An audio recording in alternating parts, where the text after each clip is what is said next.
guess we're live. Yeah. And awake. Yes, yes, yes. This big is comeback. Big comeback today.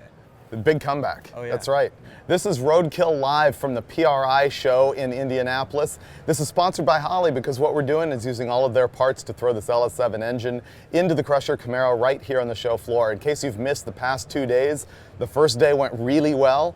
The second day, yesterday, quite a bit of suffering. I think a lot of that was self-inflicted though. I mean, like the Holley stuff worked. The engine dropped right in, everything fit really well, but stuff that we had already done to the car, like the drive shaft safety loop and little things like that got in the way and slowed us down, but we stayed late, had a good comeback, and I think we're gonna make it today.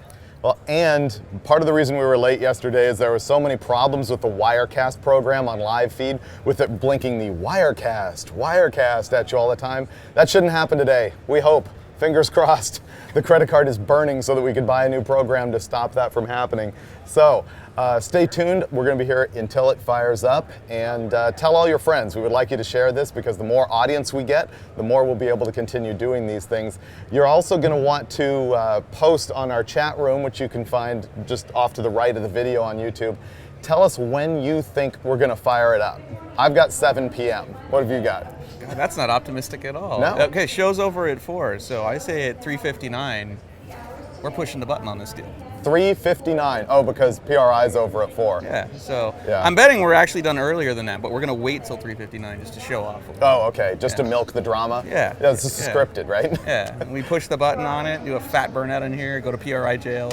That would be a good call. Yeah. And just so everyone knows, we are driving this thing home to LA, or at least that's the plan. I was just informed by someone standing right over here that it's snowing outside. Oh, I know. Yeah. It's snowing good, but it's warm. It's like 35 degrees, so we're good. Well, that makes it safer. Yeah. We might even be able to put the hood on. So, special guest star. We also have a special guest star. I don't know if you've all noticed, we have the dog with us here at PRI. And to simulate the experience of dog. Yeah, I brought something for you. We brought Let's something just get it for over me. with. Just go ahead and get that over with. Okay. Oh, nice! Does it feel like old times? Wow, yes it does. It That's looks pretty like good. old times. That's gross. Okay, we're gonna go to a video showing you that engine rolling on the dyno, and then we'll be right back and wrenching. Yeah.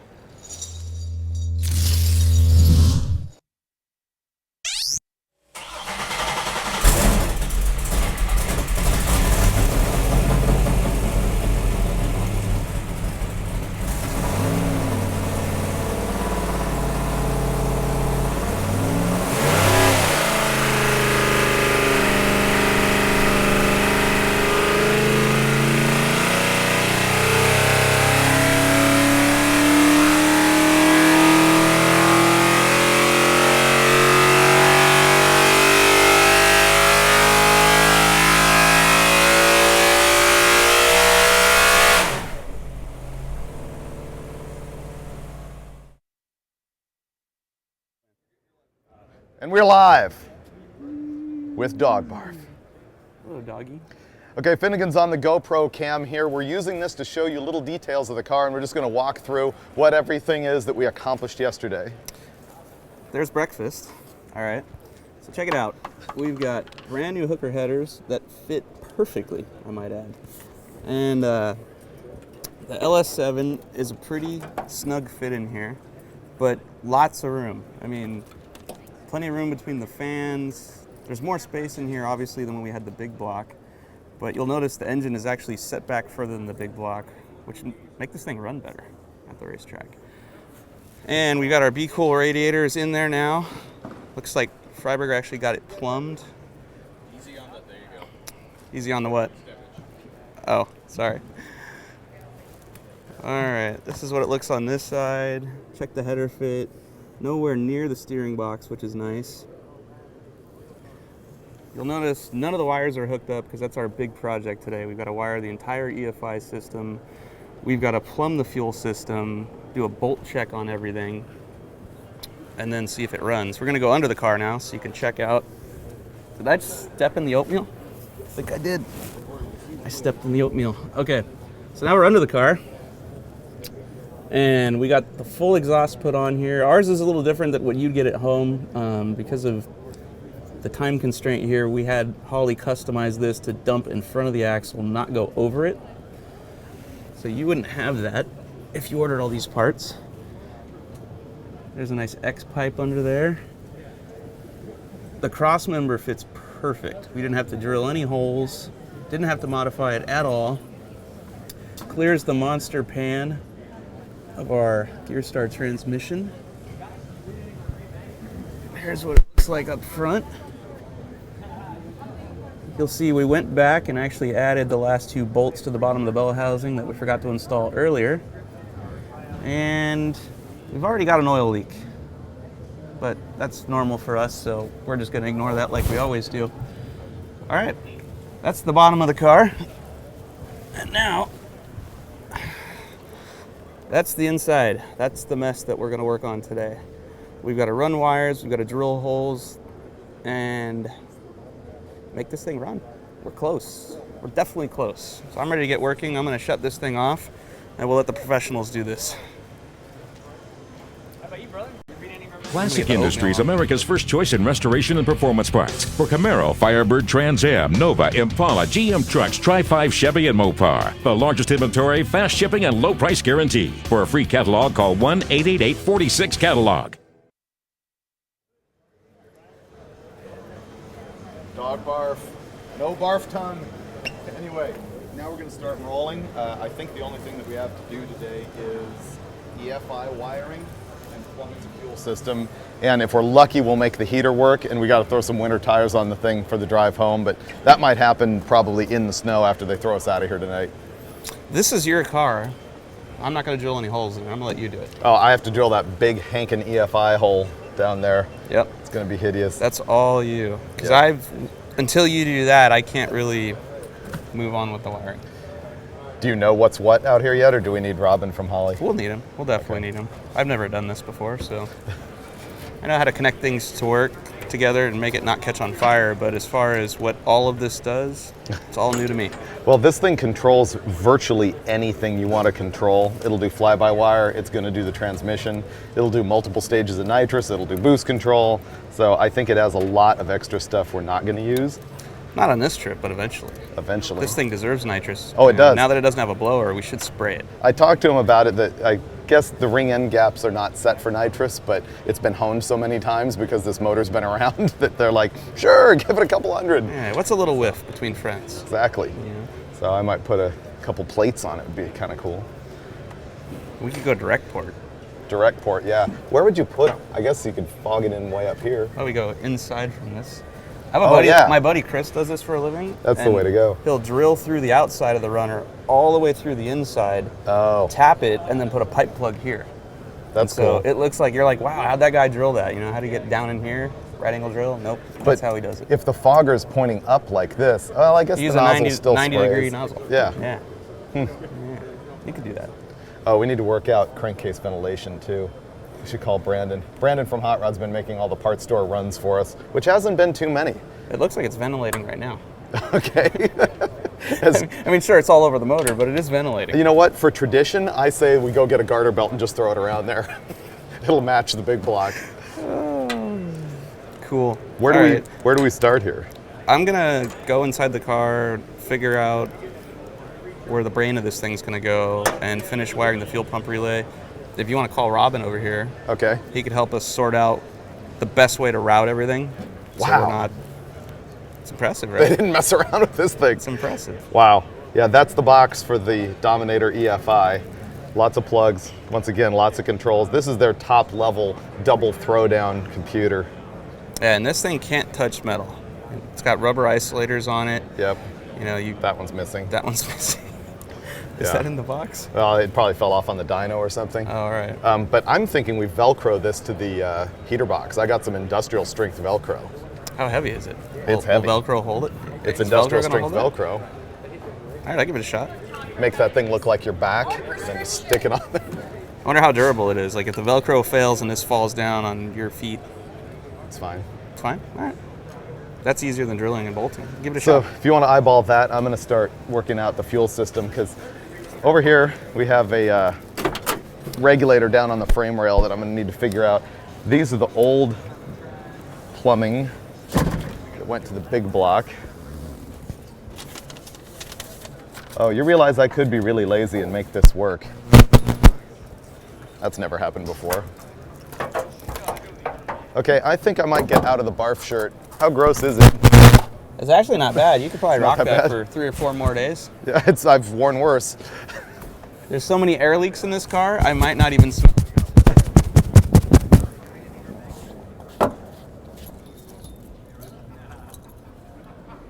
Yuck. All right. Tools. I see the guys from Be Cool standing over here.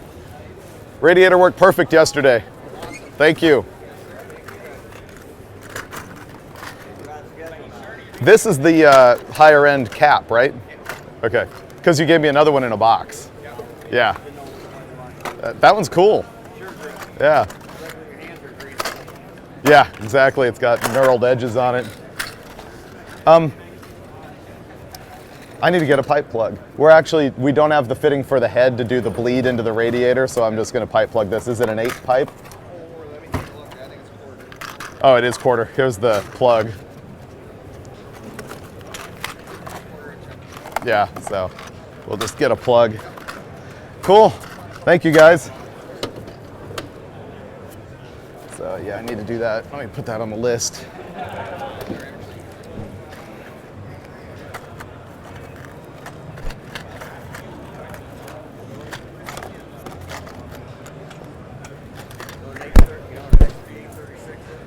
An XB836? No. Oh, really? I didn't know that. Wow, that's really good. Huh. I have to put on the overflow tank too. Actually, this is more than an overflow tank. This is a recovery tank. You know, it'll suck the water back into the radiator after it expands. I guess you could also call it an expansion tank. You plumb out of the radiator into the bottom of it and then vent the top of it out. And so that when the cap bypasses some fluid into here and then the radiator cools off, it sucks the water back into the radiator. This is way better than just a straight overflow. Okay, that's the hose for that. Phone. Okay, the barf is bugging me. I'm gonna go lose the barf. All right, what do we got in here? Trans connector, okay. All right. So that plugs into the trans. This plugs into the EFI controller. All right. Turbine speed. Goes to the back of the trans, vehicle speed sensor, okay. So this has got to go to the trans, which means we're gonna have to drill a pretty big hole, probably in the tunnel where we already had one for the 4L80E. And that's not big enough to put either end of this through. And I don't have the tool to pull the wires and repin this thing. So David's gonna have to drill an even bigger hole in there because I'm not gonna drill holes in his car. That's my pet peeve. I don't like putting holes in cars. I'll reuse every hole I can find in the car to put wires through with grommets if necessary. But I don't like putting holes in things. Swiss cheese only belongs on sandwiches. Alright, so until he gets that harness, wire up the fuel pump relay. And for those of you at home are wondering what a relay is nothing more than an electrically controlled switch. And you can do all kinds of cool things with relays. All right. You can make power door locks operate, you can turn things on and off, you know. Basically what this is going to take is you can take a really small gauge wire from a switch like this, low amperage deal, make this switch power, you know, large amperage power. Like in this case, this is like a 30 amp relay, I believe. A really small wire from a switch to turn this deal on to transfer power from the battery to the fuel pump. That's what we're going to do right now. And a lot of them will come with sockets that are already pre-wired, which is kind of cool. I usually like to build my own harnesses, so I don't always use these, but they gave this to us, and it's going to make things quick, so I'm going to. It's really long. Is your battery in the trunk? All right.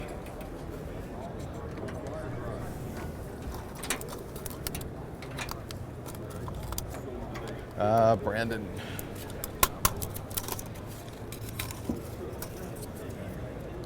Brandon Galogli is out running parts for us. I'm going to tell him we need a 1/4-inch pipe plug for that deal.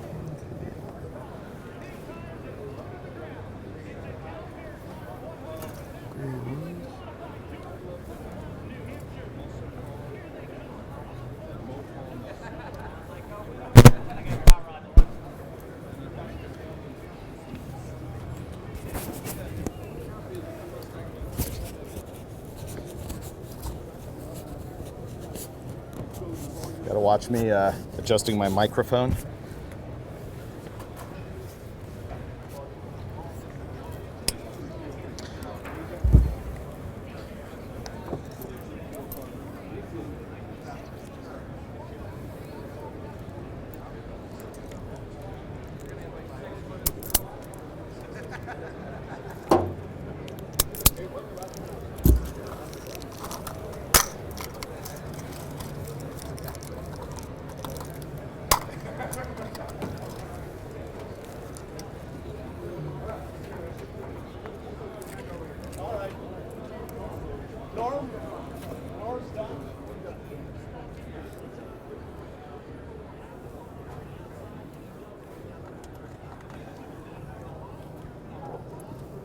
Did you already plug in the transmission?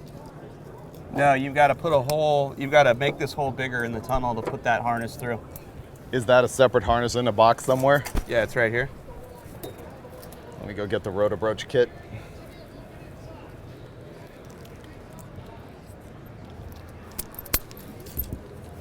We're going to control our 4L80 trans, or sorry, 4L60, 70 transmission with the Dominator EFI, so that's the wiring harness to plug that in. Connectors here and heat shrink everything. But I really want to get home to my wife and kid, so we're just going to use the standard stuff here. Do you know what the extras are on this? This is probably a switch to change a program on the trans, because you know how some of them you can have a firm shift. Oh, right. For the drag strip, but I'm not sure. We'll have to ask Robin. So I should get him over here, right? Yeah. Well, either way. I need to make the hole. Yeah, right here. Right. There's already one there. We just need it bigger. Yep. And I was just trying to decide which end to pass through. I guess this is the end. That's the smaller one, and that goes into the car. This is the end that these go to the trans. So Right. I would feed this up from the bottom. Yeah, make it this as small as possible. Yeah. Do you want me to call Robin? Yeah, might as well. I could use his help. All right, so there's that. The ground.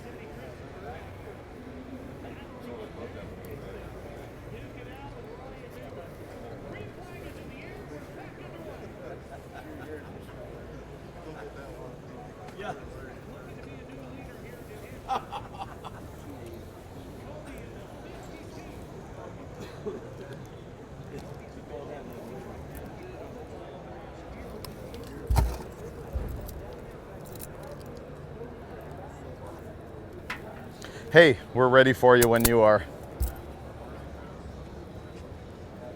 Cool, don't kill yourself. Bye. Okay.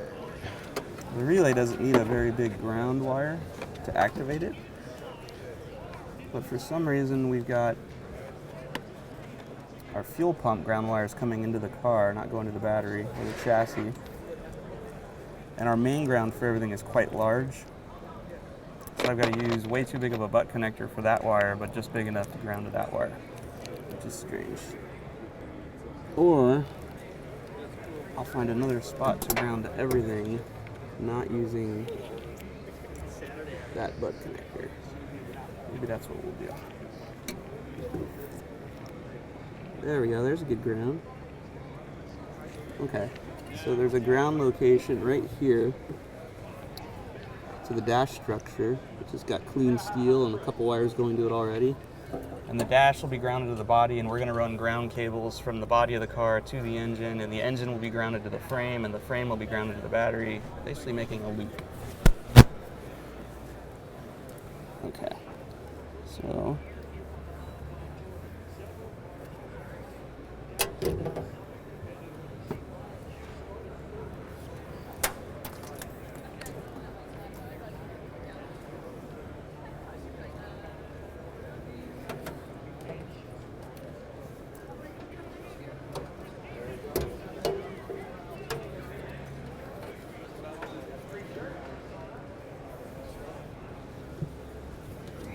Okay, got Brandon getting parts. hey Dave, Yo, do you mind getting me a Phillips screwdriver, please?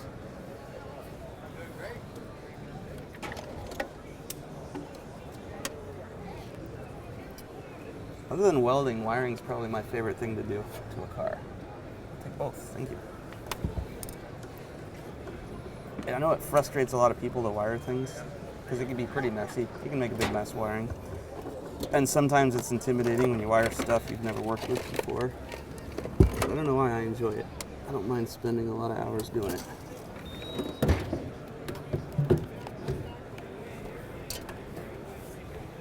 Because I'm weird like that. Ring terminal, which I didn't bring with me.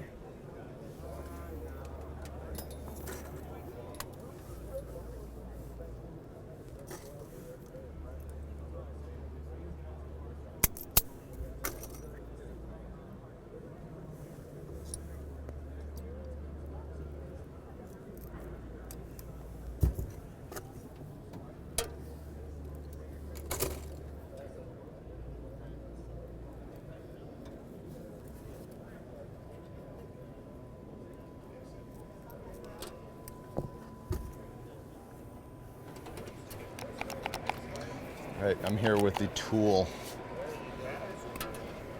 Can I open your light for a moment? Oh yeah. That was more for the audience than it was for me. Yep. You want to put that like here?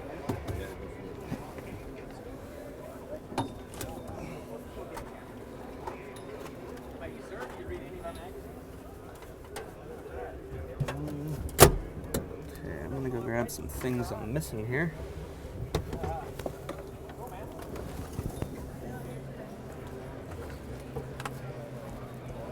Trying to get some light in here so you guys can see what we're doing.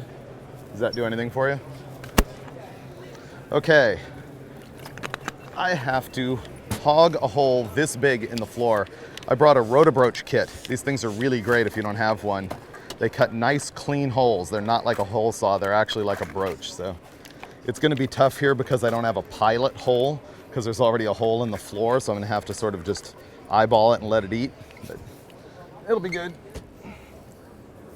To me, that's one of the biggest downsides of the FI is having to cut a hole in the firewall. But oh well. I'm looking for our extension cord. $6 now. Ah, there we go.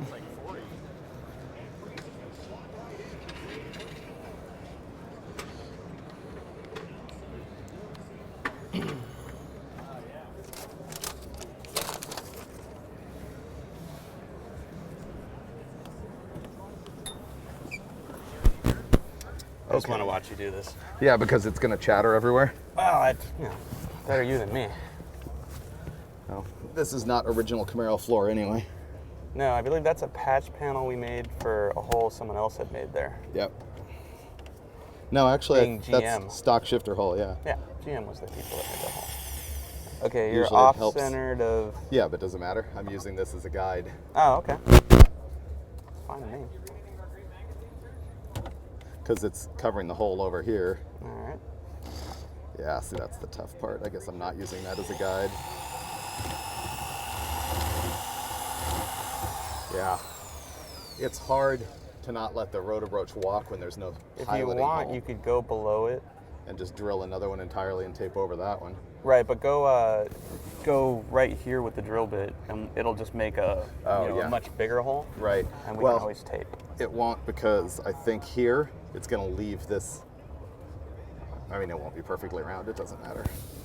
Yeah, there we go. But that's fine because the connector's not round anyway. Right. This will actually help our cause. I'm not hitting anything.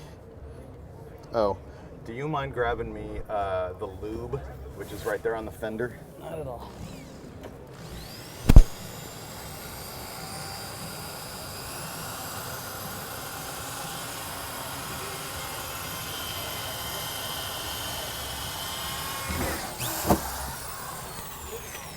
Thank you.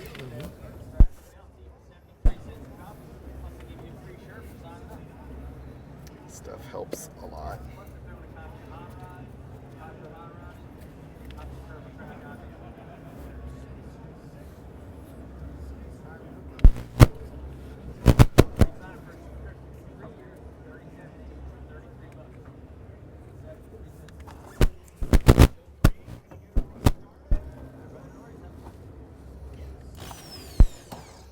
The thing with these is you want them to be really square, because see, it's actually cutting a hole, and you don't need to go killer fast either.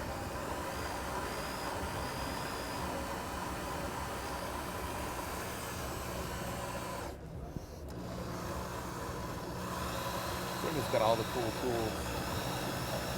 See Me, I have regular old hole saws that burn up.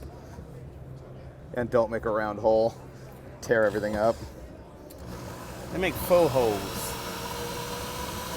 Sort of like a hole.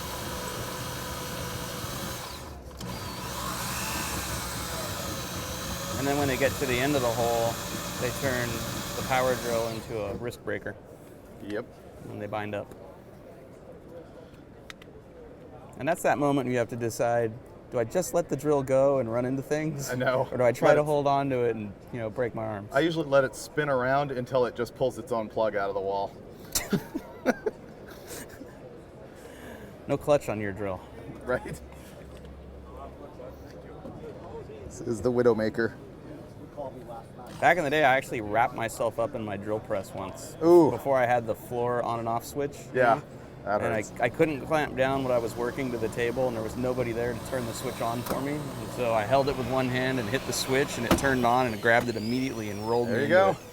See what a nice perfect hole that thing makes? There's hardly even any burrs. And I could swipe that with a deburring thing, but I'm not even cutting myself. Now, if only we had a vacuum to clean up the mess. Yeah, but I didn't think of everything. Do you want to get all crazy and drill the other one? Well, I don't know where we're gonna drill the other one. We could figure it out. Let's figure it out, because it's gotta happen. Where is the largest part of the plug that's going through? Out there. It's big. It's very, very big. Break it out. Hey, Robin, Robin from are you ready Holley's to here. school me? Yes, sir. He's gonna help us know what to do. Because you guys gave us directions, and apparently we threw them out. There are directions in the software. Oh, all So right. if you So if open I up- had a computer and... If you had a computer, you can open up the software, Okay. go to the help file, and gives you all the directions in the world. Go get Since I've done this a couple times, Not your first barbecue. not my first barbecue. Okay, Or is it? might be. They use this. This would be your key on hot. Good morning.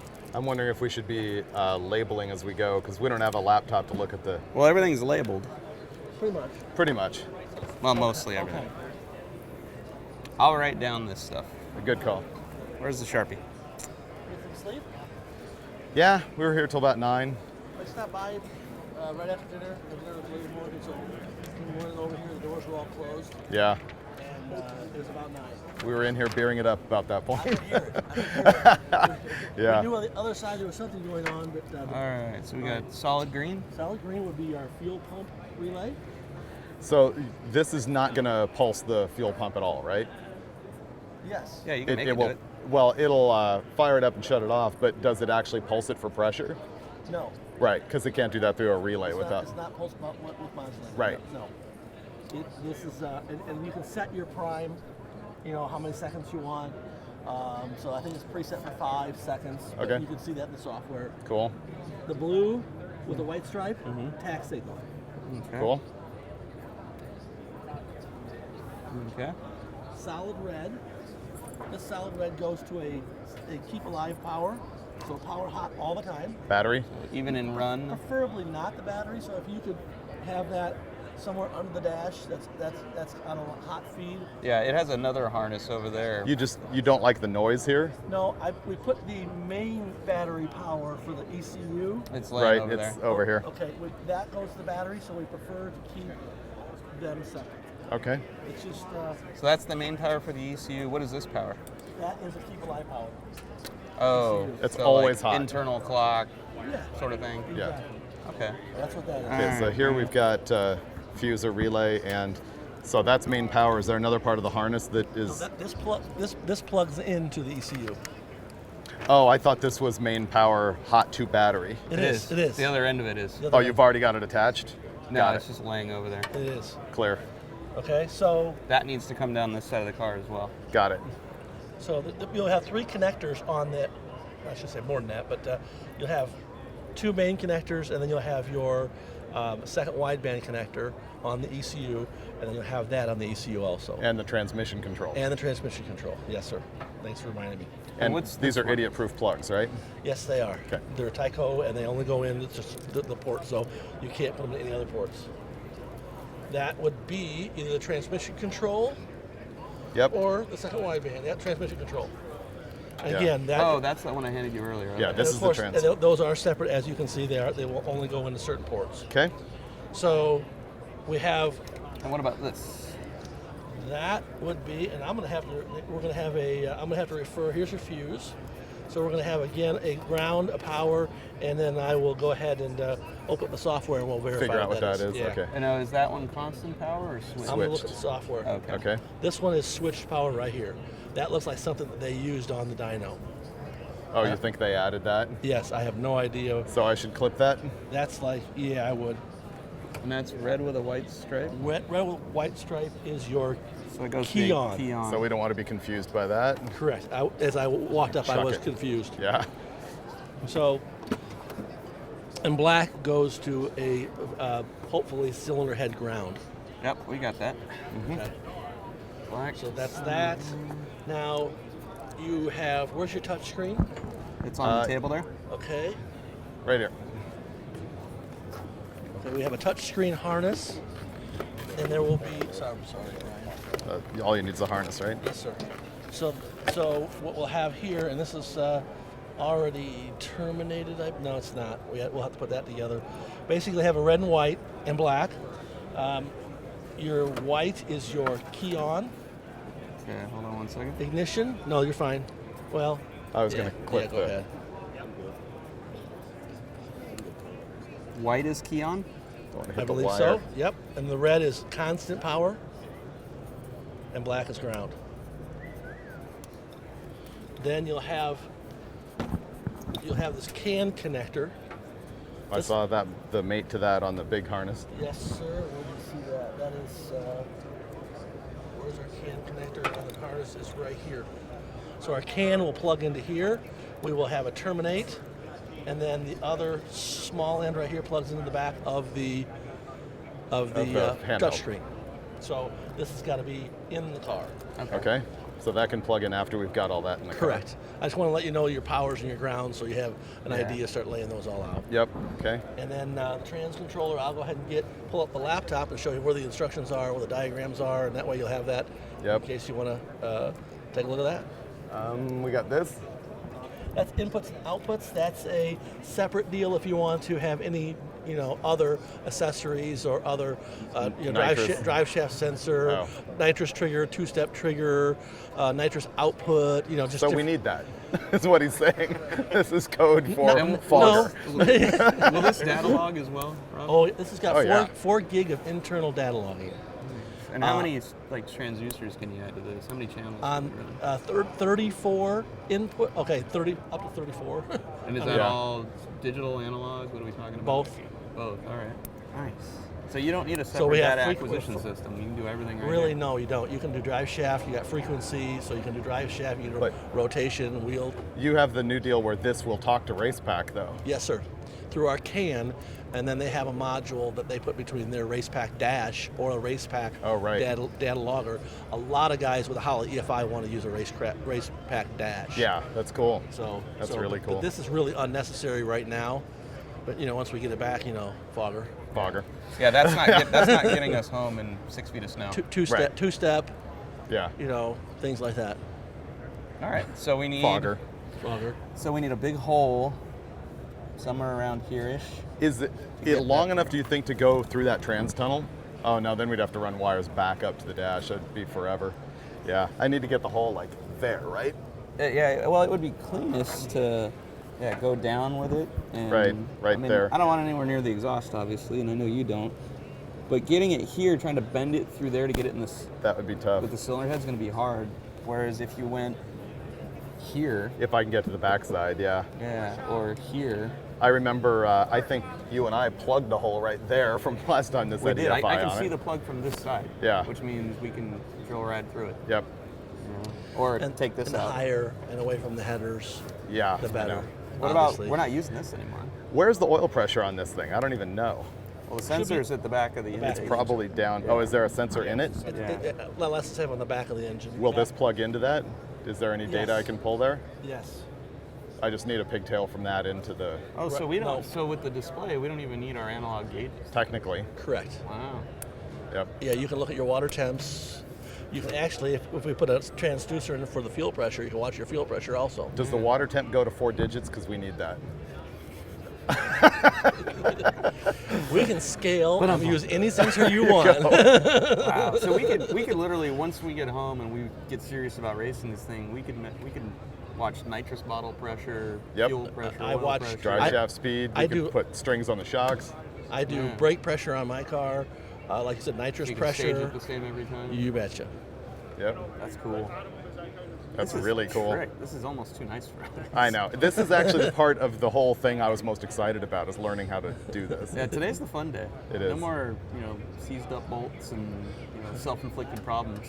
Because we have Robin here. We can't screw this up. Okay, so start hogging holes, right? Yeah. What about, do you want to go make that one bigger, or do you want to go through that existing one? I can't get a drill here. I can get one right there. Okay. Yeah. I want to check the back side, make sure it's not anything. I'm going to fire the laptop up. Oh, cool. So Get that me the instructions. so that we have, just to verify on the trans deal, I want to make sure what the gray is for. Yeah. And then the trans, I might go through that hole down there. I would. Yeah, that's the easiest route to the top of the trans. Well, yeah, totally. You don't have to. Do you supply a grommet? No. No. Ooh, you bought something. There's Grommets? a giant. There's a. Oh, I got the Earl's pass-through deals. Yeah. Oh, yeah. yes. Those okay. are really cool. Wonderful. No. Yep. The EFI does not have it, but we have it in Earl's, Right. obviously. Good. Those are nice. Yeah, they're really cool. So. Okay. All right, let's do this. I'll fire up the laptop, and that way you can show you where the instructions are, so you can, anytime you need to refer to something. And I'll be calling you every 10 minutes all day. No problem. I'll make sure We'll be here. that hole is drillable. Okay. Cool. Thanks a lot, Robin.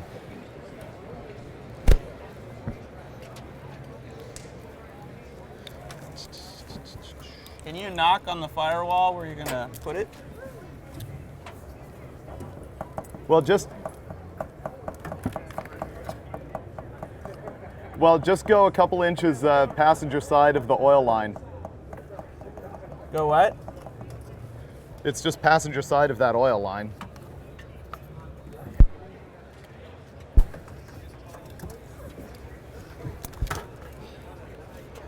Okay, passenger side of the oil line is empty. The heater box is.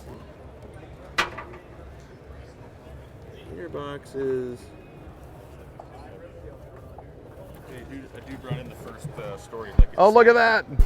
Cool. Was that February of '94? Feb 94. Look at that thing. Now we can find out if it actually says the trivia question that I had hit you with. Oh, I asked it yesterday. Oh, did you? Yeah, people nailed it. They did? Yeah. Really? Yeah. Wow. I'm actually the one that got the Colorado. Oh, did you? Yeah. How did you know? Did we say it in here? Not that one, but about the third episode. Oh, okay. Wow. Yeah. Is this you? How are you? Yeah. Yeah? Wow, this is Good to cool. see you. I shot all these pictures. Well, I actually wrote this. Yeah. Yeah, this is the Maverick Robin we Lawrence. almost bought but didn't. This was the most glorious moment ever. Was so we taking it right down the street to the Chevron and having them sniff it for smog and having it pass to like, 87 standards or something. Wow. So Feb 94, that's almost 20 years. Cool. You want me to sign it? Yeah, both of you guys. Where?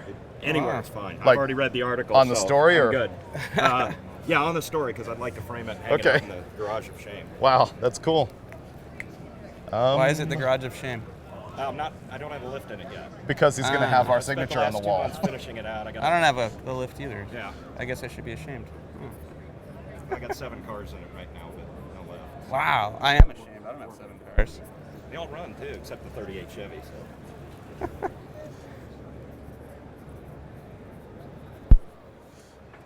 Very cool. Thank Hey, you. Heads up. Yep. We're Indy cars for a living. We got a shop like 15 minutes down the You road. so- wire Indy cars Yeah. for a living? So if Hang you out, guys- dude. 'Cause Wow. What's this I've look done like? street cars before too. so- Yeah? Yeah. Wow. Helped do EFI on a 62 Vet that was originally a Fuelie car. Oh, And okay. we modified it with Bosch injectors and fuel rails underneath the intake and mounted the TPS on the bottom side so we keep it out of view. Wow, that is cool. Right on. Thank you. We Yeah, call if you you for guys tech get into tips. a bind, I got phone on me. Also got shop space, so if on your way out That of we town- might need. He doesn't have a right lift on yet, though. Speedway. Ah. So. He might need the lift. Well, hey, nice meeting Hey, you. Yeah. no problem. Thank you very much. Super cool. Thank Really you very enjoyed Need much. it. some, Yeah. need something Really welded, do. let me know. Oh, good. I don't know anything about his stuff. Okay. Thank you. Good luck, guys. Thanks, Be guys. safe getting home. And like I said, if you need some shop space to unload and reorganize and pack before you head out, we're 15 minutes down the road. I'd like to just see what you do. Just south of the speedway. Yeah. Okay. Cool. Right on. Thank you. Yeah, let me know. I'll be All right. around. Yep. Thanks, guys. All right. Good Appreciate luck. it. Nice Yep. meeting you. How's it going? So here's the deal. Hauled this all the way here. Took the big block out. I don't think you can hear the people talking at the side, so I just thought Swapped I'd the LS cut away into and it. show you some other stuff. Trans. I don't know. We walked all through that with Robin. I think my next step is to see if this fits through the floor where I hacked that hole. This is the transmission end of it. I think I'm going to feed this up from the bottom. Unless, is this hole big enough?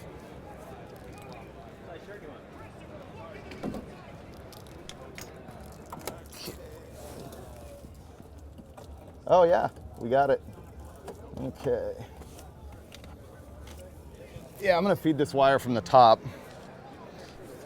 Go plug in the transmission.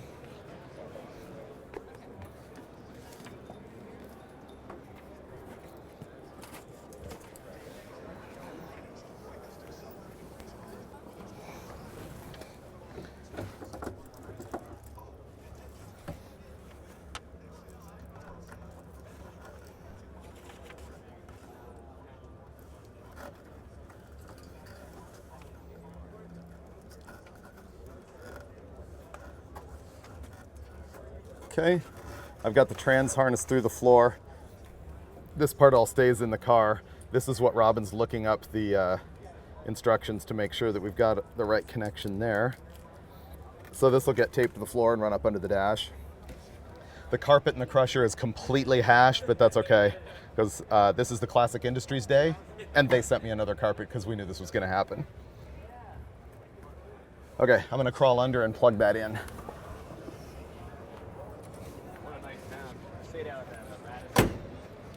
Whoops. That's good. We'll be right back.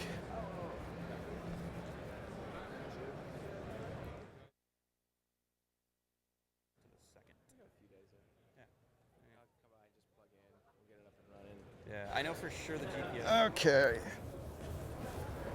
Now, see, I'm wearing a tan shirt today, so you can see exactly how filthy I'm gonna get lying on the ground.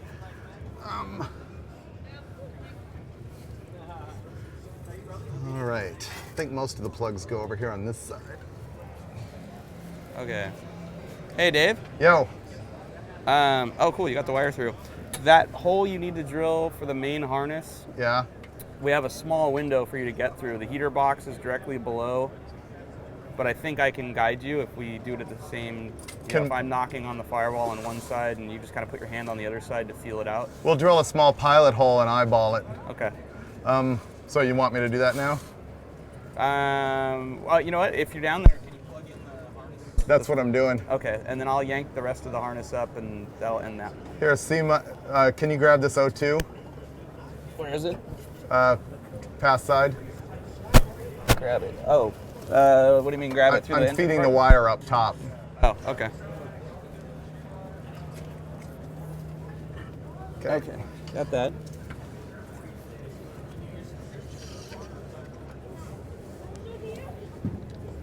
We were supposed to pull all the plugs out before we installed it. We did get that one. Okay, I grabbed one, but I forgot to grab the other ones. Yep. That's my fault. I'll take the blame on that. You can take the blame on everything else.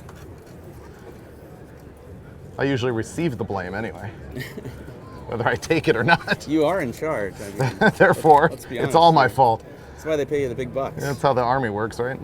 You know, it rains at drag week, your fault. My fault. That's clearly my fault. There's traffic at Power Tour, my fault. Yeah, the mailman hammers, their copy of Hot Rod before My they fault. get it, your fault.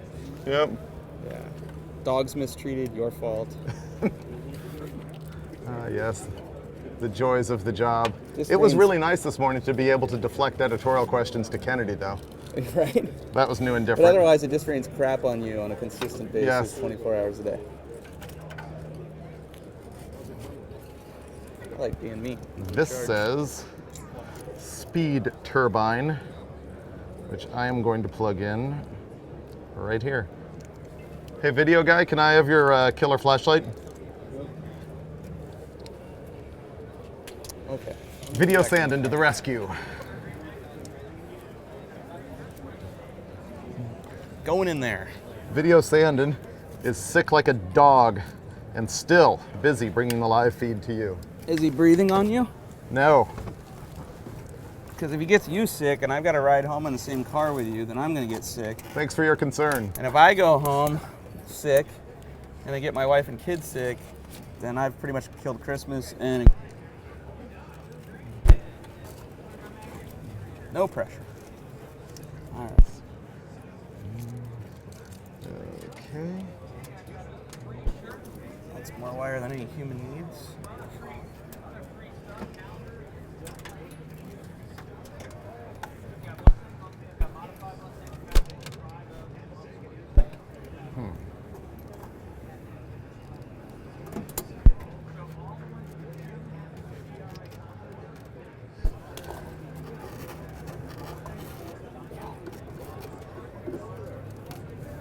You want me to pull the harness through more? Wait. Too much. Okay. Or actually, yeah, go ahead. Okay, give me a sec now. All right.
Oh yeah.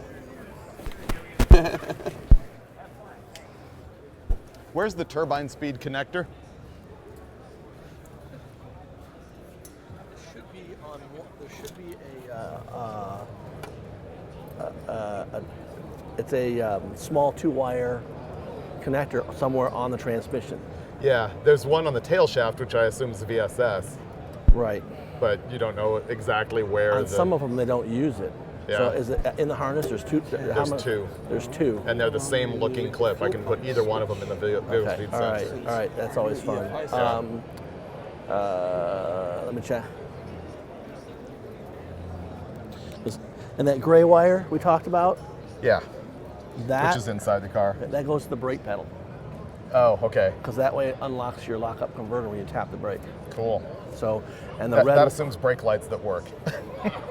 Well, At the least lights the don't switch. have to work; just the switch Switch, has to exactly. work. Okay, we're good. So, and then the red is a key on power. So Okay. it's not a constant power; it's a key on power. And the black's ground. So, Okay. So, and then, and have you found? It's usually like the 4L80s have 2, and the 4L60s I thought only had 1. Okay, So that could be the case. Okay, so and one of them I think is optional. Let me go ahead and I'm not a automatic guy, so I know. let me do some checking on that real quick. Thanks. Yep.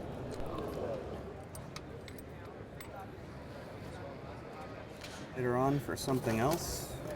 Did you see more connectors on the trans than the vehicle speed sensor and the big round one? Yeah, there's one more. Yeah, there is. Where is it? Do you remember? The VSS, I believe, is at the back of the trans. Right. There's The big round the one. big round one's on this side. The other one, I think, is on this side towards the front. Okay, I'm looking for it. Our wonderful instructions. Yep. Says vehicle speed sensor located on the rear drivers Got on it. the 4L80 and on the passenger side 4L60. Yep. Input shaft sensor 4L80 does not have an ISS. Okay. Back A in the day, 4L70 the has car one was wired. internally, but is not connected to the Holley harness. Okay. So we hook up the VSS only and not the ISS. Right in the instructions, Yes, sir. as if I should have read them. Okay.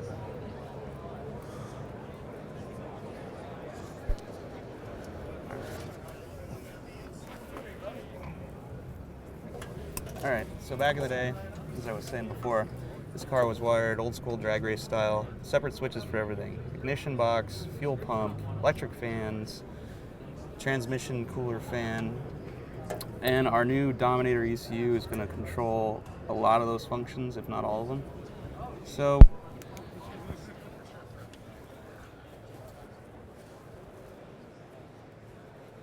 in there, and I'm just going to put butt connectors on the wires that we're not using anymore, just in case he wants to hook up something.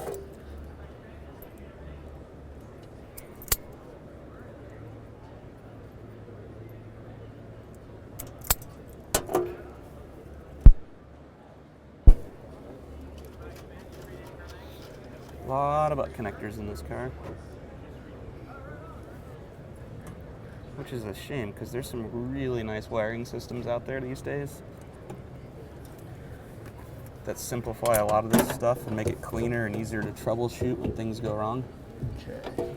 And we don't have any of that here because there's been a lot of chefs in this kitchen stacking system upon system upon system.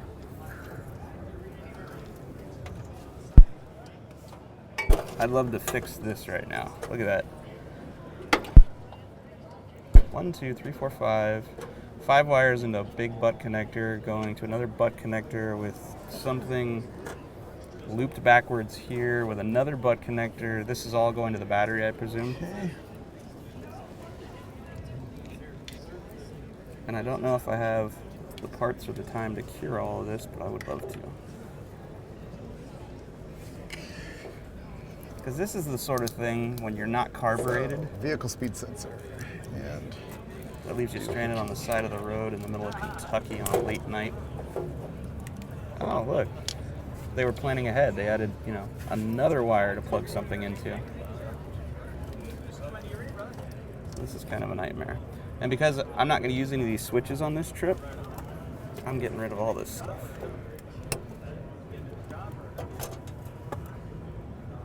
Don't need it.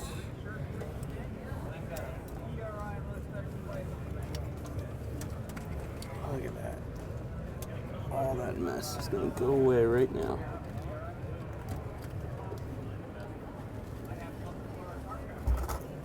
So all these wires are the power wires for all of these switches. And we don't need that. We don't need that. Where's Robin? Can I poke my head out and yell? Hey, Robin. Will the ECU turn the electric fans on? Yes. So I don't need a we switch can- for that anymore, right? We can run 2 different fans. So we can run electric fans for the radiator and the transcooler fan? Yes, All right, so I don't need to wire that switch either. correct. Cool. Not unless you want to have Cutting out a lot of an spaghetti now. override where you want to turn it off. You know, that's up to you. No. Okay. No, because we can preset temperature thresholds, Yes, right? sir. Okay. Yeah, we don't need any of this. Spaghetti is going away. This You is betcha. awesome. Thank you. We got some configuration work to do with the ECU No, that'll be fun. I want to learn all that. because it wasn't done on the dyno. So we'll do some configuration with the transmission, Okay. with the fans, fuel pump, and yeah. Awesome. All right? Thank you. Oh, Crusher's going to be a lean machine pretty soon. I get to cut out even more wires now. None of these switches are going to do anything now. They're just going to look cool, like, you know, ejection seat, rocket boosters, missiles, machine guns, hater killers. Cool.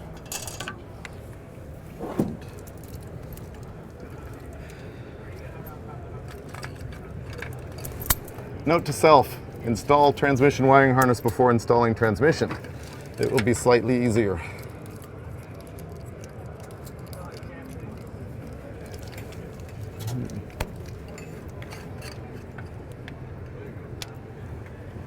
I gotta say, it's really nice having Robin here.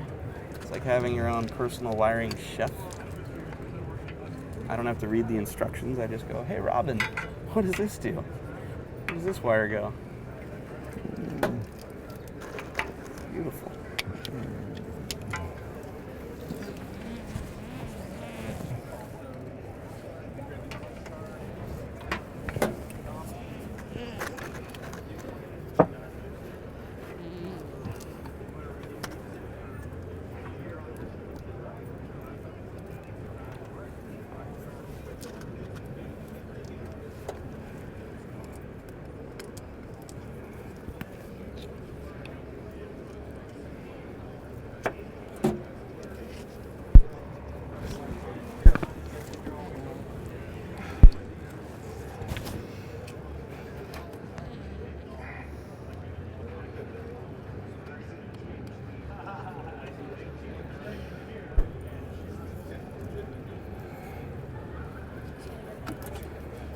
Cool.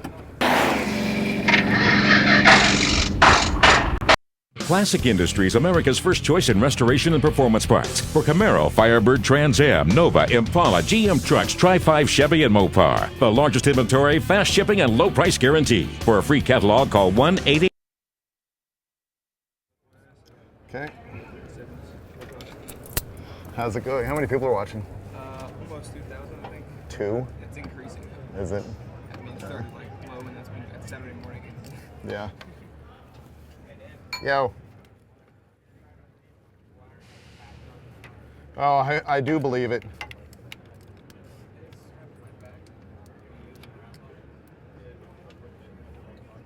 Is it interference again? I think we just need to change the channel. I think we should just change the channel with nice good interference.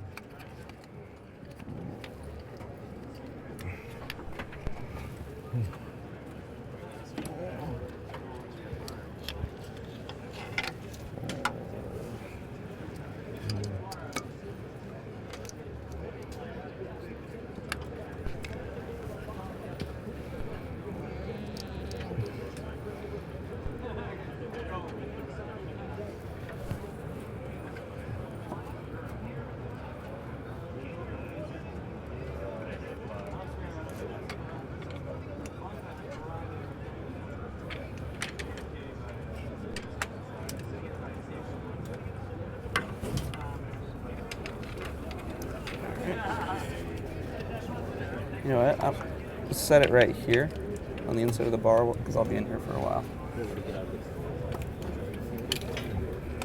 I'll try to remember.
Hey, Faye. You're watching RoadKill Live, presented by Holley here at the PRI Show 2013. As we've been doing all weekend, we're going to do some trivia here. And to answer the trivia question, you got to go to the Holley Facebook page, answer the question, and the first correct answer of the trivia question will win a RoadKill t-shirt. So today's question, our first question of the day, is a little bit of Camaro, or actually a little bit of movie Camaro trivia. There's a great movie made in the 1970s called Gumball Rally, and in that movie was a really neat second-gen Camaro. There's a young actor that drove that Camaro in the movie. We want to know the name of the actor that drove the Camaro in the Gumball Rally. Sir, put your smartphone down. I saw that. I was watching you do it. So who drove the Camaro in the Gumball Rally in the cool kind of road race film in the 1970s? And we'd be remiss if we didn't thank our sponsors this weekend. Holley, of course, the presenting sponsor of RoadKill Live. Today's action brought to you by Classic Industries. And we got great companies like Eastwood, Ironclad Performance Gloves, AC Delco, and our product sponsors. We got a 427-inch LS7 motor built by Mass Motorsports. We have a Gearstar 4L70E transmission, Be Cool radiator in the front of the car, and of course we got film from GoPro cameras all over the place. We've had great GoPro video under and in the car and from above us as well. It's going pretty good. The guys are making good progress on the wiring and plumbing of the fuel injection system. All the mechanical work is virtually done. Cooling system's all set up to go. Drive shaft's in, exhaust is on. All that stuff's ready to rock and roll. Just getting the fuel injection set up. We should be making some fire by the end of the afternoon, and these guys will be trudging off into the snow trying to drive this car all the way home from California. Hit the Holley Facebook page, answer the question, and win a RoadKill t-shirt.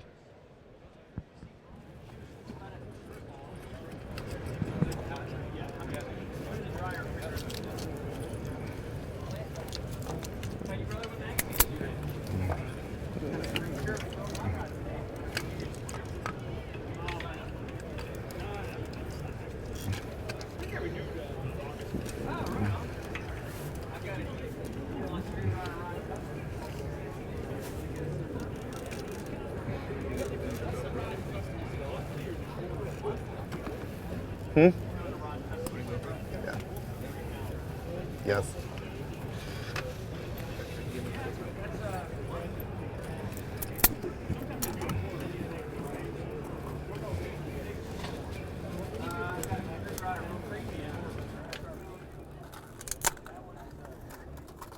Hey, Dave. When you get a minute, would you mind grabbing me? I'm lying under the car. Well, I don't want to get out and step on you. When you're done under the car, could you grab me a 1/2-inch socket and an extension and a 3/8 I can barely hear you, and I'm about to go GoPro. Oh, all right, never mind.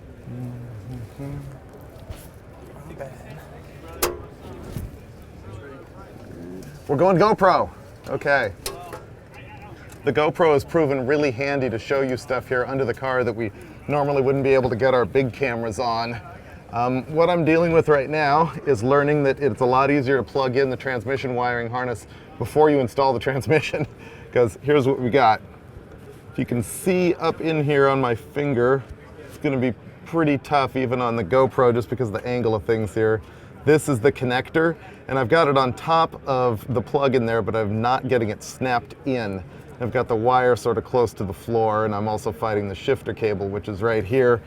So that's kind of the deal. I wish I had done this before we installed the transmission. Let me see if I can get this GoPro up in here.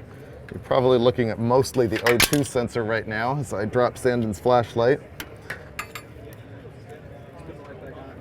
Yeah, there you go. Yeah. So my hands are a little bit too fat to go up in there. But otherwise, here you go. Here's another look at the work we did yesterday. That's probably making you seasick right now.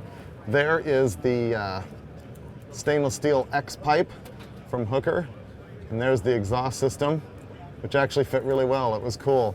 It's kind of fun to be able to put on an exhaust system by myself, because normally I go to the muffler shop for that, and this was like super easy. So pretty cool. As you can see here, the Crusher's got subframe connectors. This here is where we had to cut off a drive shaft safety loop in order to clear the exhaust system. It was pretty tight right up in here, and so that had to go yesterday, which was kind of a drag because I'm going to need to put it back on in order to get to the drag strip again when we get home. We're planning on running this in early January to find out if the LS7 can run with the blown big block. And I think that's about all.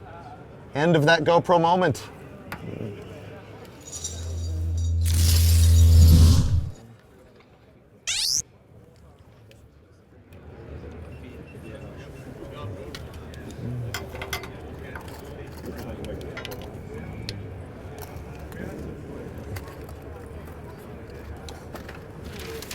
Okay.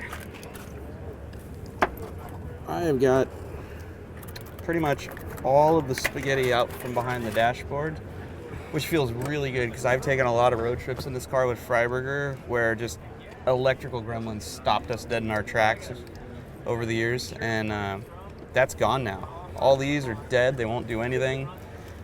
Our new Dominator EFI box is going to control the whole shebang, and once I sort out our battery feed into the car and Freiburger drills that big hole in the firewall, we can mount the ECU and start plugging in wires and get many steps closer to making this thing run. Hey, Brandon. No unibit?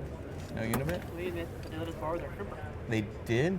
That bad boy. That right there, when you've got to crimp a battery cable 4 gauge or larger, that is money.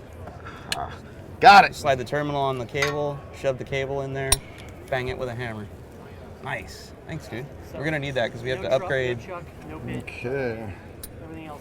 And no Okay. red cable, but I got red tape. Black is beautiful. Really is. That's cool because we have to upgrade all the grounds in the front half of the car per Holley's instruction. Okay, back to work. Where was I? Alright, so we need to get rid of that. Can stay. Green power in.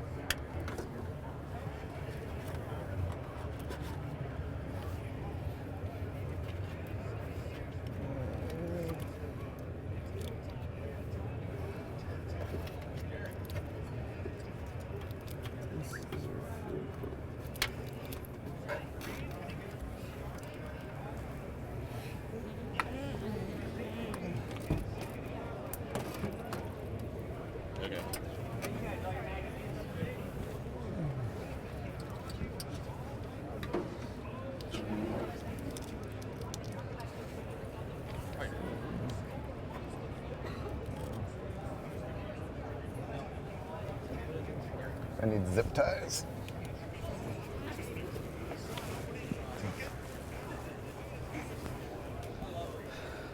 Okay, I had to cut 3 fingers off, but I got the plug in the transmission. Exactly.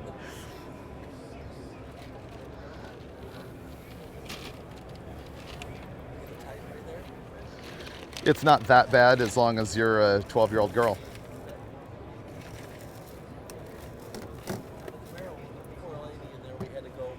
Oh yeah. There's way more room in the car with the 4L60 than there is with the 4L80. The 4L80 we had to get special cooler line fittings because they were right on the floor.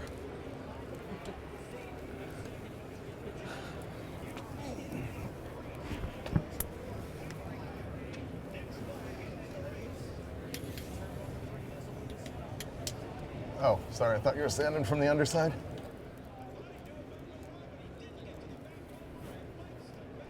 All right, so the answer to our trivia question that was answered on the Holley Facebook page, Ryan Esposito got the correct answer. The guy who was driving the Camaro in that 1970s movie, The Gumball Rally, was none other than a strapping young Gary Busey, and he went on to such great things as being a complete lunatic in public. I don't know what he's up to now, but I hope he's not close to us. He's not within earshot anyway.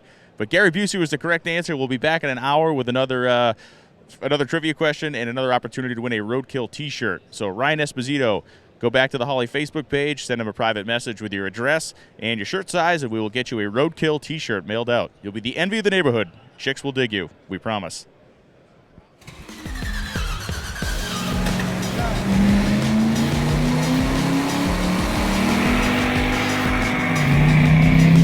Why are you swerving? Why are you swerving?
Look for the teaser of the next episode of RoadKill that goes live on Friday the 20th on the Motor Trend channel on YouTube.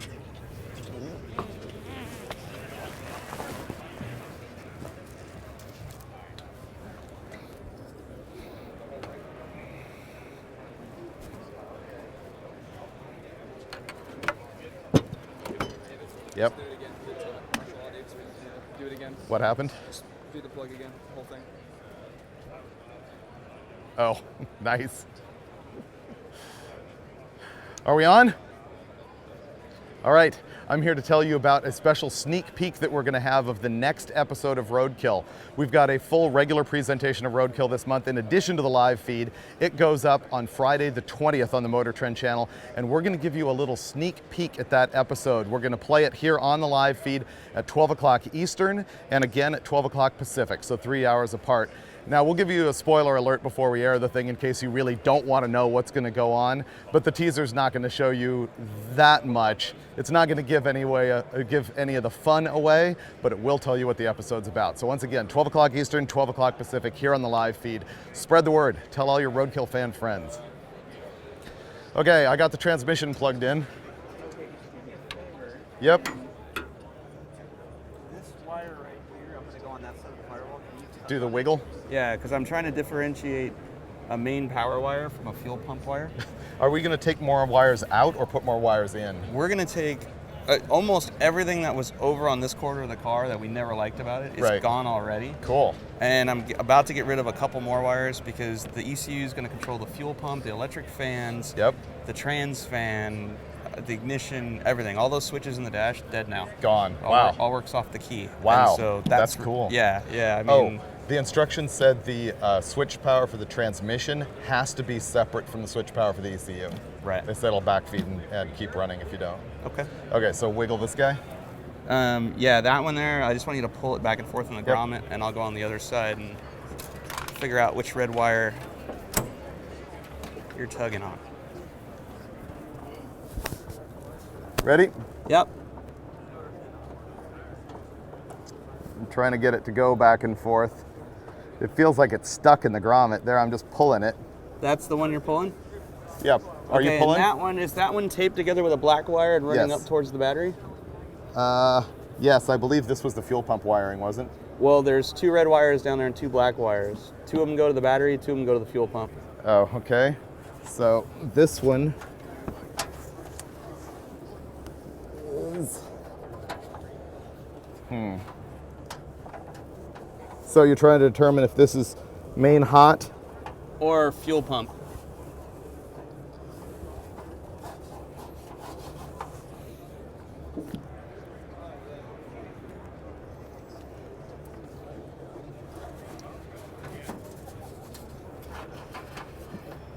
Okay, I got it.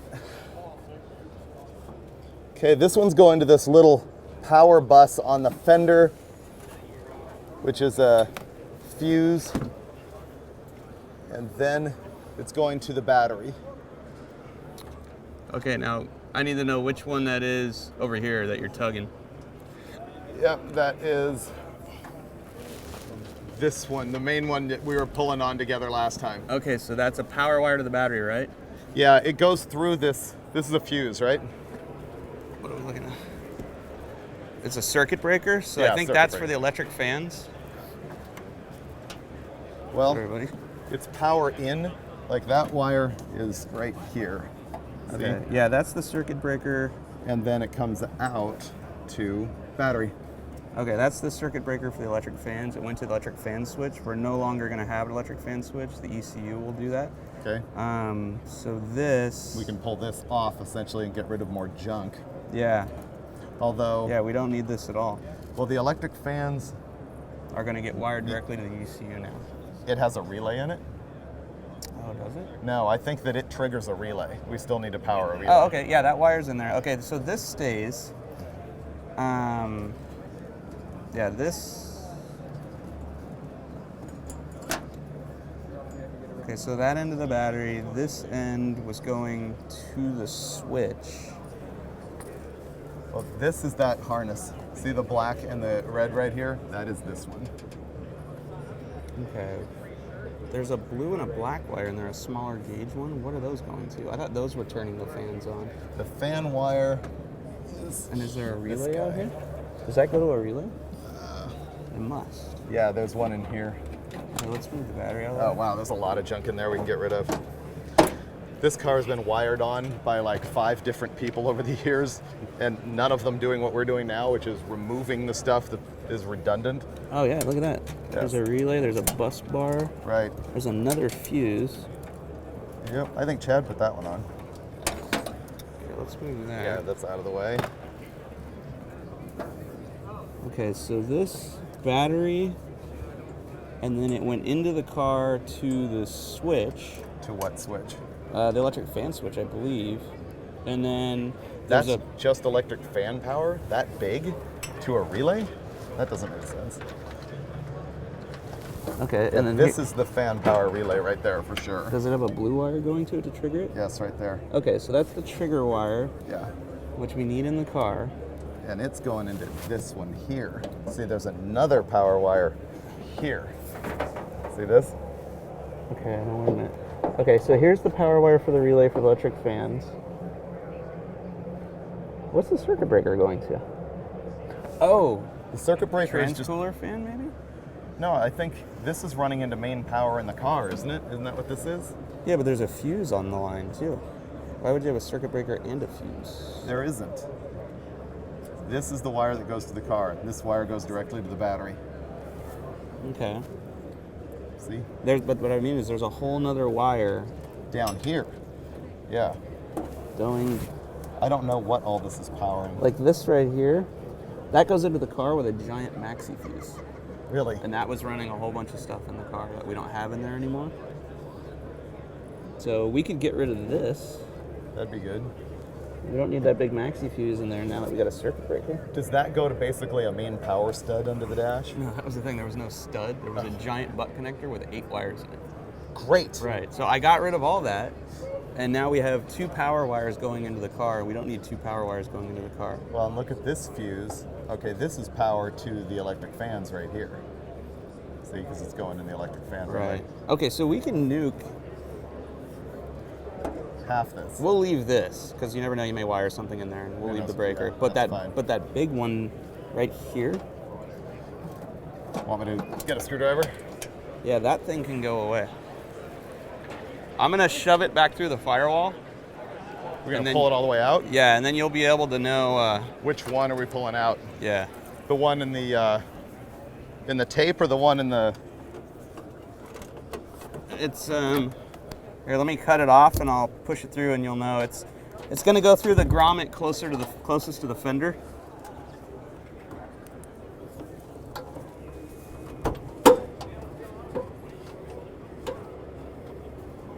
See it? Are you pushing the wire out to me? Is Yeah, that- I'm pushing it towards you. Okay, hold on. It's almost all the way through. Yeah, hold on. It's looping. You know, I can't reach it. Let me get a... What if I push it all the way through? Does that help? It's stuck in the grommet right now. Yeah, I can't get a hand on it's the problem. Are we eliminating it? Yeah. Okay, well then I can pull from wherever the other end of it is. It's not the one in the tape, right? I don't know. It's not- There's 2 taped is up. it this one? No. Then it's this one, right? Yeah.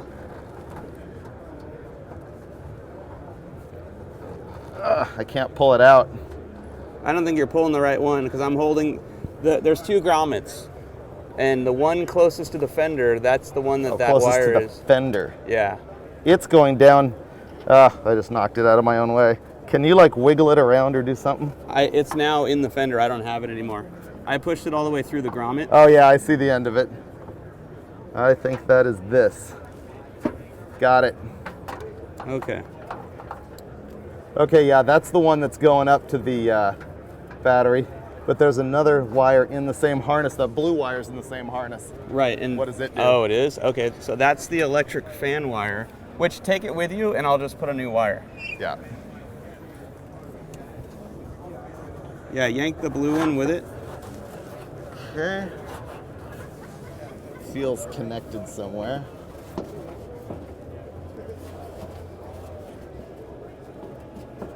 Oh, it's gonna be so nice not having all this crap in here.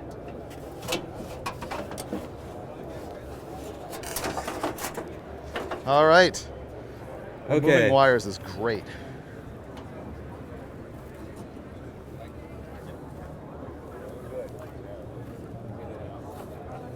Okay. We can eliminate another layer of cheese if the power wires for the fuel pump run into the car here. The ground and the power. The main power? Right, main power and ground. I thought, no, there's a wire that runs the whole underside of the car. Right, and it comes in here. Remember it went to the controller? Oh, right. Okay, so the ground wire for the fuel pump is sitting in here. It doesn't need to be here. It can go to the battery. So I want to shove that through, and, we'll extend it and send it to the battery. Yeah, let me do a little tidying here first. Okay. What's the small black wire that's going through the grommet there? I don't know. It doesn't. It's a ground, I believe, but it doesn't go to anything grounded. in the car right now. It's so on it the can go battery. away. It's cheesy. Okay, let me take this out of here.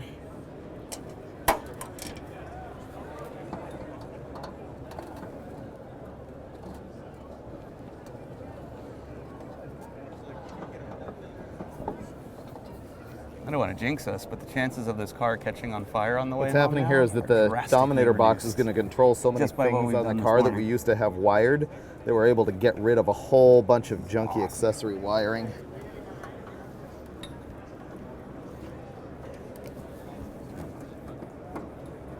Wish I had a race pack dash to plug into it too. That would be cool.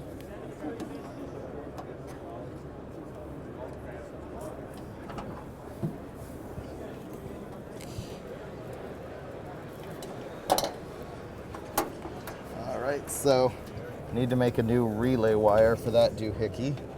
All right, here's a bunch of wire we have in case we need it in that nice Russell covering.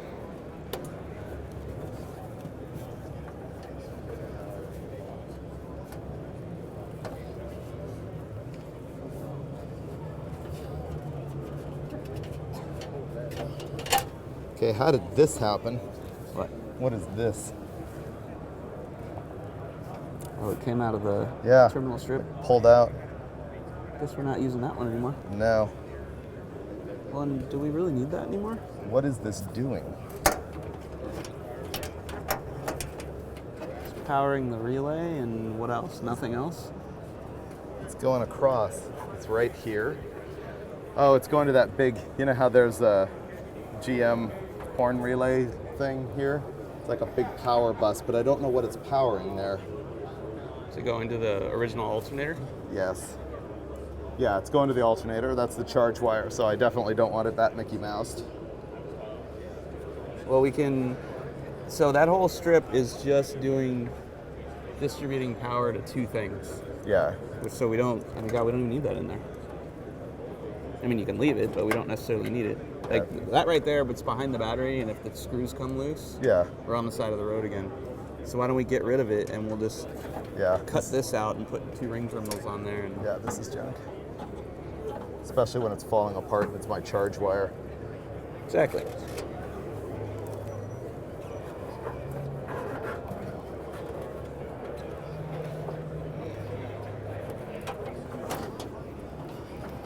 Okay, these are the fuel pump wires.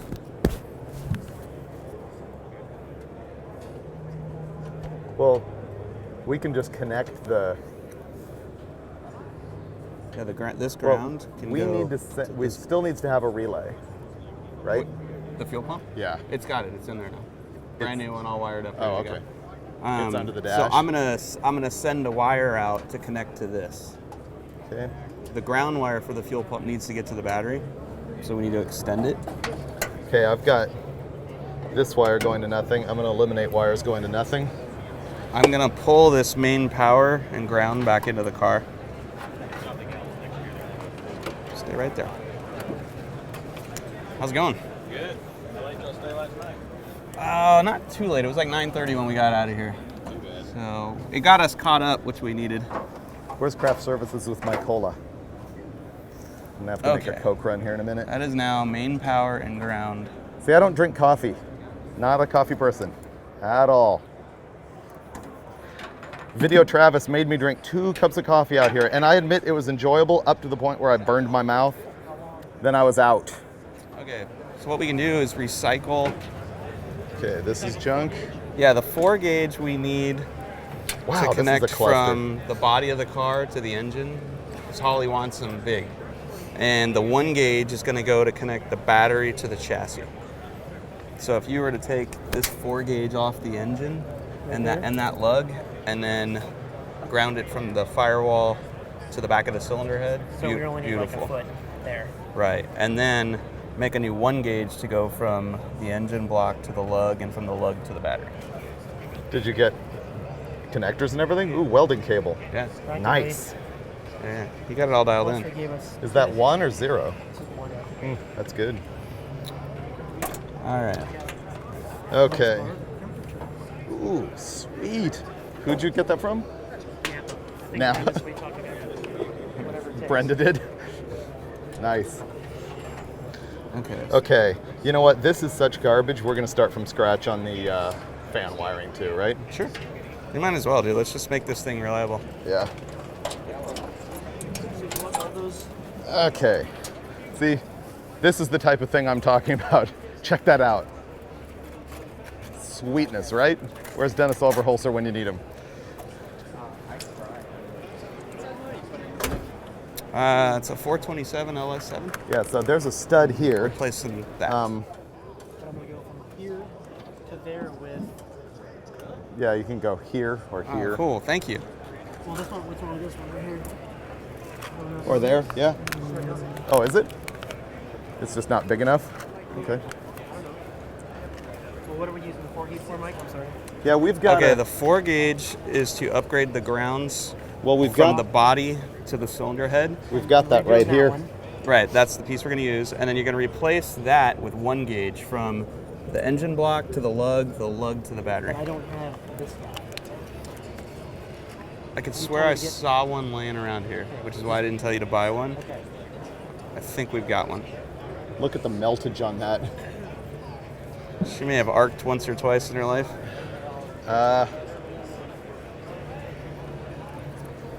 Okay.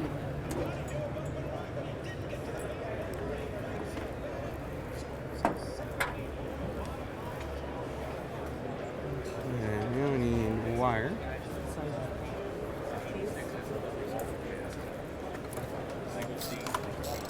Did we buy 10 gauge wire? There's 12. So I got 12 and 10. 10 gauge, there we go. Beauty. How many hours do we have before the show closes? What time is it? 10:30. So we've got what, 5.5 hours? Yeah. Of course.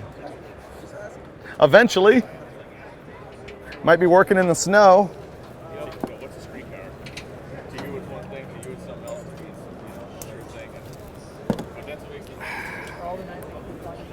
Oh, okay, this. I haven't used any tools that. yet for removing bolts today. Okay, so this is running the wrong direction.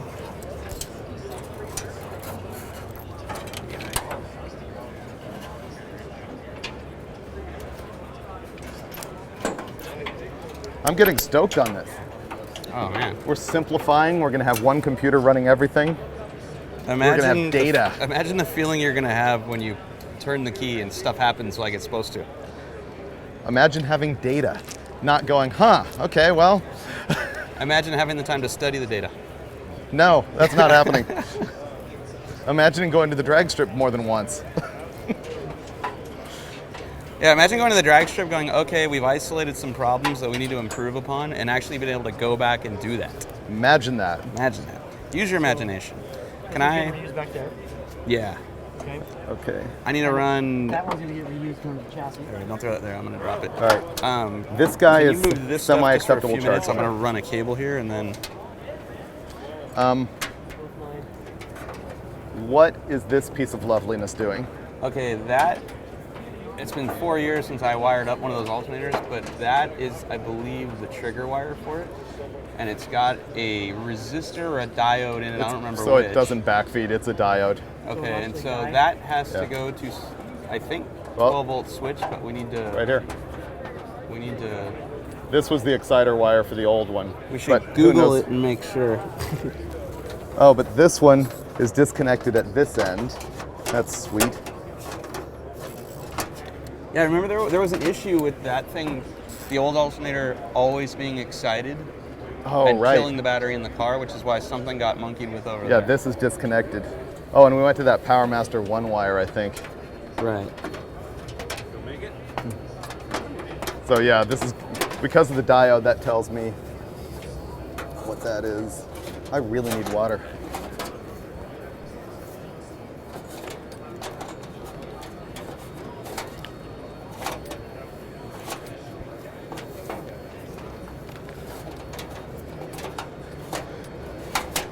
Video guy, did you notice the bold claim on the whiteboard? A little bit excessive.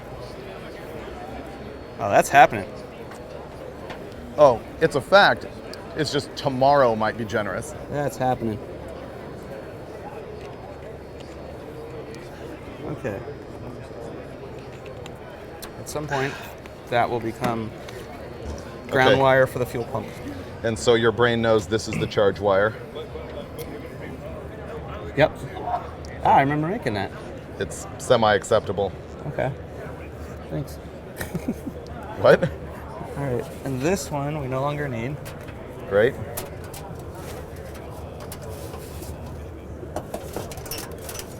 Look at that. Check that. So what is, this is fuel pump? No, fuel pump ground. Fuel pump ground, that's ground going into the car, power going into the car for stuff you may add later. We don't need it right now, I'm just gonna leave it there. Okay. Because you're gonna have... We need to get some of those marine battery terminals, that's what we need. You're gonna have, I don't know where that harness went, it's on the floor. That harness there is for the box.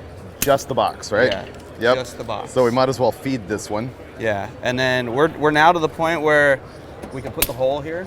Okay. And run that in and that in. And we can get to it from the back side. We can drill from there. Are we better having multiple holes? Like this one would be happier going in down there where those other grommets were. How big are the wires? Yeah, we can take them out. It's just 2 wires. Yeah, we can cut these and go right through where... Yeah, we take had the off the super sleeve stuff. How do you feel about that mix? Is that enough crimpage? I'd mash it a little more. Mash it more? Yeah, hit it again. Spin it and do it again? Or Sure. solder? Yeah, kill it. We don't have the ability to solder anything here, so... I'd keep smashing it on the same spot. Okay, yeah, I mean it's triangular, so I can't really index it that well. It's gonna be, it's gonna get more of the RD tool. Go for it, Sally. So this is enough to go inside, right? Well, actually, yeah. No, that's the wrong end.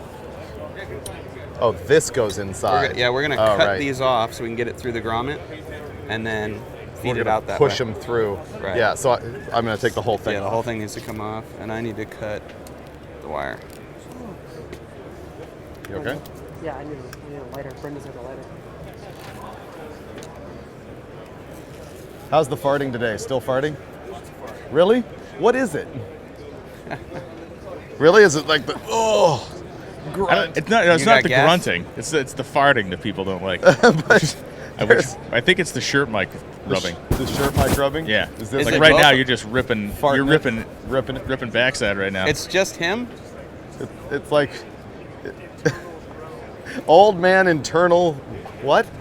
The groan. Wait, is it just him that everybody thinks is farting? Yes. no, Because it's true. no. You. I think the key is mine's buried in a forest of chest hair here, the microphone, which muffles it, you know. Kelly Clarkson. So can I just cut this here and call it a day? Yes. Because That'll be inside the car. Yeah. So let's save it for something else. I know. We'll think about putting it to the battery. Just kidding. All right, so I'm gonna run these out to you. How goes the battle thus far? Do we have everything out Sorry, that we get out? We're eliminating more wires than we're adding. That's only a small portion. This is old stuff. Yeah. Yeah, this all came out. Yeah, all of that is junk. How about, so this one stays. What's this guy? Red one dangling? Yeah. Fuel pump. So that'll connect to the ECU, or the relay that I've got in here. Oh, so this pulls in. Yeah, that'll go into the car. Or Okay. I'll run a wire out, either one. It's got a black with it that's running To the battery. right here. Yeah, So you're gonna ground it out here, it would put power in there. from the relay, yeah. Is this the main power to the relay? What? No, This runs that's the fuel pump. back to the fuel pump. That's back to the fuel pump. 10-4, go. Okay. All right, you ready? Yep, oh, you know what, hold on. These are taped together, which is gonna give you a problem. I'm gonna put it through the other grommet. There's an unused one now. Well, you've gotta pull this wire through, but it's taped to the black ground wire. Oh, I'll send a wire out to it. It'll just be easier. Okay, well, but this is a wire we can eliminate, isn't it? No, that's the fuel pump wire. That goes to the fuel pump. Oh, you're gonna send a wire out and connect it to this, I understand. Right. Okay. All right, but here comes the 2 wires that need to go to the battery for the ECU. Outboard or inboard? Coming out to you, ready? Okay, hold on. Keep feeding. Feed. Feed. Yes, got it. All right, Okay, go for it. still pulling. A lot of harness left, keep going.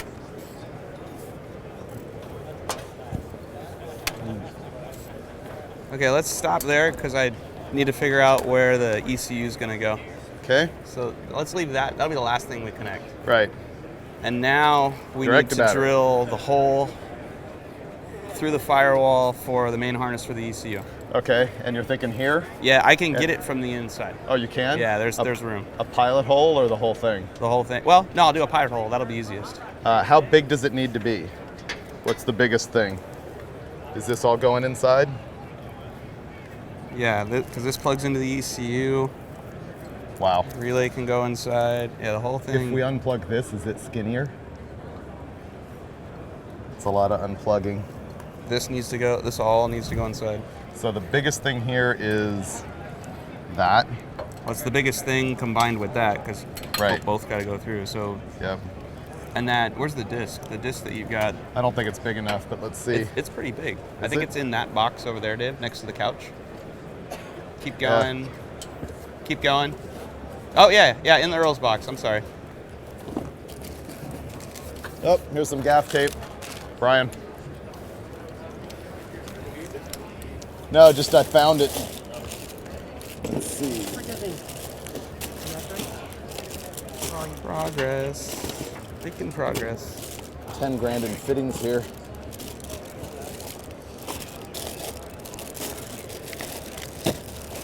Yeah, that's gonna be a big hole. Pretty much got to get that through. Because that can go backwards to get through the hole. And that's smaller. Yep, it's gonna be fun. Okay, all of this can go back in the car.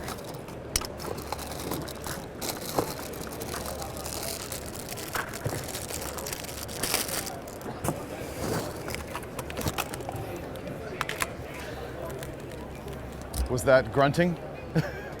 Involuntary grunting, because I'm old.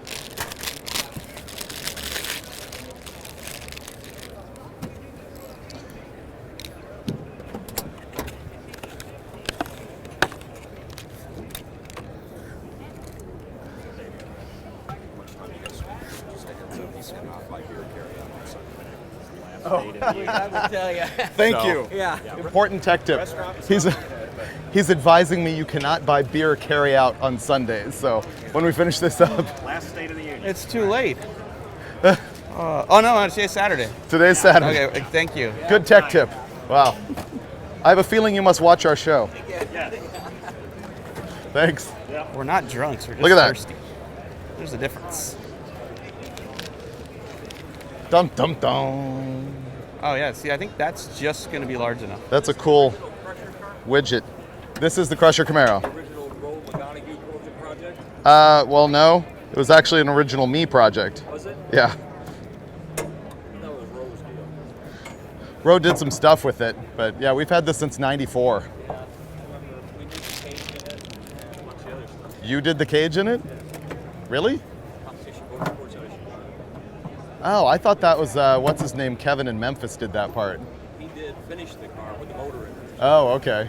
Yeah, cool. Deal with like fast times. Yeah, Nice welds, by the way. right. Yeah, took it over. Yeah, I remember It's a that. nice cage. Yeah, Dave's got them. yeah, since '94. Yep, we just pulled out the blown big block Map sensor? and are This was obviously already in making the this car. work. Need it? Nope. Okay. Yeah, There's one plug well, that's cool. Cool. It's one that we use in the dyno, and we should be able to plug right into it with the harness. So, All right. so Awesome. Now, Leftovers. now, if we want to run a separate line from crankcase, we can measure crankcase pan vacuum pressure. Ooh. Yeah, right now we don't have anything going to that'd be down the the road. valve cover or the valley plate. Yeah, that'll be down the road. Down the road. Yeah, not You today. got breathers in it, or? No, we need to go buy some. Forgot that part. No longer need that. Ooh, Trying to make this happen.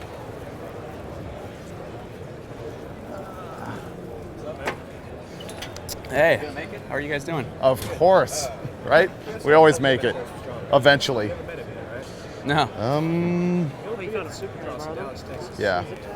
So this guy here, Really? I'm not Odds are I won't sure. be there, but Just if you can make it, he'll be there. He's always. We have two of these. Pardon me? This red one stays? That goes to starter. Anaheim is like 2 blocks from my house. I wonder if he'll be there. Now you're going. because I can walk to Anaheim I gotta give you Supercross. that one. I gotta. That is a cool race. I mean, they run 2 rounds. It's that good. You know, It's awesome. good drama there. But Pastrana doesn't race. He's just all rally and freestyle Yeah. stuff. And jumping out of airplanes with no parachute. And, That's pretty cool. Of course, you've seen the movie Nitro Circus. yeah. Yeah, it was awesome. And then you got Ricky Carmichael, who's now in the NASCAR trucks. Oh, that's right. And I thought Okay. that was too cool. It's like, okay, Carmichael Cool. goes from This is the Earl's thing called a seals it. It's like a firewall grommet. Yeah, that didn't you win, I like, hope I can fit X all the Games wires Step Up through. gold medal a Stretches bunch? out, and then when you drill your hole in the firewall, you seal it up with that. Kind of makes it look better. I want to see if it works, or if I have to hack a bigger hole. I have to hack a bigger hole. I should have gotten the larger size. Tomorrow, yeah. Yeah, in fact, I need to get back to work. Yeah, it's going good. What are people guessing for time? most people were guessing like late afternoon or early next week. Or early next week is fair. More of that part. So, dude, Yeah. Oh, it is ice? Okay, good. there's Snow, an I can extra handle it. round, Ice? right? Got enough space? Maybe a little. Well. Oh, and this bolts to the block there. Yeah. I don't need much slack or anything, right? I mean, I'm trying to. No, I mean just keep it same arc as that red one, I guess. Now, do I have to cut it with this, or do we should I use the cutoff wheel?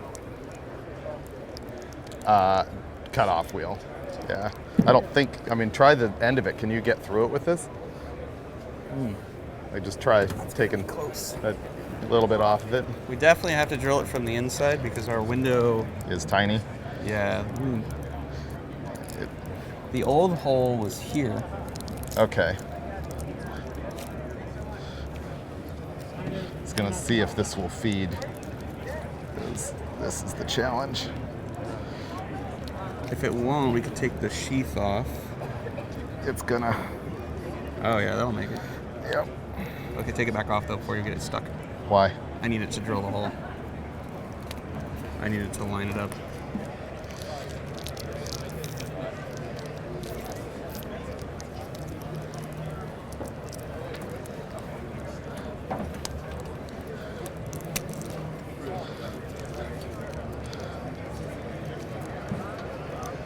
Get in. Cutoff wheel? Cut off wheel for what? The wire. You know, if we got a cutter big enough for the single. Just Let's- snip it part way at a time. Let me get my rotor 20 brush deal. strands of- Where's the? There they are. This will go through it. Where are you cutting it? There. Yeah, just just got to work through it. And just spin it around and around and around and around. We're about to put a gnarly hole in the firewall. 2-inch rotor-broach. Bueno. Exactly the size of this seals it thing. And it takes that big of a hole to get all the relays and plugs and everything into the car. I hate doing this to old cars, but I guess worth the trade-off. Especially since this makes it kind of neat. Actually, the best kind of stripper is the kind that gives you your money back, but okay. All right. Fable. Where's the drill motor? I need Did I leave it in the car or on the ground over here? Mark Firewall. You're off me, Dustin. Okay.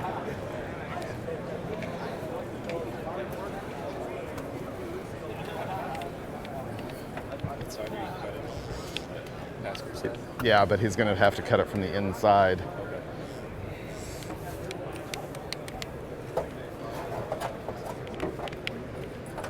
Hold on, I got to change the blade.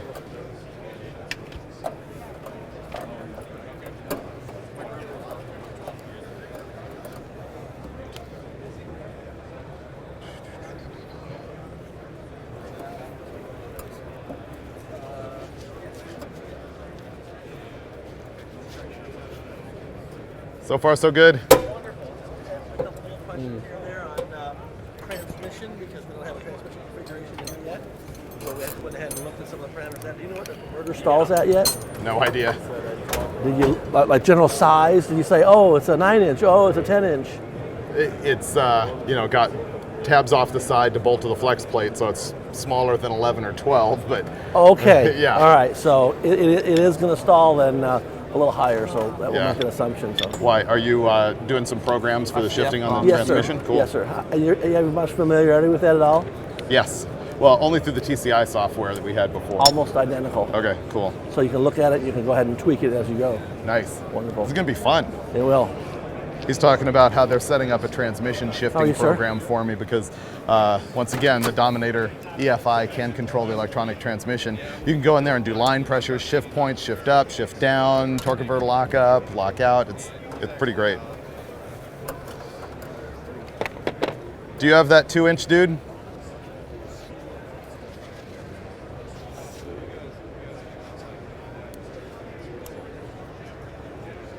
Do you still have the 2-inch hole saw or rotor broach? Yeah. Yes, you do.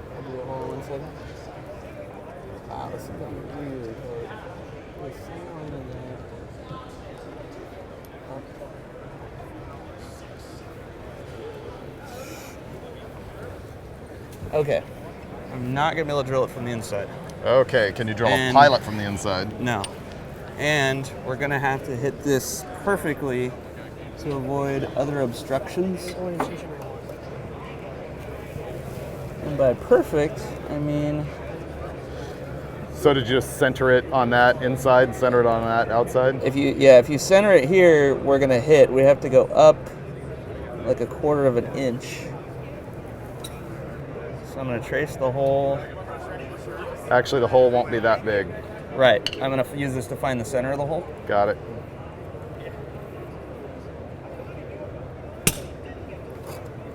Okay. Do we have... We have a tape measure. That'll work.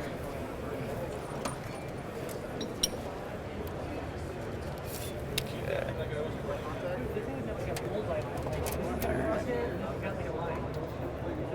All right. So it's 6. It's 6 1/8 inches wide. We'll go 1.5 plus a 1/16.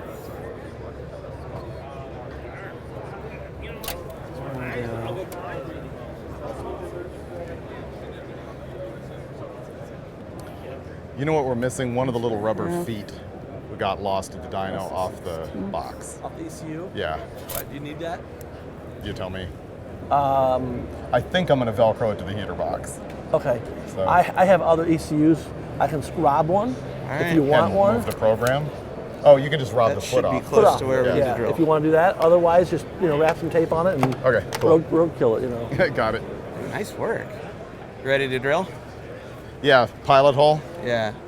If you're Oh, gonna. did you get a chuck key, Brandon? No, they didn't have any stock. Okay. Drill. Just holding it. We don't need one. It'll work without a chuck key. I took the thing off. Should I put the battery in, or is the positive terminal on this side or on this side? Depends on which way we flip it. We've got to rewire it, so whatever's easiest. I mean, we've got plenty of wire. Just like you, right? But what we don't Well, have we yet don't is want to have terminal. to. We don't want to have to try to wire the starter again. So put the positive one right here. What about the battery terminal? So there's one floating over? There is one floating around here. Of course. Wouldn't it's you? on the old battery. I gotta admire you what you're doing. My high level of stupidity. But this one go back because this has got, there's only had the one ground on it. Makes everybody know you are here. Well, Yeah. that's got to go It's from the been engine block. pretty good. to the- 50,000 to people the watched stud. yesterday. And But I'm saying there's nothing else on this terminal, so I can actually put this back on Yeah. onto the block. Yeah. With the trick spacer. Trick spacer. Now let's see if it's clocked right. I think I had it all 3 to 5. Oh yeah, I've heard that it's pretty bad. Hopefully it goes this way since you're going that way. Well, we're gonna head south till it's warm and cut west. That'd be a good idea. There's not going to snow again tomorrow. So Yeah. hurry up. Get Hurry done. up. Got it. Good seeing you. Good to see you too. Do you know where the drill bits are? They're in the drawer. Which drawer? It's an octopus. Oh, You gotta get technical, there's right? 2 sets. Here's the extra set that I'm not going to put on the battery. So I can just drill this guy in there, right? Yeah, start really small. Yeah, because we might be moving it. And if you're going to slip the drill, slip it towards the passenger side. Okay. There's your margin of error. I'm probably gonna break the drill. It's my norm. Really wish we had a chuck key. That would make this so much better. And a punch. Punch would be nice. We don't have a punch, we have a Phillips. Wow, who crop dusted me just now? Is that you? Holy cow.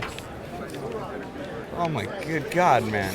I don't think it's starting on camera, so that's what I had to do. No, nobody was starting on Good luck with camera. that. Just you. Oh my God, that's bad. Oh. You could sterilize vegetables with your butt right now. Man.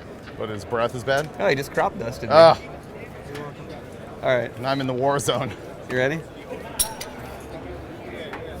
So there's your mark, but if it's gonna slip, move this way. Away from this, because it's basically Right. set up with the edge of that to be next to there. Okay, like. You like that? Let's just move it over just in case. Move it over here. Yeah.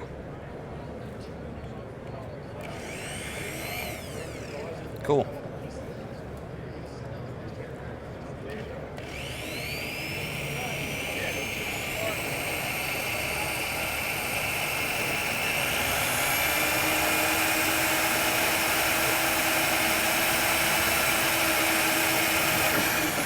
Okay, you want to go eyeball it?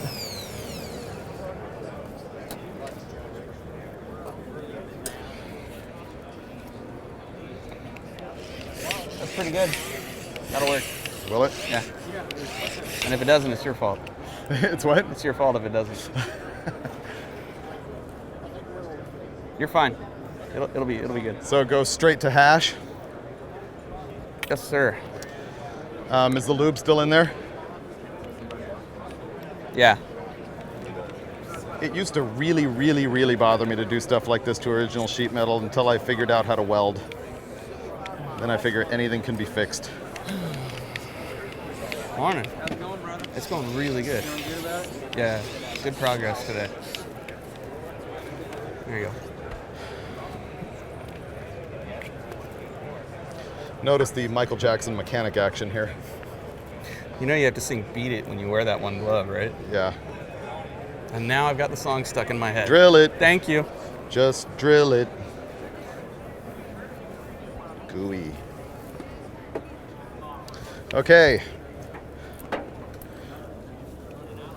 Okay, don't screw up.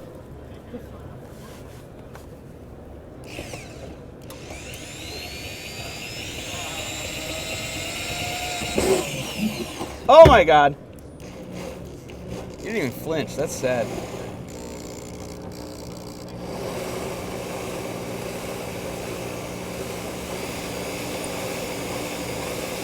You're gonna go right through a weld, so you're totally gonna test that thing out. Oh.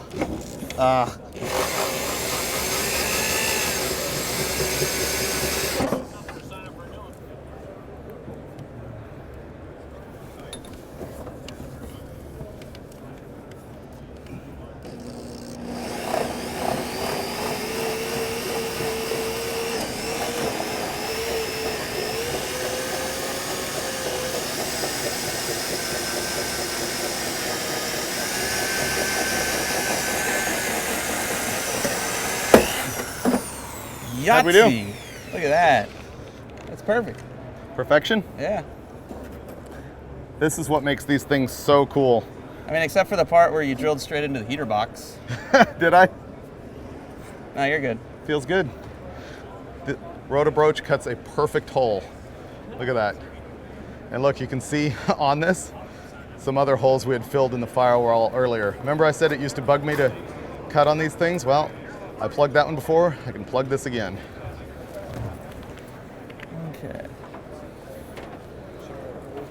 Sure. Look right through the glove box. You cannot miss it. What if I actually put this away? Imagine that.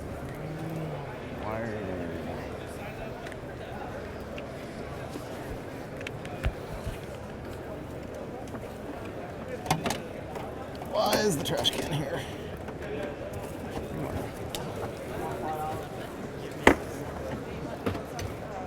Okay.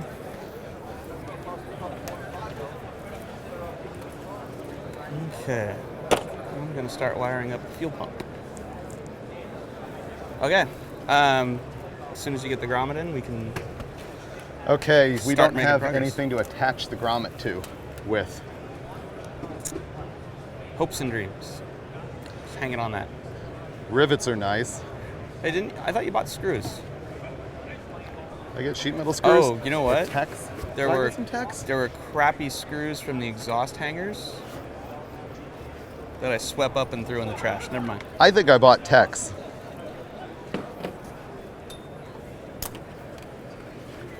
Watch out behind.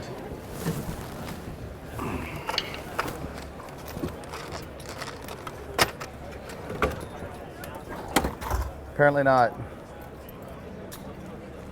I have tuercas hexagonales. That's probably not how that's pronounced.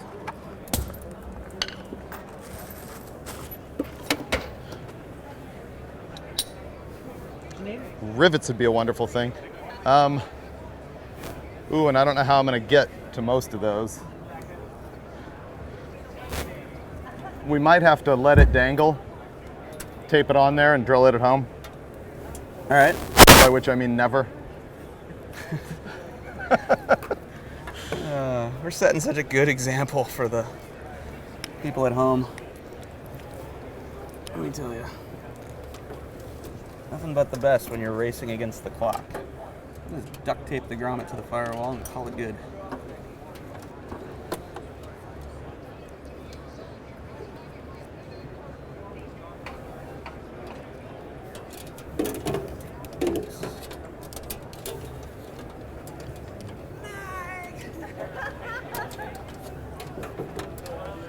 So that's gonna go there. Is this junk now?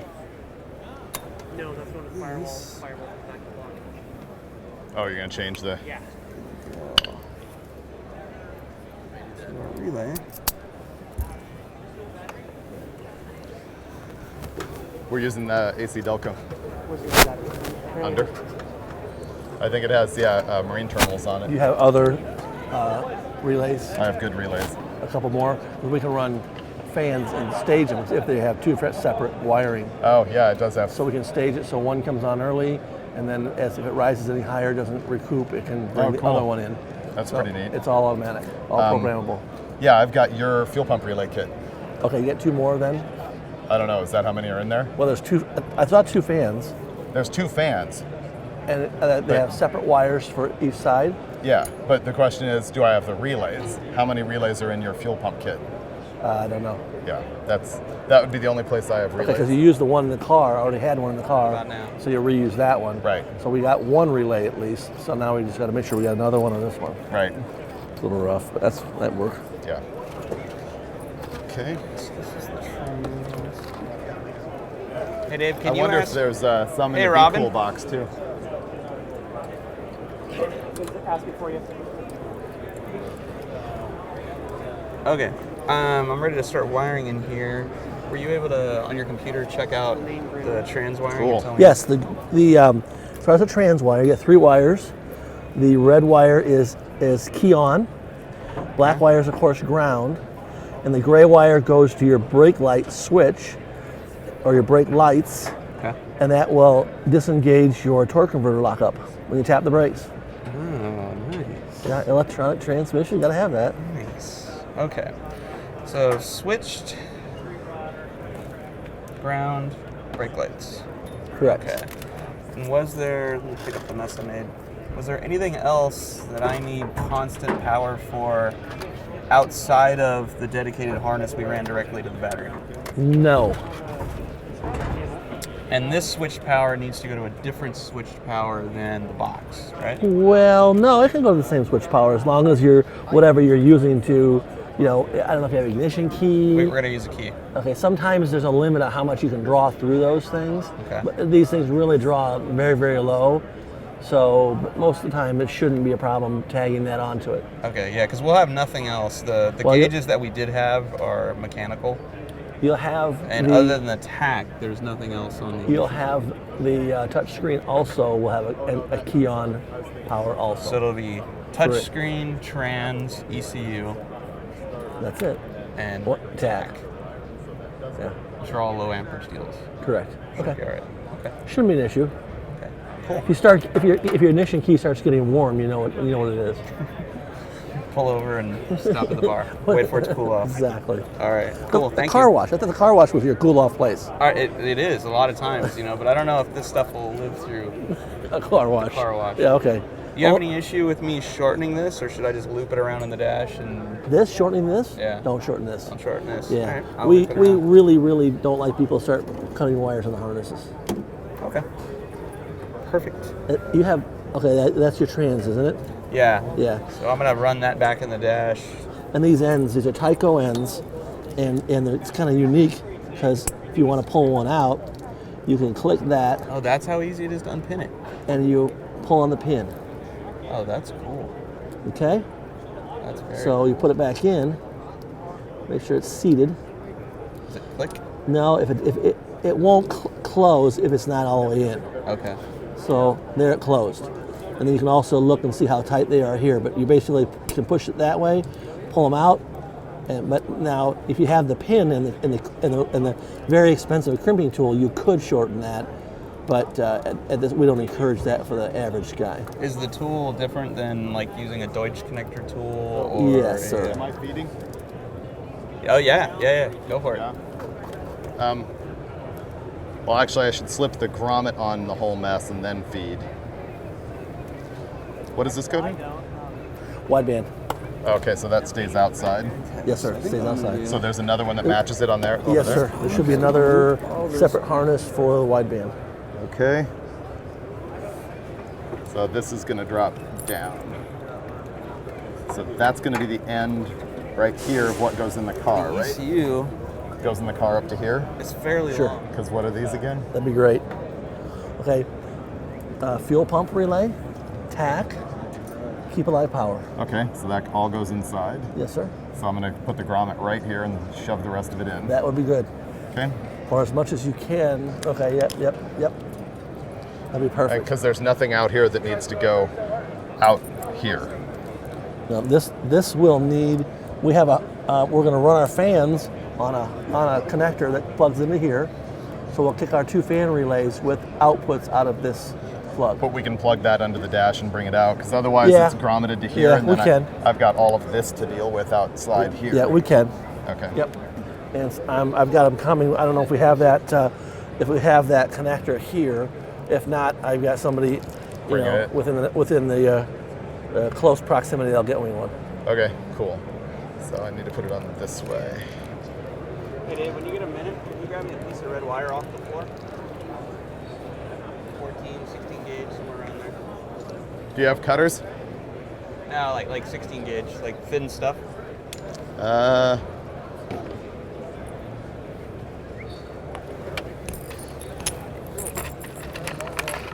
on 14? or the off? Is that the on or the off? I don't know. We don't have an on, do we? No code. You're on. 14? Okay. All right. This one. This one. Okay. So we got the hole in the firewall. Dave's just about ready to start running wires through that go to all the various sensors in our car now and plug into our ECU, which we really still need to find a place to mount. This thing's about 1 foot long and it's got a really stout metal case. The thing's actually fairly heavy, so his dream of trying to Velcro I'm this feeding like this grommet. is probably not going to come true. So I'm going to have to figure out something else because probably don't want to use that as an armrest. They might have an issue with that at Holley. I don't blame them.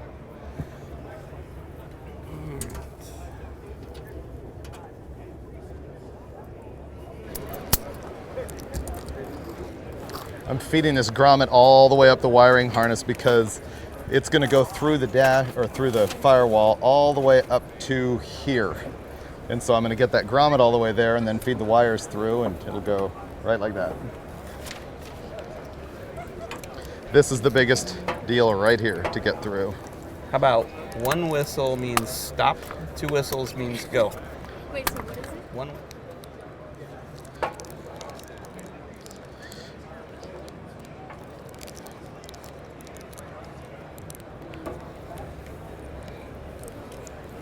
It's like birthing the thing here.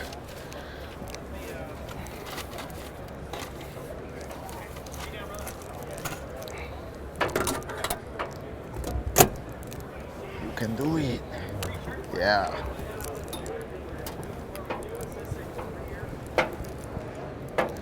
Downhill from here. I'll be back. Okay. Guess where I'm going? To get me a Coke? Yeah, that was it. You can. Where do I get you a Coke from? There's machines outside. Or there's a store right there. I know where mine is. Let me take your money then. Do you want anything? No, but he'll take the 20. Oh, cool. Yeah, cool. All right, so time for another trivia question, little Camaro trivia, Camaro monster truck trivia coming this time. So go to the Holley Facebook page, and we ask the question. You have to get the answer on the Holley Facebook page. The first correct answer to our question will win a RoadKill t-shirt. So in the 1980s, there was a Camaro-bodied monster truck. I want to know who drove it. I want to know what the name of the truck was, and most importantly, what made it different than every other monster truck in the world at that time. So once again, there was a 1967 Camaro monster truck in the 1980s. It was kind of famous. It was on TV a few times, and it was kind of well-known around the country. And I want to know the name of the guy that drove it. I want to know the name of the truck itself, and I also want to know what made it different than every other monster truck built to that point. Now go to the Holley Facebook page in a minute. You'll see the question, and the first correct answer with all 3 of those parts in it will win a RoadKill t-shirt. Now let's take a minute to thank our sponsors for helping us out and making this all possible. Holley, the presenting sponsor of this whole adventure this weekend, as well as Classic Industries. They are the presenting sponsor of today's action here on the floor of the 2013 PRI show. We have Ironclad Performance Gloves, Eastwood, AC Delco, Gearstar Performance Transmissions, Mast Motorsports, GoPro, and Be Cool. And the Eastwood tools we've been using basically exclusively the whole time here. We've had a great set of tools and a nice toolbox from Eastwood. Everything's held up. David, the Eastwood tools have held up through both the proper use and the complete misuse of their intended purpose as well. So that's a good testament to their quality. They knew the element they were dealing with when they sent them. Yeah, the channel locks were completely not labeled as a hammer, but they have survived that. They have survived that treatment well. So stay tuned. The guys are making good progress on the EFI, and hopefully we'll have some fire this afternoon. Go to the Holley Facebook page, answer the question, win a RoadKill t-shirt. Oh, that's cool. Classic Industries, America's first choice in restoration and performance parts for Camaro, Firebird, Trans Am, Nova, Impala, GM trucks, Tri-5 Chevy, and Mopar. The largest inventory, fast shipping, and low price guarantee. For a free catalog, call 1-888-46-CATALOG.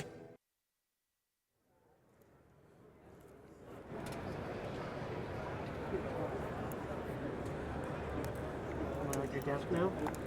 Playing something in my back. Would I do that? Hope it doesn't bite. Oops, that's just tape.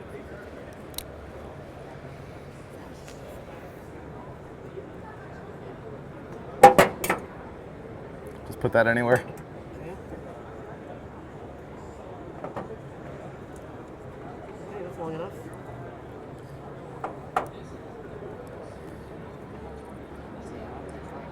Come on. Be smarter than the tape.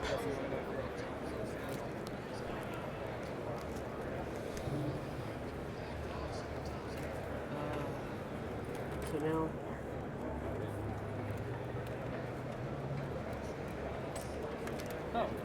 Hmm.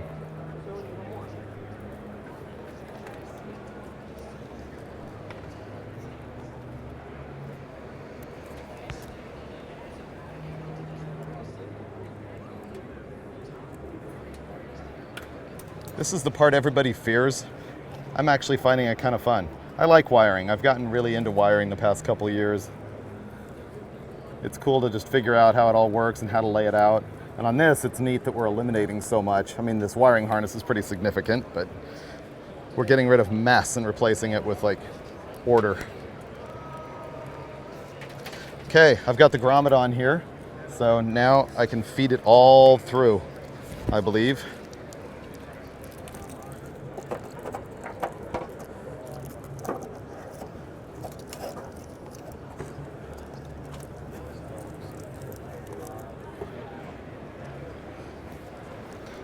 Uh-oh. The talent is getting to work. Well, I can give you the handful of the wiring.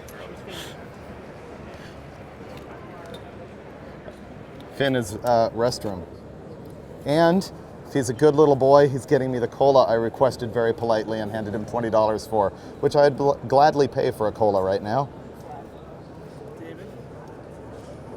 Dum bum bum. What is it? That's the second wideband. Oh, what does it plug into? This plugs into the ECU. Okay. This comes out in the engine compartment for the wideband. So. And all of those others? No, these won't be used. Okay. We can go ahead and trim those and cap those back. I can actually trim those? Yes, sir. Okie dokie. Or better yet, with the Tyco connector, we'll just remove them. Cool. So. Okay, here comes the tough one.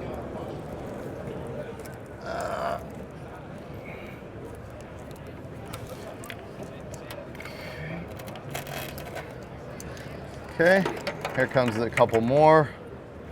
1, 2.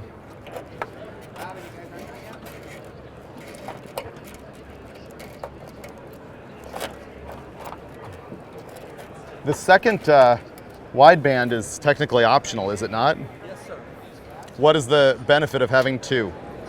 He said yes, they're optional. In some combinations, we see a different bank-to-bank fueling or O2s. Okay. And should you want to do some trimming, or you have the option of with closed loop.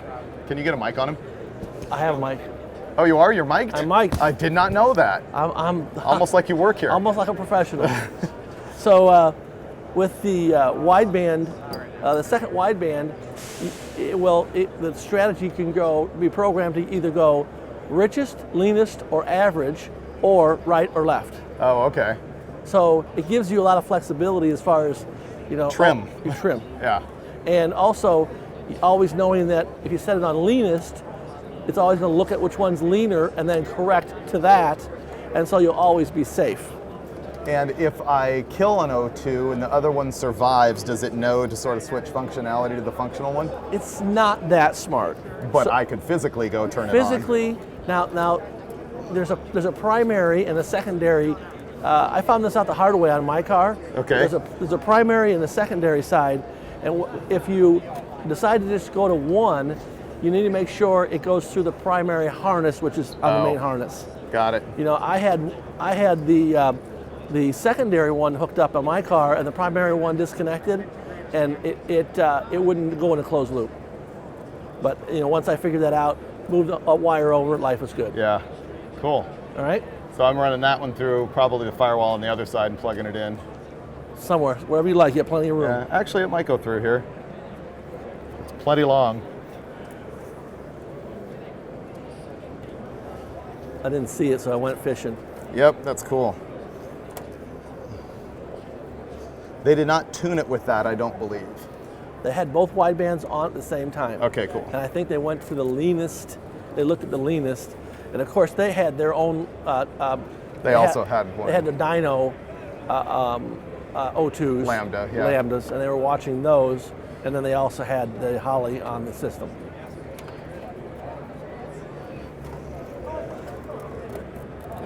You've been so helpful. You want to go get lunch? I have people. We can send people to get lunch. You have people for that? Okay. Well, looks like Mike's got a snack anyway. So that's how that's going to look once I get home and rivet that on there. Oh, I put it on backwards. See, because it likes to have the flat side towards the firewall. I'm dumb. Wow, I'm not changing that. I'm with you. Probably ground it. Okay, this goes down to O2.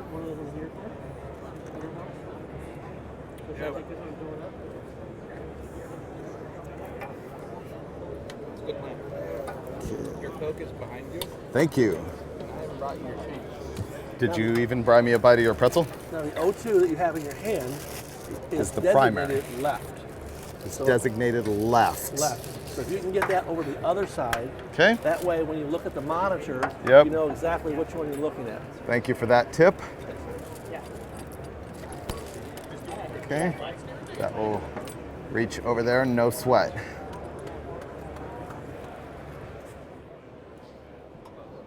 All right, so the answer to our latest trivia question for a Roadkill t-shirt, the answer was correctly given first by Mitt Nadum.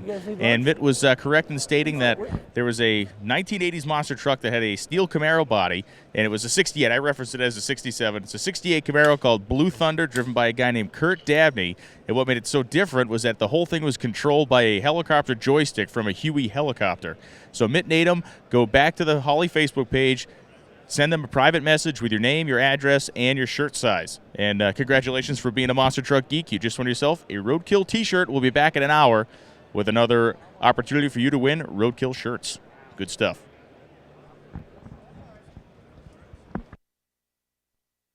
I'm a moron. I got pretzel, I got pliers. What more do I need? I've actually never used that. It's cool. I really feel like turning it around. Because that's going to suck long term. How brave do you feel about splitting the... Yeah. Yeah, okay. We think alike. So I probably will deal with that at home. I'm going to lay this here for you. I'll let you sort that out. Okay, so that is going to be... Let me just plug that into this dude.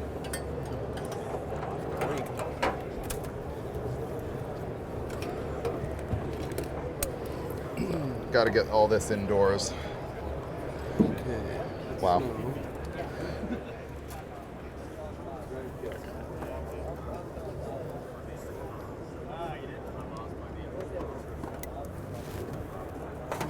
So that wire goes this way.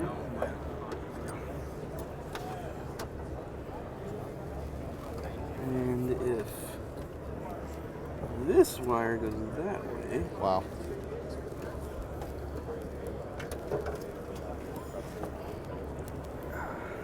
we can meet in the middle.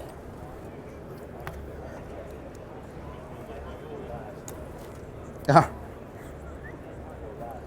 So I had a All right. food malfunction. So, got our main harness in gonna be here. We got our tough. trans harness in here. We got most of the spaghetti cut out of the car.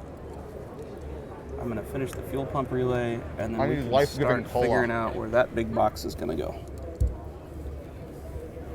Oh, I remember why I got out of the car. It wasn't just for my pretzel.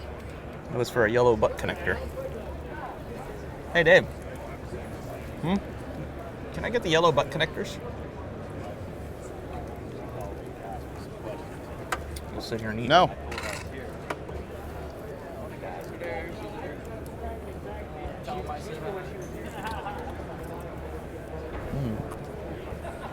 I consider this health food because I got it without the salt. Life-giving cola. I feel better already. All right, this is getting a yellow one because the wire I'm connecting it to is bigger than the wire over here on the fuse, which is cheesy, but there's only 5 hours left in this deal, and I really want to make this thing run on time. So I'm just going to keep going.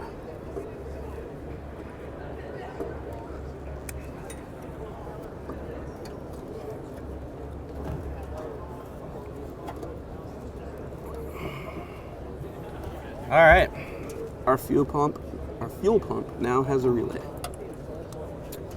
and a fuse. Let's see if it's even in there. Nope, no fuse. Do we have fuses? We have fuses? Uh-oh. We need a mini ATF. When it doesn't run later, because the fuel pump's not on, it's because we're missing a fuse. Oh.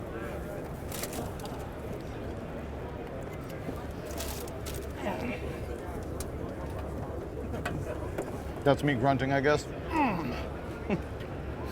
Grunt cam.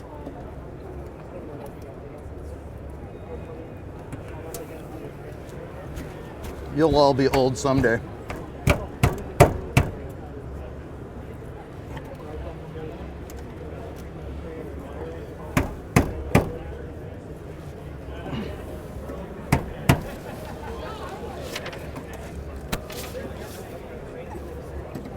Got it. That was more grunting, but it worked. Oh yeah. Karate chop action. Can you pull whatever this is through?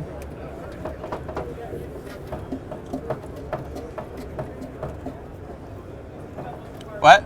Can you pull this through? Oh, yeah.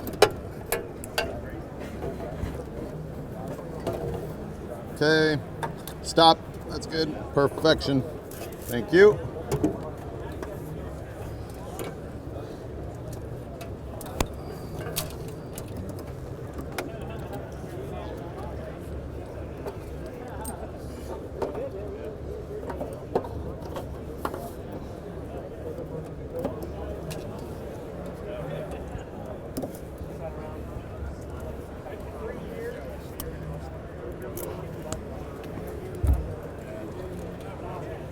Okay. I have to crawl under and connect that wideband O2 and bring some wire ties so I can tidy it up, make sure it's not burning on the exhaust.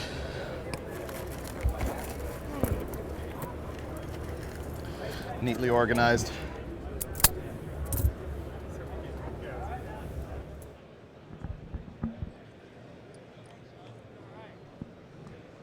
Hey, so if you're hanging out, if you're at the PRI show and you're watching, keeping up with us, Ironclad gloves, we got a bunch of gloves to give away, so come on over and see us and see if we can get some in your size, get you hooked up with some great Ironclad work gloves. Yes. They're good. They've prevented Freiburger and Finnegan from bleeding from the hands for the last 3 days, so that says anything. And there's a winter cap in here. Today and today only. There's a snowstorm outside. We'll throw in the hat for free. And you get both gloves, not just one. So, what are you guys doing? Deal of the century. Hanging out, you know? Yeah? You building another car? Chassis to engine to No. body, chassis to battery. With the same one? Good. Chassis battery's faster, maybe. Glad to hear it. No, I'm sorry. Always Chassis need battery's faster. Chassis to engine's 1 gauge. Yeah. Body to engine is 4. Body to engine is 4. Body Actually, you might be the engine first. To chassis is 4. Sorry. Yeah. Let me say it to you, and you tell me if you did it. Body to engine, 4 gauge ground. They're made, not installed. Engine to chassis, 1 gauge ground. Chassis to battery, 1 gauge ground. Those are done. Okay, so you just gotta put them on. The battery to ground inventory. Okay. His vehicle. Can you install them all? This is our input-output connector harness Oh, for the... for the input for that run the fans. Right. So we're good to go with that. Cool. So Let me see it. Maybe I'll feed it. it doesn't feed. You said it was going on the inside. Battery to chassis. Yeah, but I have chassis to engine, feed 1 it gauge. out to control Yes, the you do. fans. Yeah, 2 outputs for the relays. Yeah. How many do we have here? We have a total of 8. Okay, what are all these things deciding then? instructions? Or are they on the disc? No, we can repin it also, so it doesn't really matter at all, but they're on the disc. You want to go ahead and cut that? All right, time to use diagram. Okay. We're about to talk about what this is. This is a wiring harness that is the optional controlled outputs from the Dominator box, and we're going to use it to control our fans.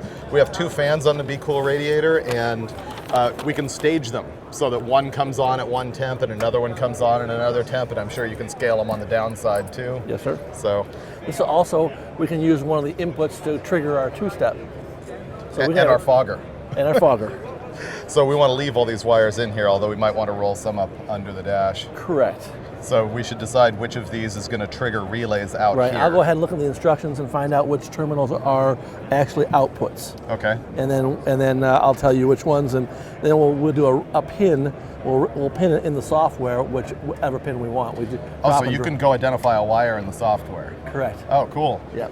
So if you're already using the gray one, you don't have to rewire it. You just go in there and say, now I want the gray one to be my nitrous. Correct. And it's a drop and drag type of thing. Right. So. Okay. All right. Should I put the fogger nozzle here or here? I like them up high. Yeah? Either that or we make a plate to put the 871 back on top of that manifold. That's a good idea. That's a good idea. I suppose you could put 2 nitrous plates on it too. Correct. Actually, Is this the same spacing as the top plate on a, because you make, or NOS has a blower nitrous doohickey that essentially is hardwired with fogger nozzles in the side of the plate. I'm not sure of that. I haven't used that, so I like foggers. Fix that. I like foggers. Yeah, foggers are good. Especially since if we put a fogger nozzle in there, you have the option of using both sides of the nozzle as nitrous. So it's already a 2-stage because we put the fuel in through the injectors. Oh, so do we have, It'd be dry. Do you know if we have enough injector here to support a 200 shot? I know we do not. Yeah, that's kind of what I thought. So. Yeah. But the ECU has a capability of doing that. ECU has a capability, yes, 4 stages. Can it trim it with the O2 when it's on the bottle? It does. It does. My Nova does that. Yeah? So and basically, you can run your closed loop with your standard NA program going down the road, and then you can designate a different closed loop or target air fuel ratio for the nitrous. Oh, okay. So yeah, that makes and sense. timing table also. So you have that way when automatically retard. Can you retard it with stages? Yes. Does it step or do you make a curve? You can make a curve. Wow. Yeah. This thing's pretty sweet. Oh, dude. Into everything. It is, and the beauty of it is you got a long way to learn a lot about it because won't have a lot to do. So if you have a laptop and a charger or the touch screen, you can play with it and you mess with whoever's driving to see if they know that you took fuel out and watch it come back in by the closed loop. Can you do everything on the touchscreen that you can do on a laptop? Probably not quite. Not quite. Yeah. Not quite, but most everything. Yeah. And of course the gauges, you can reconfigure the gauges. So driving down the road, you can watch your temps. You can watch if your fans are going on or off. Your fuel pressure. You can monitor all that. I didn't pay attention. I assume we have all those sensors already plugged in on this thing. I think they did. I think they left everything on it. I see the map. I see the IAT. I know that we've got this stuff up top. They only have 1 TPS on That's it, all which we is need. okay. Yes, sir. Obviously idle air. I don't know about temperature and oil pressure. Oil pressure was all the way in the back on the far Oh, it's corner. plugged in. It says oil pressure. And what was the other one? Water temperature was on the cylinder head in the front. And I see Okay. a wire going there. So that part's all handled. It is hooked up. Yes, sir. This is going to be awesome. Oh, you're, I'm so by the time you hit the California border, you're going to be an expert. Yeah. Completely ruining things. Exactly. It's like, if we did this, will this hurt something? Yeah. Yes. You did what? Yeah. Wow. This will be cool. Does it have the capability of individual cylinder if I put a wideband in every hole? Yes, sir. Wow. Yeah. I trimmed mine on the dyno before I put it in the car. Yeah, so you know the basic shape and then just go up and down? The basic shape, it just went up and down. And in the car, pulling plugs and looking, I don't have individuals in the car, but I have wide bands on the tubes on the 2 leanest cylinders. Right. And then in the collectors also. So that way I know how close it is and it won't average me out. Wow. But pull the plugs and they're all, I've never had nitrous, I spray a 44 jet I've never had nitrous with a 44 jet have the plugs look also uniform. You never nip them? No, nope, Never. not at all. Nope. You're claiming never. Well, never say never. But Yeah. I set the wideband, I set the O2 at 13:1, and a total of 8 degrees total with that setup. Yeah. And life's good. Can you adjust fuel pressure? And can you monitor bottle pressure and fuel pressure and adjust them so that you're not ever running lean because of low fuel pressure? What'll happen in closed loop is we've had guys, we've had some drifters and some other people who have either fuel pumps going bad or fuel filters getting clogged. Right. And what happens is if you leave the parameters of the closed loop pretty wide, because you can narrow the parameters down or open them up, they come about 100% at latitude. Yes. Fuses? Okay. What we've Sorry, had getting parts. is the ECU has chased the fuel and corrected for it, throwing gobs of fuel into the engine to overcome plugged fuel filter or lack of fuel pump. Yeah, just do it with the duty And cycle. we've had several guys, exactly, we've had several guys come back and say, Not these. it saved my engine. I was on a pass and the pressure was down to 20 pounds, but it threw enough fuel in there Right. that it didn't hurt the engine. I knew it was down on power, but it didn't hurt the engine. And so is that something you have to set up or it already knows? If you're in closed loop, it just does it. Okay. Yeah, it doesn't monitor the fuel pressure to do that. And we don't have any tables that will react to fuel pressure or nitrous pressure. Okay. But trust me, those are coming. But it won't work at wide open throttle then if you're running open loop? Ours runs You're closed loop all the time? All the time, wide open throttle. Yeah. Yes, sir. Okay. Where's the fuel pressure sensor? Wherever you want it. Now, I don't know where your fuel pressure regulator is. Oh, well, it's down here on the frame. Okay, the So regulator? Do we have to put that in? You would have to put a transducer in the regulator or in the rail somewhere. Do we? Or We don't have that then. it was not on the dyno. Okay, then we need to sort that out. Yeah, if you want one, then we can do it. I'm doing a camera bit. Can you text Brandon? Yeah. If you want one, we can do it. Half-inch socket, medium extension ratchet. Okay. You can talk to me while I'm. All right, if you tool want hunting. one, we can do it, but we got to make sure we have enough length on that lead that comes out of the harness going down to that fuel pressure regulator. So it's not really required. It's not mandatory. Okay.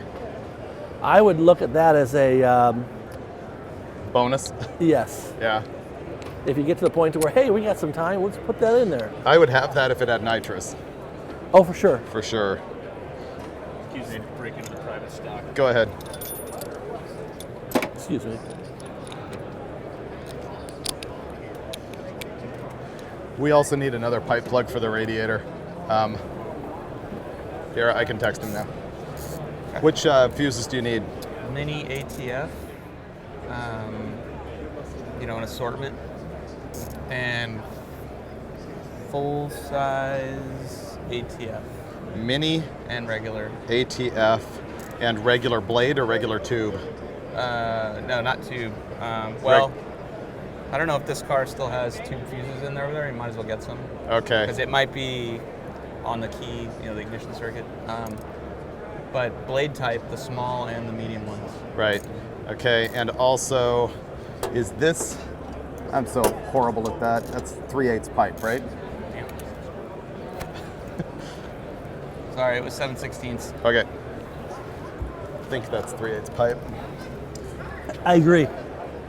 Hey man, well you stepped away from the car. The audience is growing rapidly, so let's give everybody a little bit of an update as to what has happened so far today. Okay. Can do.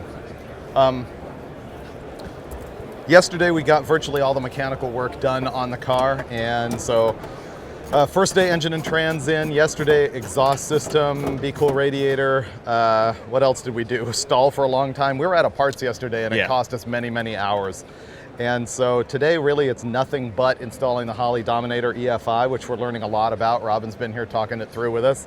You've seen that on screen. I didn't realize we had him mic'd up. Yeah, he's which is mic'd up. good. Oh yeah. Yep, so we actually have a brief moment of intelligence here on RoadKill Live. Let's not give ourselves too much credit. Okay. I was giving Robin credit. You just Fair insulted enough. him. Fair He's enough. about to lug you in the back of the skull. Wouldn't be the first time. Carlton Fisker skull.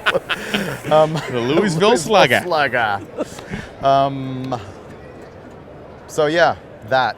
Okay, cool. Installing EFI and, oh, I need to start plumbing this junk too. I can do that.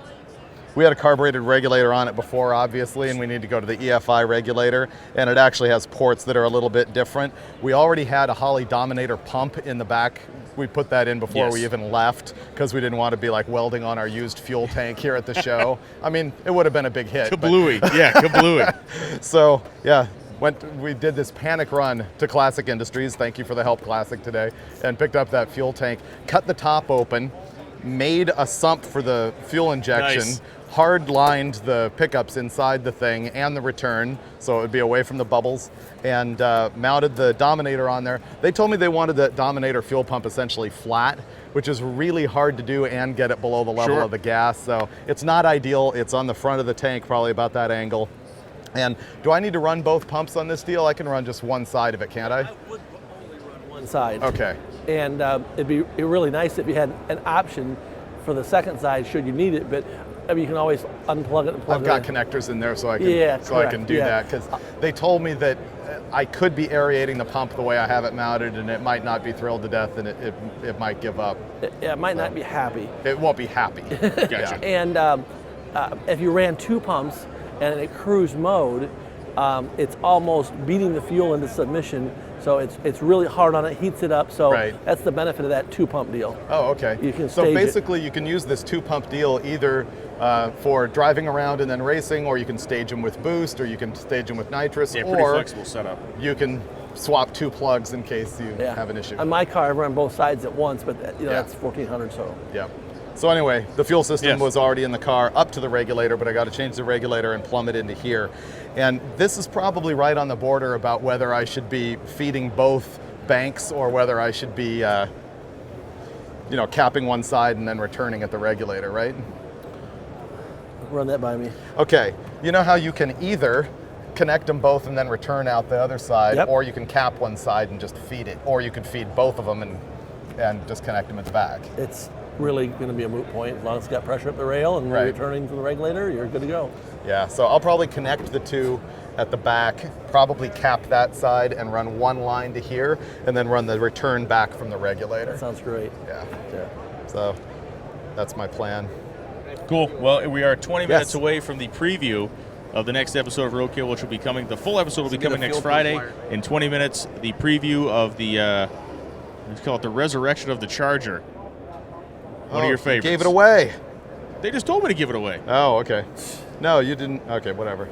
You're fired. This reminds me of Drag Week. No. That was, yeah. I'm ordering stuff from Brandon. Okay. So 20 Got minutes, go back to work. Gonna connect to that fat red wire for the fuel pump. Okay, then that's probably all we need, right?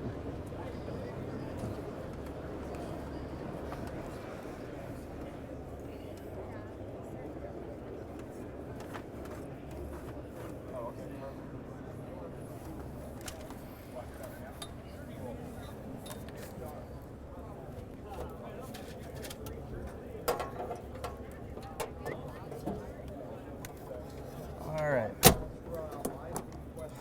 We've got main harness,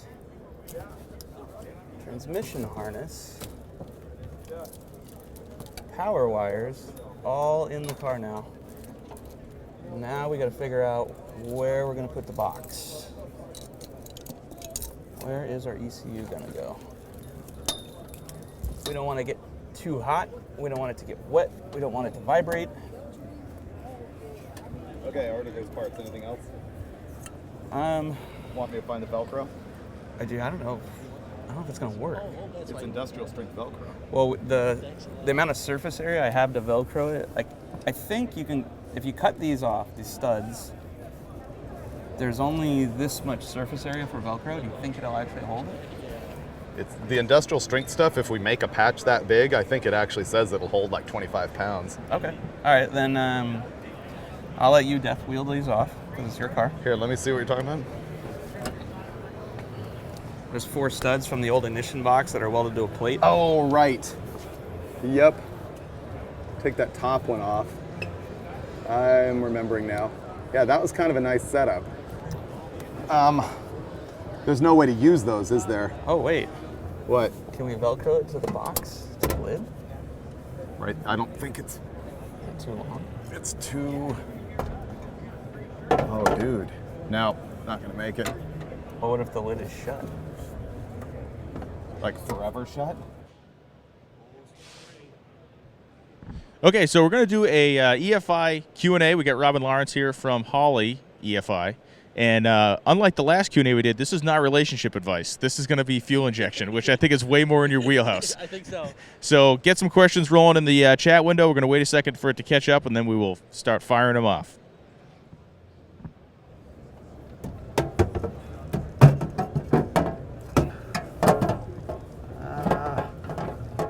Or I'm going to take these gauges out because they're useless to us now. It could go right on top of the trans tunnel. Yeah, which wouldn't be too bad. That won't get that hot on this trip, I guarantee. Yeah, the problem is these hit the inside here and it doesn't go on. Okay, well let's... All right, so one of the first questions we got was a guy who said, hey, would this system be good on a mud truck with open headers? And I mean, go. Is there any limitation to what you can bolt this stuff to? No, really, there's not.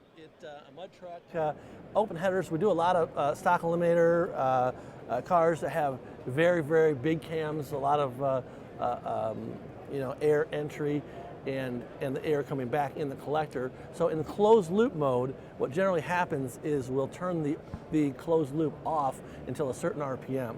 So it is open loop EFI also. So go ahead and do it tuning in open loop, and then. Turn the closed loop on in about, let's say 5,000 RPM or 4,000 RPM. Some of the stockers are around 35 to 4,000 RPM. My Nova is, closed loop at 5,000 RPM. Sure. So not a problem at all. Cool. Yeah, with the stock eliminator cars, of course, real weird duration and camshaft and stuff like that. So one of the guys asked, what's the displacement-wise? What's the flexibility here? Well, we have guys put them on Hayabusas. We've got somebody wants to put them on a 2-cylinder engine, experimental test engine, a 2-cylinder deal. We have enough injector to run some 10-cylinder and 12 cylinders. We don't have the logic for an odd fire, okay. But as far as cubic inch, really no limitation.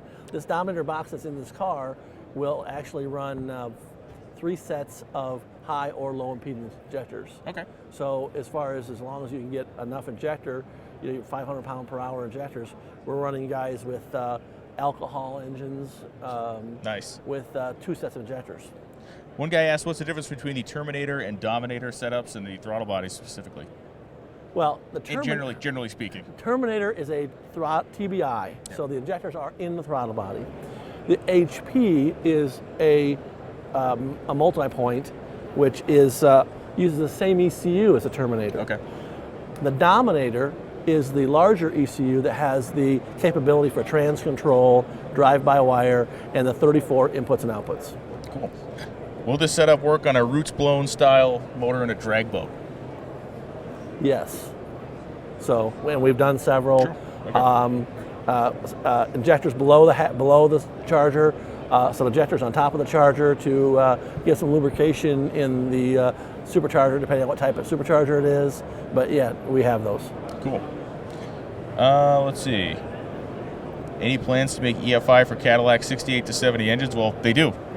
You're looking at it, basically. And just about any, you can put it on just about any engine, as long as you have a ignition signal, okay? Sure. So some combinations we put a crank trigger type wheel on it. Sometimes we put a 60-2 wheel on it, depending on the application. If you're looking for sequential, you have to have a cam sensor in the mix at some point in time, determine the firing order and the cam deal. So, you can put it on just about any engine. It's more difficult. It's not a plug and play like it is on the LS, but we have people running batch fire on a throttle body injection, and just using the distributor coil output to kick the ECU. Cool. Let's see. Would it work? Yeah, as far as would it work on different types of engines, it would work on any type of engine. Again, this is a fuel delivery system, so if the engine needs to 95 consume Mustang, fuel, yes. you know, not late model Flathead Mustangs, V8. flatheads, That yes. flathead, the guys over at Angler did a flathead. We've done 3 flatheads. Angler's done 3 flatheads, yes. Is there a throttle body free Jeep? I don't think you guys offer a Jeep throttle body. No, at this point. I mean, it's You pretty could much make it. You could probably adapt. exactly. An I adapter mean, for, yeah. and yeah, that's wow. These rolling through here. LS VVT V8. No control for VVT at this time. So we don't do variable valve timing at this time. Can't the LS has? Is the Terminator system, can it handle blow through? Is it boost? We're working on that right now, Okay. and we're actually be doing some testing with a Terminator with blow through probably the next 3 weeks. Okay, cool. The limit of that would be the 600 horsepower with the 4 injectors, and if you now we are looking at bigger injectors so we can increase that number to around 1,000 horsepower. Cool. This is actually a pretty good question because I think it fits a lot of people's situation. The guy says, I got a 77 Nova with a 355 in it. What's the benefit of me making a swap to fuel injection? Well, closed loop tuning, you'll have a much better control of the air fuel across the entire power band. So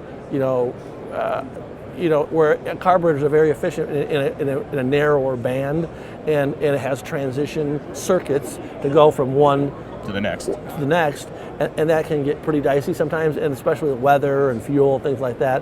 Whereas with an EFI system, you are optimized at every RPM, level. Yeah, every RPM level, and you have the option of closed loop and cruise mode. So where some carburetors aren't efficient at low speeds, the closed loop will take care of you. Is there any cam limitations for a big block Chevy using the Dominator system? I think we pretty much covered that, but no. I've got the cam in my small block LSX is a 288 314 at 50, and it idles at 1,800 RPM. And we did some testing on a Larry Morgan Pro Stock Hemi with Holley EFI, so really no, there is not a limitation. Cool. You'd want to run alpha N instead of speed density, but that's just a strategy for the throttle, things like that. So absolutely. How much are one of these things? I won't touch that. Did they believe you? I don't. So far, they're buying it all. Really? I have a future. Could the Dominator run 2 engines simultaneously? If they were 4 cylinders. Yes. Right. Yeah. If they're 4 yeah. cylinders. So a pair of 4 cylinders. Yes. Yes. Build it and bring it on drag week. Nice. Some people. That guy needs it out of here.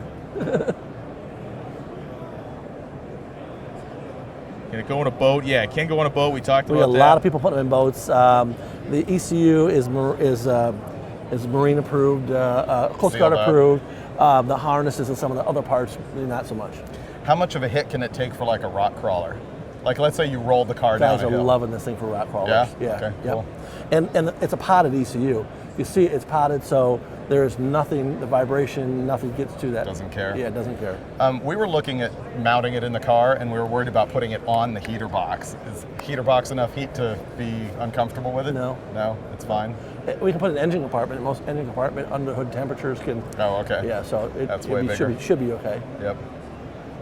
Why did Holley get into the EFI business? Holley's been a fuel management and fuel systems and fuel control. 1903? Yeah, like over a century. So yeah. And prior to this Holley EFI version, they had the Commander 950, and prior to that, they had another system. So projection, and then there was another one that was a digital deal that was had knobs on it. So Holley's been in this business for 30, 40 years. Food is here. We'll be going to the we'll be going to the Q&A session with me and Finnegan once we go to eat. Okay. But let's wrap up. People still like throwing stuff out for Robin. Let's hit you with 2 more. E85, we're good with the E85. 85, methanol, 85, no problem. I saw a really good question there, and it is rudimentary, but a lot of people ask it, is it speed density or mass air? It's not mass air. It's not mass air. Yeah. Now, and it's not really speed density either. It is speed density. Is it? It's speed density, but it can be speed density. It can be alpha N. That's what I thought it was. It can be combo. On some combinations with big cams, we run alpha N up until a designated RPM. So it can idle. So it can idle. Yeah. And then it goes into speed density. How is this going to like this 253 at 50 cam that's in this thing? Oh, we were just talking. We talked No a one lot cares? about that. Like he's the camshaft that's in his stock eliminator car is just A full-on lot. mental. Yeah. So. But you're not driving it around. Right. Yeah. We're gonna. The cam in this thing will have to be a little bit dirty with our air fuel. Right. But that's how you get by some lumpy cams. Yeah, it'll probably be smoother than if it was with a carburetor because Correct. it doesn't count on a signal pulling fuel. Right, and you can massage it going down the highway. Yeah. You know, okay, well, let's take this out, let's try this. So you can move the command and air fuel ratio up or down at that given RPM and see where it's happy. On the touchscreen. On the touchscreen. When you do something on the touchscreen, does it just basically take a portion of the cells and go, okay, this is kind of the cruise area, and alter those? You can do the entire map. You can do just one cell. Or On the touchscreen? On the touchscreen, or you can Wow. do a group of cells. This is pretty good. What else? You guys be using? This is for you. The big blocks Chevy Scoop and no hood. What's going to be the hood? Oh, we scoop don't know. situation? We haven't played Yeah. around with whether we're going to use the Holley Enderley style or our old fabricated boat scoop. I don't think the boat scoop's going to fit. I think it'll hit the cowl. We'll see. What I really want is velocity stacks. I think that would be cool. Let's do one more good one, then we will have lunch apparently.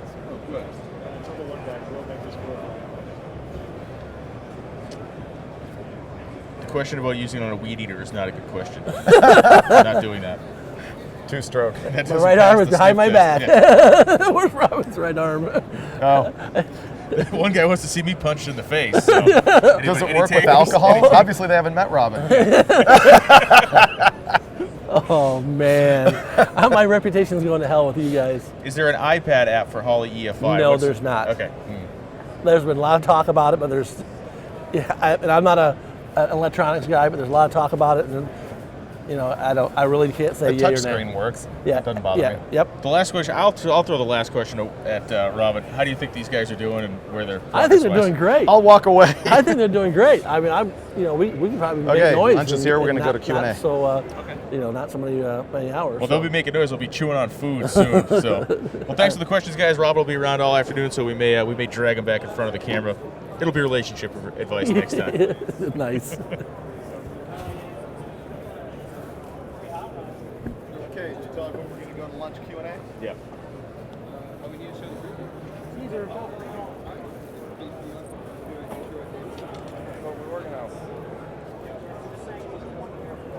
You got to run? Oh, yeah. Classic Industries, America's first choice in restoration and performance parts. For Camaro, Firebird, Trans Am, Nova, Impala, GM trucks, Tri-5 Chevy, and Mopar. The largest inventory, fast shipping, and low price guarantee. For a free catalog, call 1-888-46-CATALOG.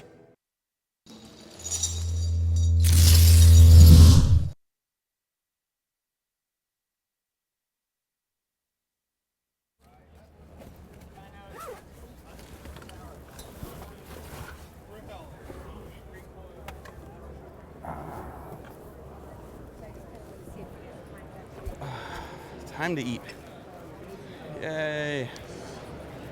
Yeah, we eat lunch and people throw out questions for us. Yeah. Thanks for doing that. No problem. You guys want to Dave, you want to set something? That's awesome.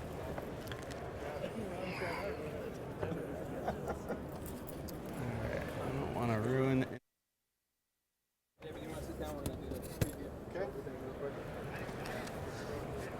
Alright, we're gonna go through it right now. Are you Doing the preview for the Charger episode. Oh, cool.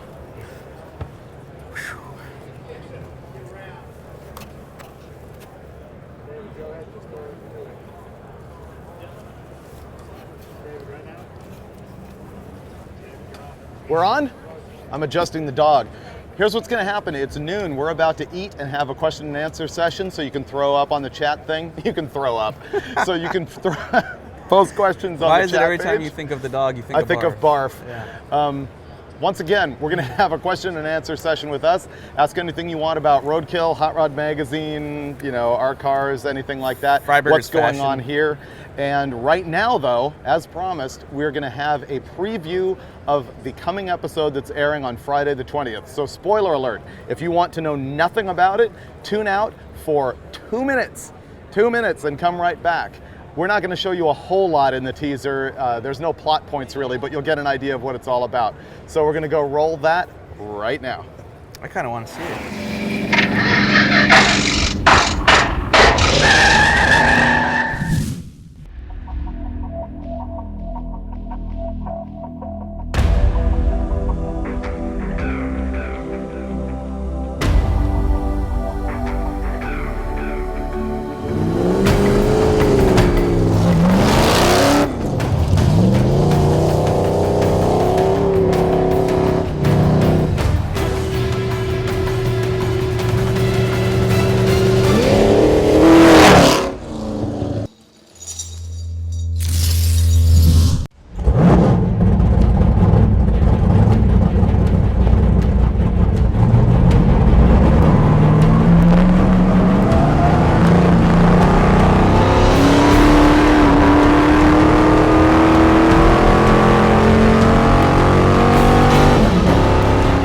Meanwhile, over on course 1, 462 car, he's flying.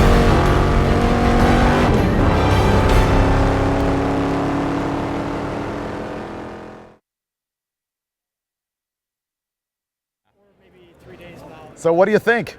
Cool Charger episode, right? Post up on the comments and let us know what you thought of that. I really feel this is our best episode ever. And check this out. It's going to be about 40 minutes long. Everybody always asks us to go for the long-term roadkill. We always do them in right about 22 minutes, which is a half-hour TV show format. This one is an hour TV show format, so you're gonna get a whole lot of building up that Charger. And there's some stuff in this that is hilarious.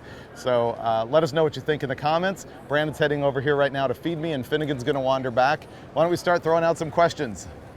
Questions from the fans. So as become tradition here over the last couple of days, this is the lunchtime question and answer period where you can pepper David and Michael questions. So throw questions at, and I will relay as many as I can. How's the reaction to the Charger? Been positive so far. One guy said he crapped his pants when he saw it, so I'm not sure if that was the intended response. Hard to say. But he Sure got that's one. positive? Have David and Mike ever gotten into a fight over a project? Like a fist Probably fight? Not a terse fist- words. Yeah, actual fist fight? Or? No. No, I don't think an actual fist fight. We got pretty pissed off at each other about the Fury thing. No, you got pissed off about the Fury thing. Yeah. I did get pretty pissed off about the Fury thing. I was furious. Haha. Next. Other than that, What no. kind of car do you really want to use in a roadkill episode that you haven't used yet? You want to go back to a supercar. Nah. That's dog. I'd like to do a mini truck. Like I could throw sparks. S10 or like Datsun Bullet Side. Well, I could Datsun. do Bullet Old Side. school Datsun. I'd like to Side take bigger. a Datsun and swap like a late model Infinity motor in it or something. Something out of our 3 days. wheelhouse. 3 days, yeah. Maybe fine. Next. If there was a next, I would give it to you, but the comments have, of course, exploded because you looked or touched at the dog cutout. Oh.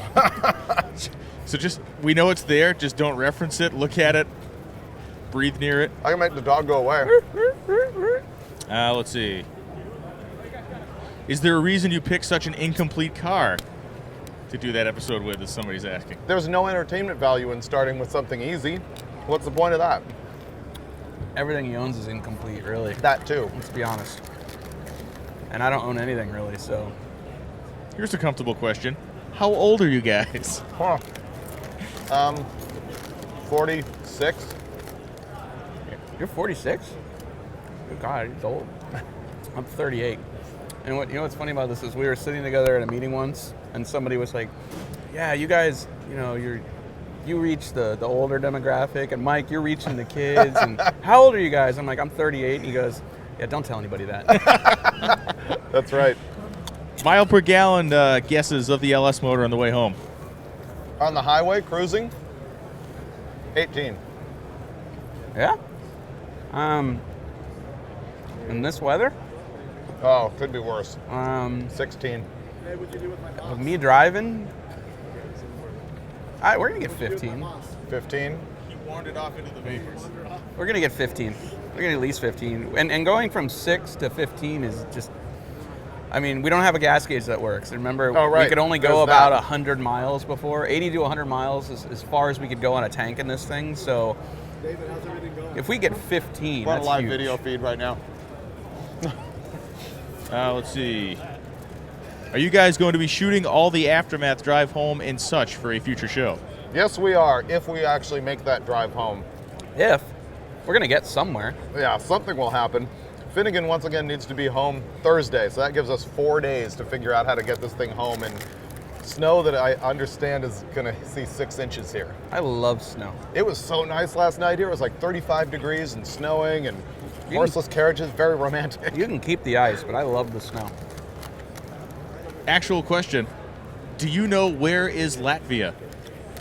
That is a question. I'm reading it right now. Do you know where is Latvia? Bring me a globe. Okay. No, but I know what the fox says.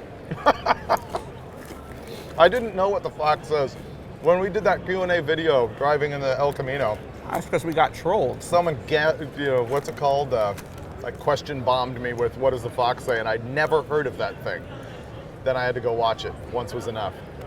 Ever thought of doing a contest to come guest, direct, or film an episode of RoadKill? No. Ooh. Direct. Beast, how would you feel about having a Yeah. guest director in here? Hey, does anybody actually think that there's direction involved? Shaking his head. Yeah, I mean, To have really. a guest director, you will have had to first had a director. Yeah. There is no direction. There is no script. Yeah. What suspension setup does the Crusher Camaro have? Answered yesterday. It is basically stock. Stock control arms, QA1 coilovers on the front, multi-leaves on the back, which actually came out of a 72 Nova that I had sitting around forever, and slapper bars. That's it. And it hooks. Hooks good. Hooked with a small block when it was running like 1210s and ran 1060. Pretty good. It porpoises a little. It needs more front end travel, but It doesn't wheel hop though, which is nice. no, it doesn't. Do your wives work on cars with you? No. My wife actually owns the El Camino that I drive frequently, and she almost refuses to drive it until I paint it, which is probably never going to happen. A, because I can't afford it, and B, because then it's too nice to drive. But now, my wife, not into road trips because she gets car sick, not really into cars, but she likes that I'm into this because it means I'm not blowing it on cocaine or something else that's stupid. So, What would you do to a 350 on a 17-year-old's budget? What would I do with a 350 on a 17-year-old budget? nitrous. Yeah, it depends really what you want it for. Cruising, racing, I don't know, nitrous, blow the bottom end out of it. If you've never rebuilt an engine before, take the thing apart. You can rebuild that whole thing for $300. Bottle hone it, figure out how to do it.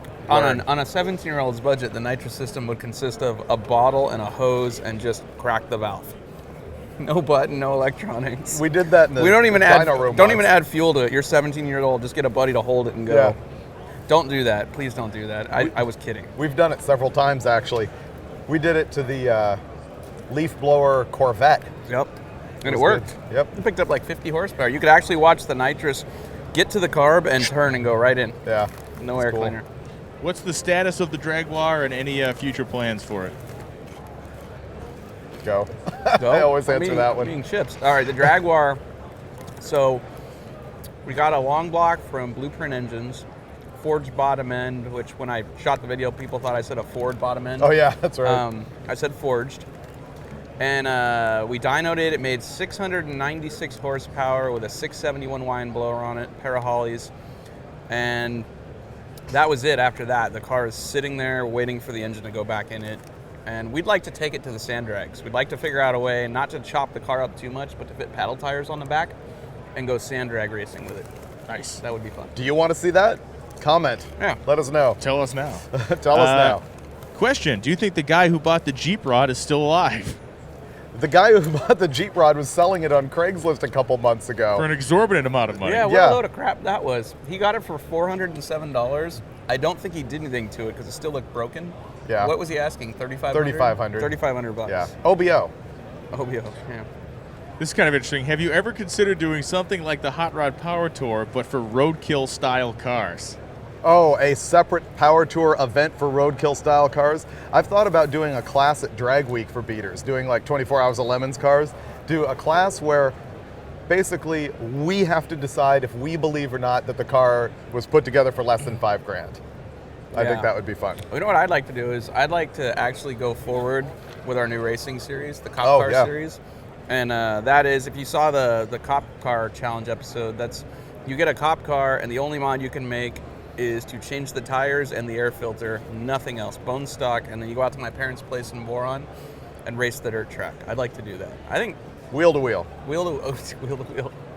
Tow truck to tow truck when they both get stuck. They get stuck out there bad. Does the Buick convertible still have road signs for floors? Of course. Yeah. That question presumes that I would ever actually fix something after it's been on camera. And they work. They do. I'll never change them. Does it still have the denim dash? That's sort of taken a beating. That's sort of fallen off as I've driven it. So yeah, most of that's in my eyes now. What's your guys' opinion of the best looking car that somebody else built? Best looking car that someone else built. Wow, that's really hard to say. Eric Yost Camaro from Drag Week. Oh yeah. Oh God, that thing. He's in NASCAR country, so he gets to raid the parts bins of all the teams that are near him, and so it's the fab work is amazing, the wiring, the plumbing, everything's beautiful. I like that, and I don't want to make his head any larger, but I really like Tim Reed's Pinto. Runs in the sevens with LS and turbos, and and he's proud of it. So I don't know, there's too much stuff to even say. And those are both like awesome fabrication, awesome fast cars. And then there's just quality of execution, like the guy with the Riddler car and what do they even call that Mustang that you just drove in the SEMA drag race? Oh, the Harbinger. Yeah. Oh, good God, that's a nice car. Yeah. That very neutral handling, incredibly well built, fast. Awesome car. Faced with the possibility of having to drive one car for the rest of your life, what would it be? Something we boring. We played this game once, remember? In the car. We did. We played it. Was like, I think the question was you could either have a pass from your wife to sleep with any woman in the world or something. Yeah. But you had to only drive one car for the rest of your life or something like that. I don't remember what it was. What was your answer? I have no idea. I don't know. That's a tough one. All right, so take the chicks out of it. One car. What do you drive? I have said before a flat fender Jeep because you can do anything with them. They're almost like a 32 Ford that you can go four-wheeling with. You can craft them into whatever you want them to be. They're completely impractical for the family, though. They just don't work that way. So I don't know. Depends if the divorce is pending or not. After this week, it probably is. We've been gone a while. We've been gone a while. As Brian stares gaping. Yeah, I'm just trying to get you something that isn't totally mind-numbing here. Are you still banned from Summit stores for ruining their parking lot? What is it? Are you still banned from Summit stores for ruining their parking lot? We did ruin that Summit parking lot, and what's funny is that we've had viewers go visit our stain. It Sparks. Horrible. In Carson, whatever it is. Yep. I don't know if we're banned. We haven't really been back during business hours. We haven't, physically been there. My credit card glows red hot with Summit every time we leave for a roadkill. They got everything.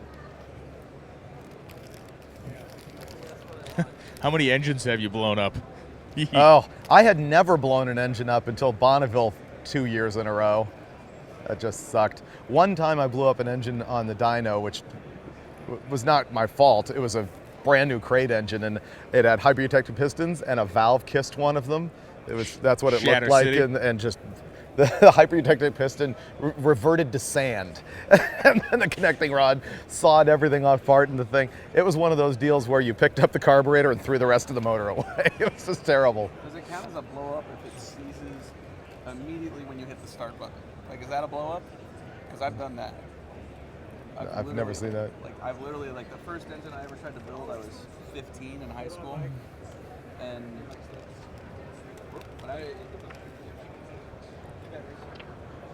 What's wrong? Mike's just had to swap the batteries in Mike's microphone. Do I have good batteries?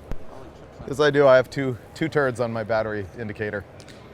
How much horsepower does a muscle truck make, and what exhaust is on? Oh, you talked to the exhaust yesterday. What does it make for power? Yeah, 4-inch Dynamax bullets, basically. The horsepower on the muscle truck, we dynoed that LS6 a long time ago with a carburetor, and what did it make? I don't know. I think 480? It makes Something enough like to go that. 750s in the 8th. Right, that's about it. It's a stock LS6, and it had a carburetor on it, and it has a really small crane cam in it, like 224 at 50. Other than that, it's bone stock. Question: who is Holley, and does your wife know about her? Who is Holley, and does your wife know about her? That's Yep. good. That's good. You talk about her a lot. Holley, I mean. Is Camera Chick getting a whole lot of play today? Is Camera Girl popular? Consensual Faye. We just had a Consensual consensual Faye. Consensual Faye. Consensual Faye. We were just told you were cute. So. Are those the same shoes? Congrats. Consensual Faye? Let's see. We have near-death Sandin, consensual If you could Faye. choose between having the dream girl of the world or your dream car, which wheels would you put on the car? That is a good one. I like that. Genius. What's your most expensive screw-up? Blowing up an engine at Bonneville. Ooh. The first time I went drag racing with nitrous. No, the first time I used nitrous on an engine on the dyno, the moment we hit the button, we rattled it because we didn't pull enough timing out. That was expensive. Brand new motor had to come completely apart and get new bearings put in it. My most expensive Sucked. screw up, I completely have no culpability whatsoever, and that was shipping our Bonneville car to Australia to race at Lake Gardner, showing up and having them go, oh, the lake bed's too wet to race. Oh well, load that junk back up, ship it all the way back to the United States. That was expensive. Yeah, but how's that a screw up? Shouldn't have shipped the thing to Australia. Oh. Bad call. So you don't like Australia? No, Australia's fine. Lake Gardner's a little sub-average. At least it was that year. It's kind of we'll take this to a dark place here. Oh, great. We hear a lot about the best day at work ever. What was the worst day at work ever? Worst day at work ever. Wow. Okay, this was a good one. I've literally thought that I was going to get fired. When I was the editor of 4 Wheel and Off-Road magazine, we decided to do this story about drunk driving. Like basically, you know, public service message, whatever, why it's bad. So me and Brent Ross, who was a staffer on there at the time, got in touch with the San Bernardino County Sheriff because we had a relationship with them because we go out to their EVOC test center over there in San Bernardino. And we took a little Ford Ranger and we made an off-road course. And what we did is we took Brett, who was like a big guy, and then me, and we had to pound a beer, make a lap. Pound a beer, make a lap, and just keep going. And the idea was going to be that we would get worse and worse and go off track and roll the thing over. And the sheriff was there, it was all cool and everything. Now the problem was we both got way faster. The fear went away. So we did this story, we run it in the magazine, and the lead photo is me with a San Bernardino cop, and he's got me cuffed, and I'm leaning up against the truck, and there's like beer cans everywhere. And one of the beer cans says Bud Light on them. Oh no. And so Bud freaked, and they called and they threatened to pull all the advertising out of all of our magazines, which was significant. I'm surprised I survived through that one. Yeah, not the message they wanted to send. I actually had an advertiser who shall remain nameless. There, I can talk now. Call my boss and say, I want to have a meeting with you guys. I want Finnegan fired. And so I had to sit in a room with my boss, his boss, and I had to sit there and listen to this advertiser rail me for like 10 minutes about how bad he wanted me fired. And I finally go, what did I do?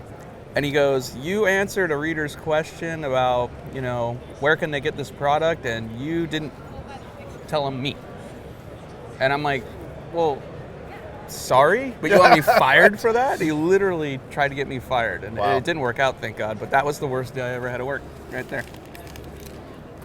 Apart from what we see on Roadkill, what do you guys drive daily? And this is from Graham in Ireland. So I figure that's dude's in Ireland. I'm asking this question.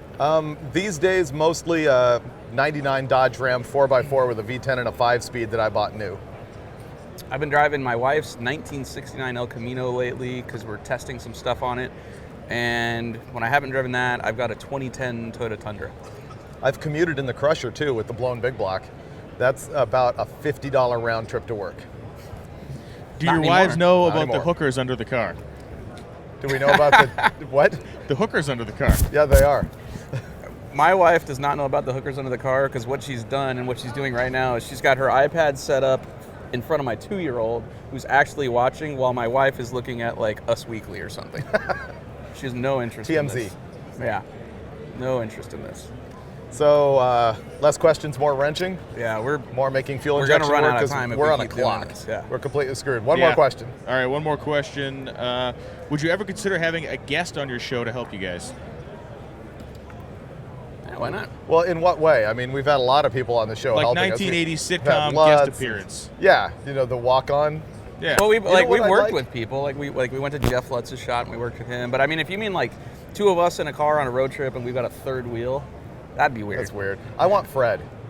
I want to go on an adventure we need with to go on an Fred. adventure Not with Fred come with us, but I like to go with Fred. Fred wants to do cheap car challenge with us like we did cheap truck challenge with him. I think we should. Yep. Fred's awesome. He'll bring a Trar. Yeah. Okay, Wrenching. All back right. to work. Back to the salt mines. I don't even remember what I was doing. Okay, did you guys find the one pipe plug? I Did you bring pipe plugs? only got the one size you told me about. So, All right, where was I? oh, you haven't. Okay. No, I just got So that one should go over there, but I need this one if you want to eyeball the size of that or stick your finger in it or something. Oh, and we don't have pipe dope either, so when you go back, you can get that. okay. But we're doing the crimper, right? Because I made those wires. That's all we needed. Oh, to return it? Yeah. You would know that better than me. Okay. Right pin. I'm done making wiring crimps and big stuff. Right? Okay. So, So we got our radiator plug, but no think so. thread sealing. He's got to go back to Napa anyway. You would be telling me because I'm not there. Well, okay, let's go through it together. Will the positive reach? Doesn't look like it. Yeah. That's maybe the it will. starter. Okay, so that will reach. And you made a negative. Yeah, Negative, I don't ground, ground. see a reason The why. Those two are both way too long. Oh yeah, you're gonna have to shorten them. So you may want to shorten them and do that before you return that. Whoop, sorry, am I in the way? Okay. Hi. Okay, is Robin coming back? No problem. I need Holley Robin.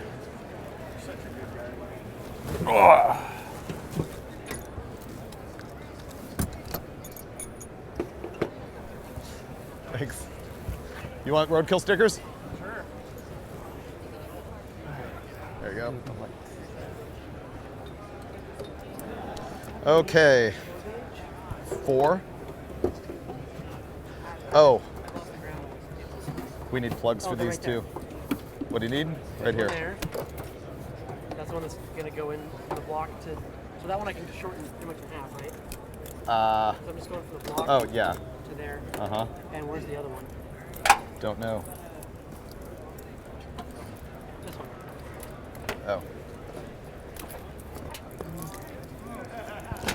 I had to pretty much screw that in there because there's no reason we need to go. Wait, what if we go from block to chassis? Can we keep it long? Where?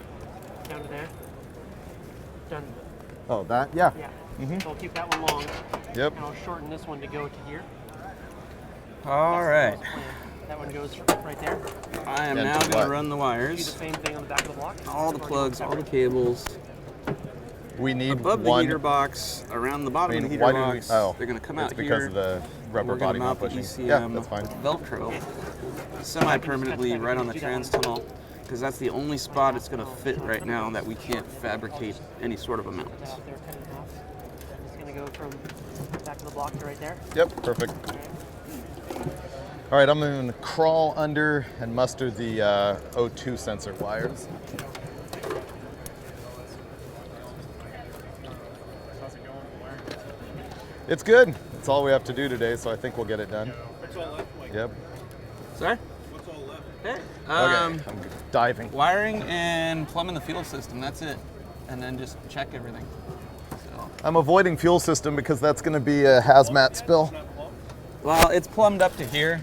It's just the regulator. We got to swap the regulator because we had a carbureted one, and then plumb the rails. So it's not too major, but we just burned up a whole lot of time answering questions.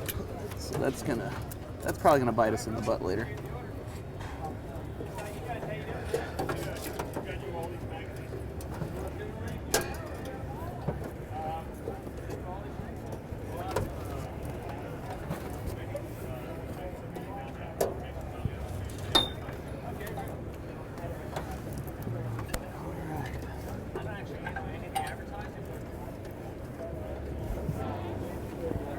I'm lying in steel dust.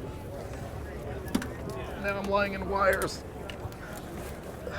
Hey Dave, if you're going to the table, can you get me the long zip ties?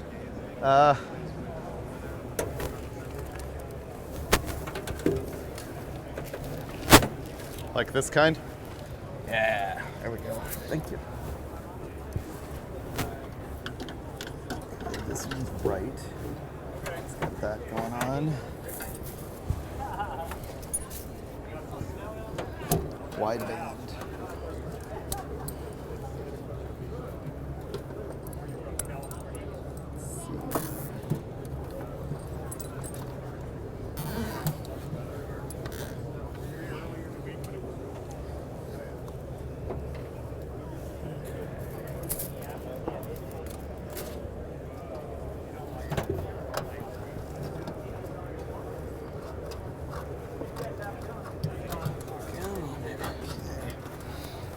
I can make that work.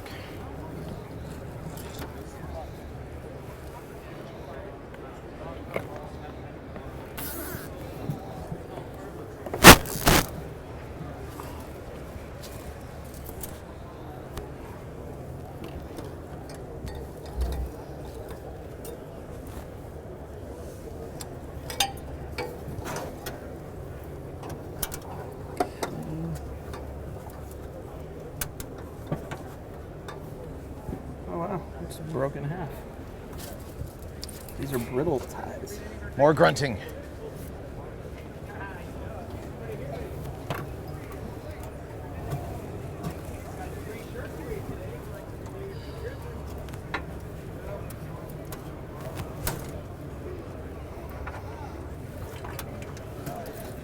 Wow, just broken half again. It's like all the zip ties are frozen. These are not the good ones.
I am hooking up the wires to the wideband O2 sensors and zip tying them up out of the way so that they don't get roasted on the header.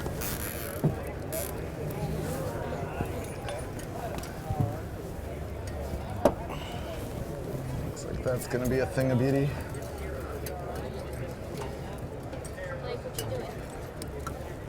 Right now, I am running the main ECU harness and the power wires for There's a lot of stuff to make sure isn't getting around the heater box and over to the trans tunnel. I'm trying to hide them as best I can while making them serviceable.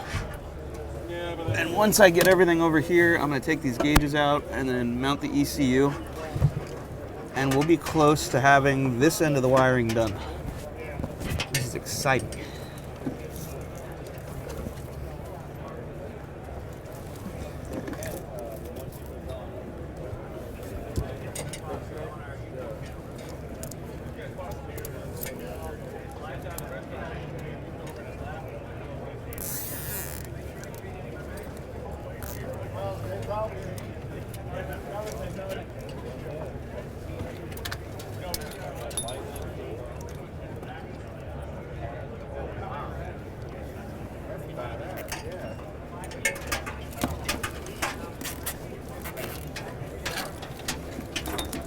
Hey, Dave. Yeah. Oh, are you busy right now?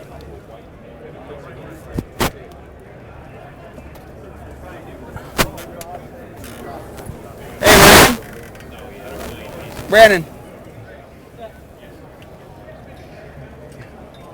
This is the main power wire. Roger that. Can you tug them towards you? I need to shorten them up. You need to pull it towards where it's going to run. It goes to the battery. It should be almost all the way there. It's going up here right now. Oh, okay. Yeah, just tug it for me.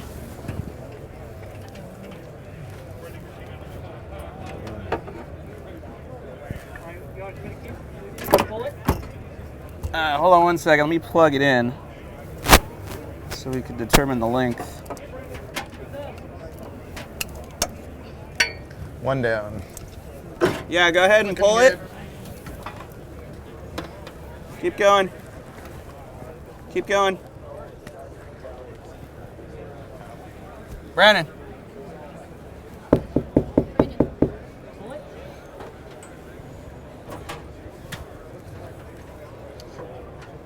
Can I go under?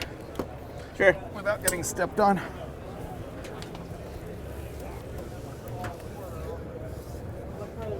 Right there. There? Yeah.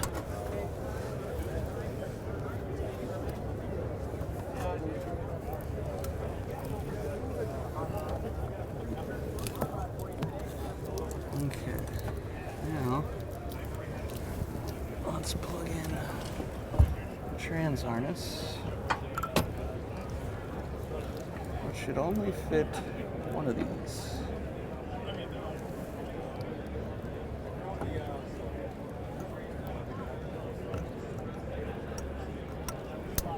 All right, it only fits one. Perfect. Okay. So that wire goes to the brake pedal, switched power and ground. So we'll send these this direction. Okay. And this wire, red with white, goes to ignition as well, and this goes to ground. So this is going to go this way. Okay. This one. Excuse me. Uh-oh, I need a little more slack here.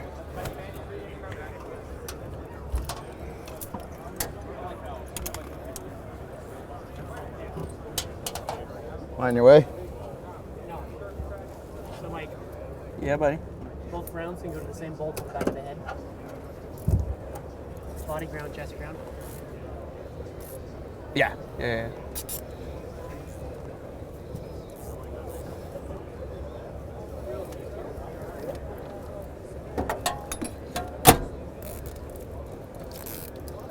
All right.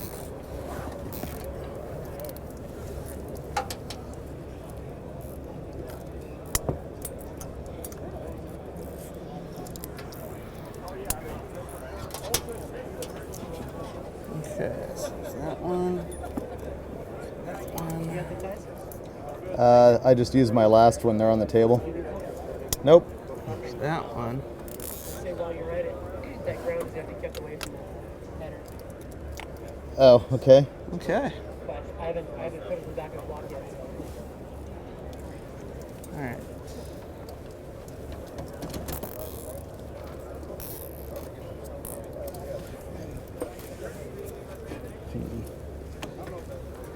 Let's see here. Not super excited about that. I think I'm gonna get the gauges out of here now.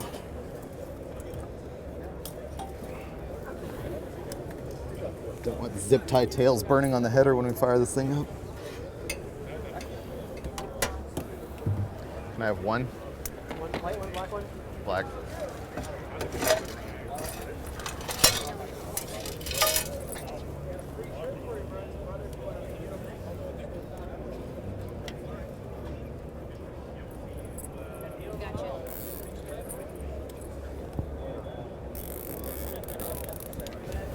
Hey, Brandon.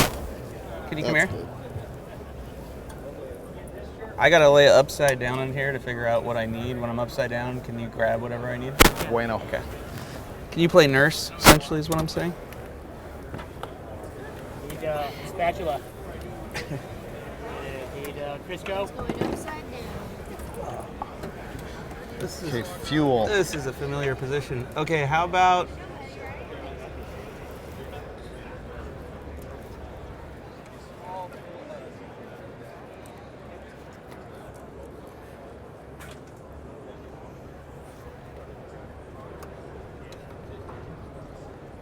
Whew.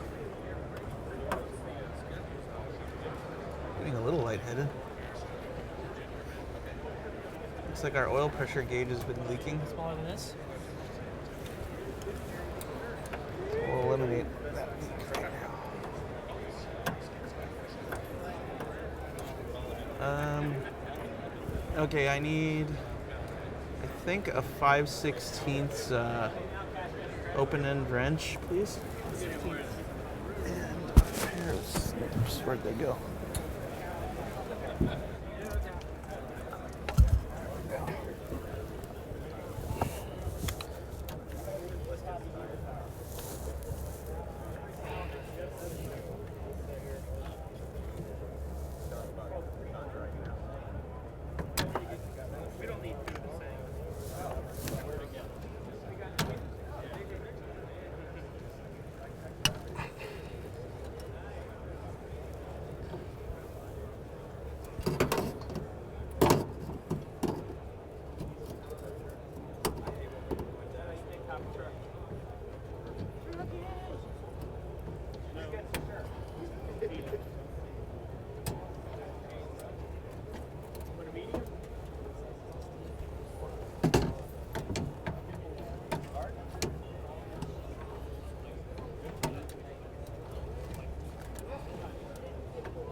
No 5/16 wrench.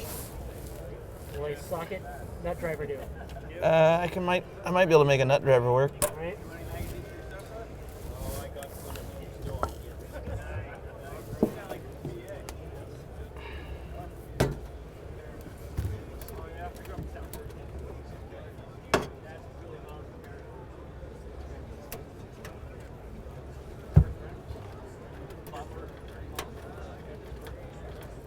More spaghetti.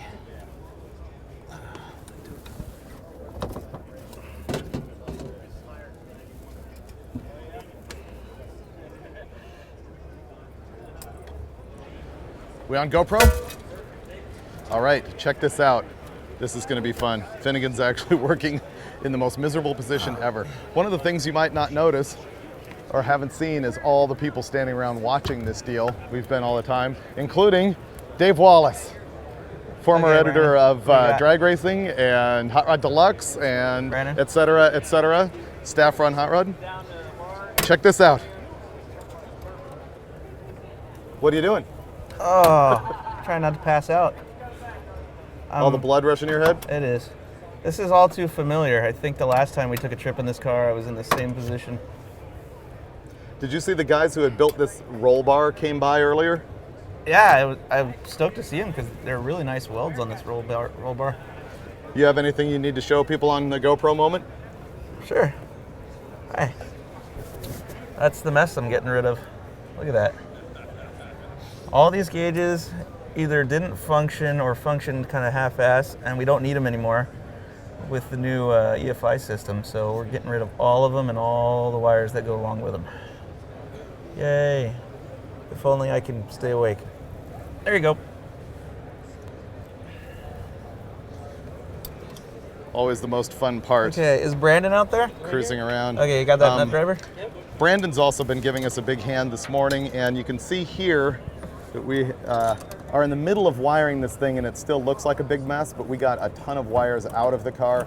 Brandon's building all of the battery cables that we need, like this one. With the EFI, and yes, we will tighten that, it is really important that you've got all your grounds from the engine to the chassis and from the engine to the body, because this is on rubber clamshell type motor mounts and on a rubber trans mount. So in theory, it's completely isolated from an electrical ground from the rest of the body. So it's really important to get all those things going. They also don't like to see a whole bunch of shocks to the battery with the EFI. There's a special method of charging it. Actually, they like to see it being charged with the cables disconnected, so you're not going to hurt the EFI computer at all. So, it really doesn't. I think that's about all we have for right now. So end of GoPro moment. You're looking for an upgrade for 2014.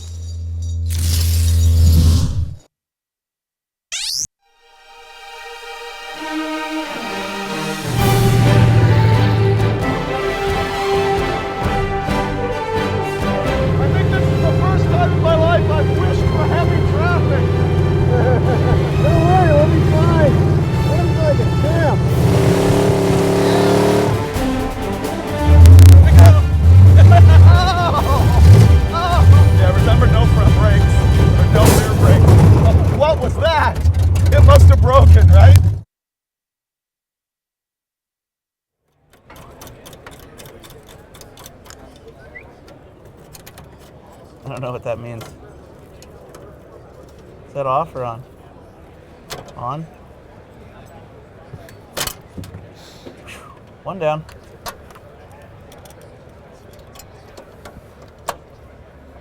The ECU is not a comfortable thing to lay on. Ow. Ow. Ow. I'm going to install our recovery bottle. Ow. I haven't bled yet. Have you bled? No. No? Wow. Is this Freiburger's car? Why am I under here? Yeah. I didn't even stab myself with stainless wire. It's kind of unheard of.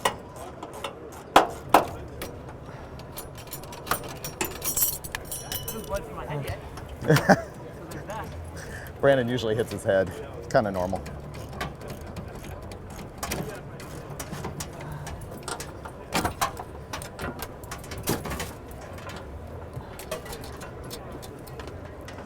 I kind of wish we had the water bypass on this. The LS motors have these water ports right here. A lot of people just leave them disconnected like we are here, and plug them rather. Those are air bleeds. It's really good to take the water out of here, and there's two more in the back, and plumb them either into the water pump or the Be Cool radiator is actually set up for that. You can put it back right in here. Just keeps bubbles out of the cylinder head, which helps keep everything cool, chambers in temperature that they like to be, etc.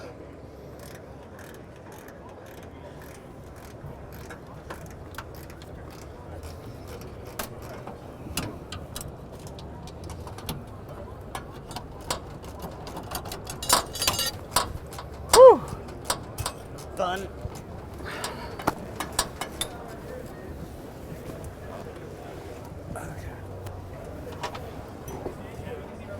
Whew. That sucked. You know what would be a great live feed? It's cleaning all this mess up tonight. Wow, is that going to be not fun? Hey, David. I am thinking that's a nice level of butchery right there. Going to get a washer. The water temp deal? Yeah? Oh, you want me to feed it through? Yeah. You want to just use the touch screen for all the gauges? Yep. Cool. We're going to use the Holley touchscreen for all of the instruments on this thing. And so we're getting rid of the gauges under the dash because they're just clunky and in the way. And I am feeding Finnegan the hard line for the water temp sender. Capillary tube.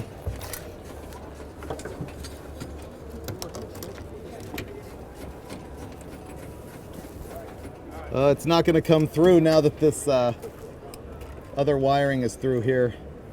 Can you cut it?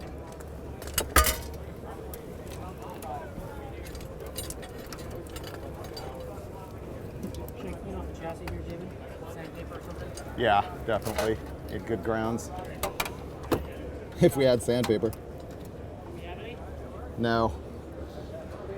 Man, I hate to wreck that gauge, but that is not going through the hole anymore. with all the other wires, so I think I'm cutting it. Cut it. It's like an $8 gauge. Used at the swap meet. I don't want to. Nice autometer gauge, but I'm going to in the name of speed. How's it going? Compared to you, easy. Yeah, I brought this on myself. Okay, I hate to do this. Adios. It puked its alcohol out or whatever that is. Probably mercury. It's probably gonna kill me. Okay, pull that through.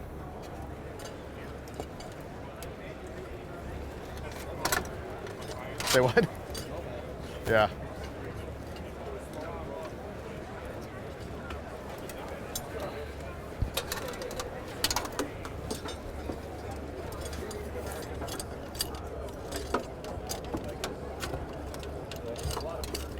These can be tied up. This is all junk now. What's that going to?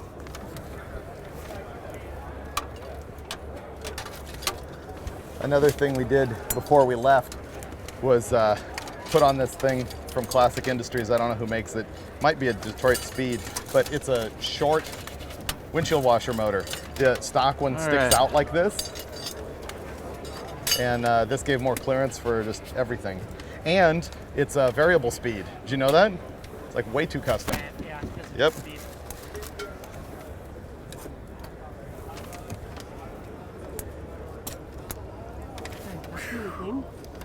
Can you tell where this goes? Okay. That. Okay.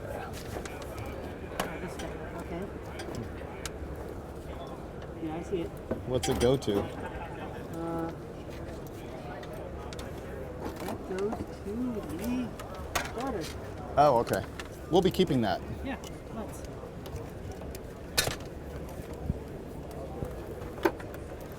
So I can zip tie these up out of the way. Alright, so that's the neutral safety switch. Do you want to pull the oil line through? You can pull it your way. Did I just spray oil on you? Just no longer do anything. I hate these plastic lines. I always plumb these with braided if I possibly can. You ever have one of these pop off the back of the gauge when you're driving down the highway and just go El Toro lawn sprinkler on you with it's like a water wiggle. Remember those when you were a kid? Is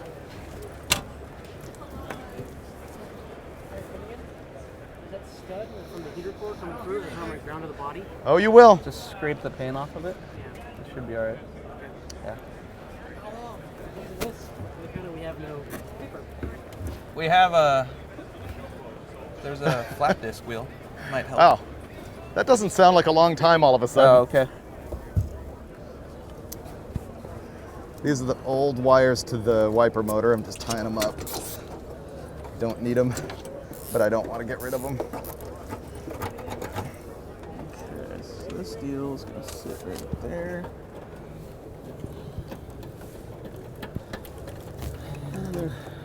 This is Redundant, but at least they're unattractive.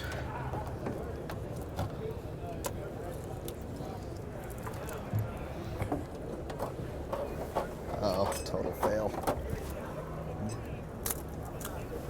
Okay. Start from scratch.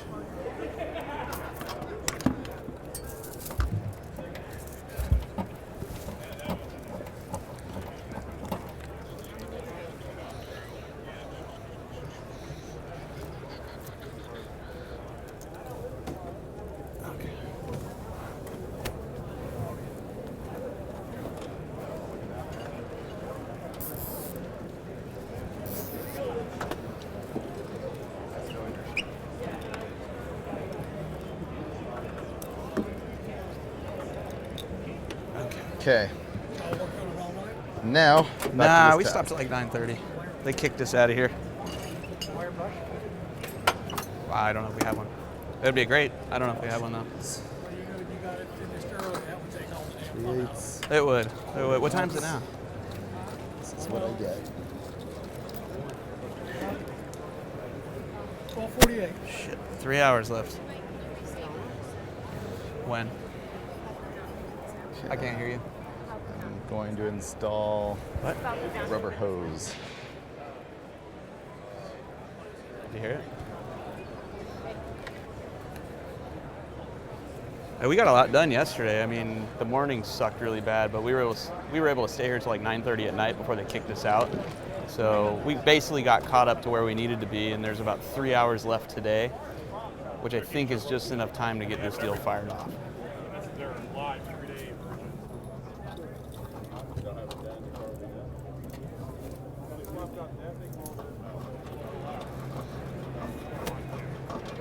Okay.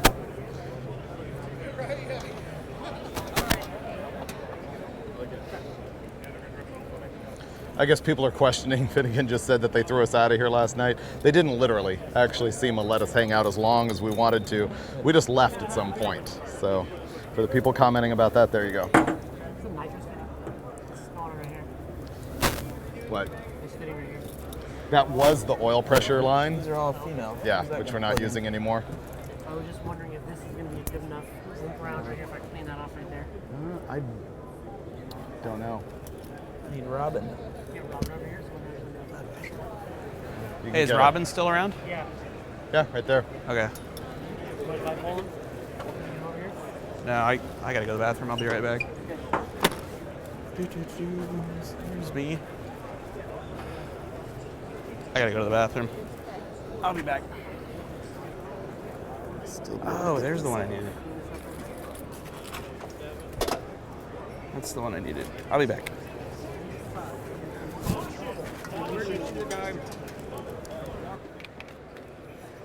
Sheet metal, Yeah. but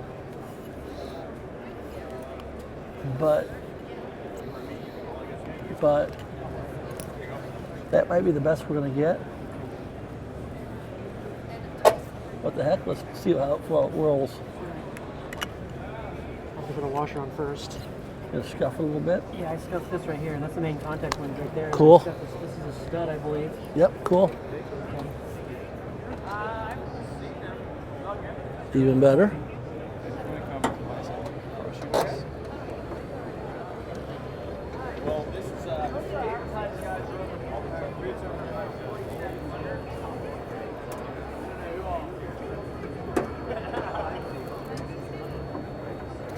Fuel injection grounds can't be too good.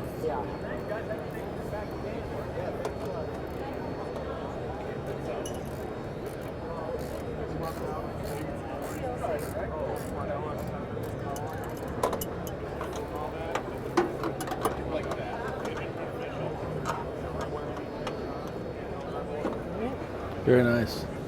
It's pretty scuffed down here. I like your scuffing mechanism. Yeah, rabbit sandpaper. And by out of them, we What'd I haven't do? had any. Your scuffing mechanism, it's a... Oh, genius. Wow. I saw that laying there and I thought, why doesn't somebody toss that to the ground? And You could get hired. I know why now.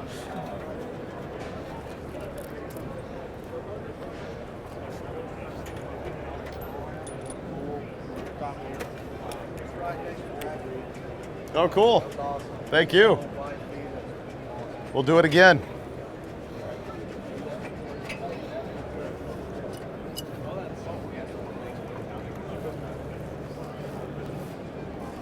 That's gonna work. Okie dokie.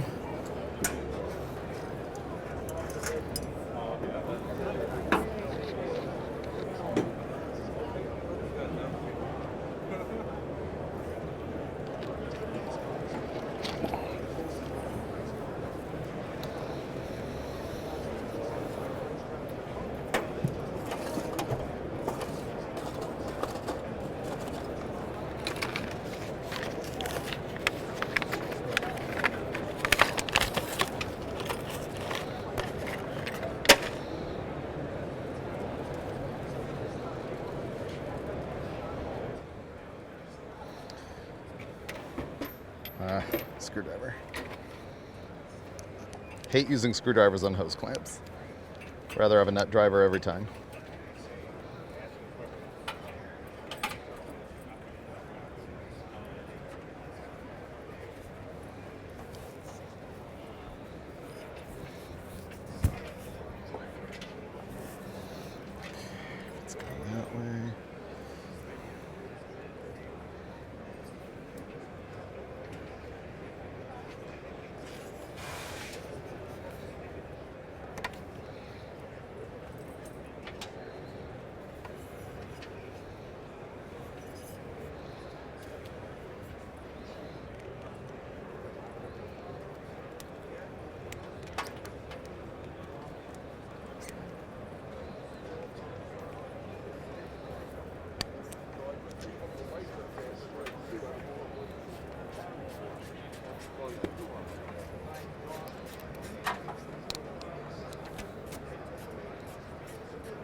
Well, you're watching Roadkill Live, presented by Holley, and Saturday action, the big day here. We're going to get this car fired up hopefully pretty soon.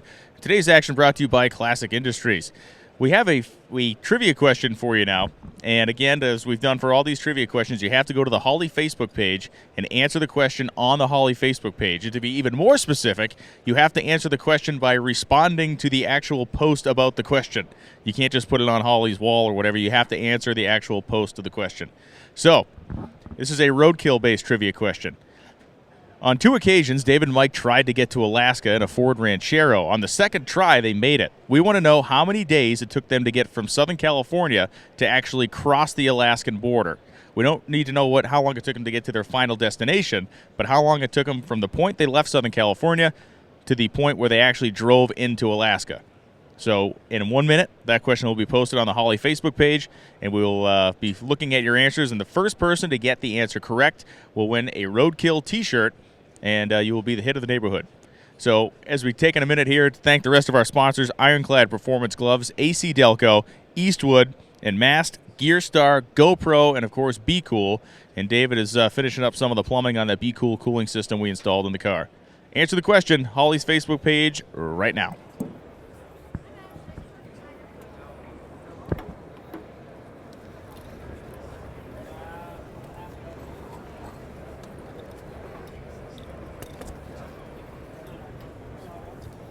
Kind of wish this thing had 2 bolts on it instead of 1 so that it was more stable.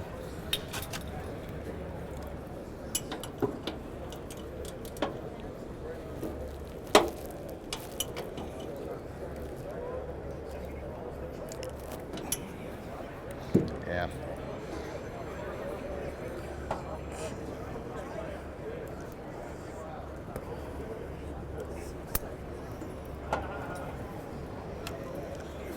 Right now I need another hose puking out of here to the ground, and that's pretty much good.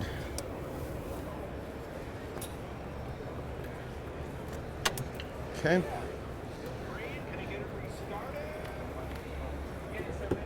Pen.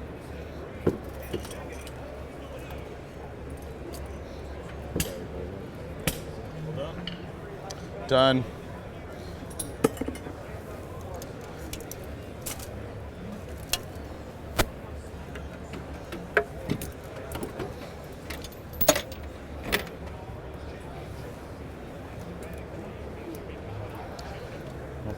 Put this in right before we fire it up. We have a funnel.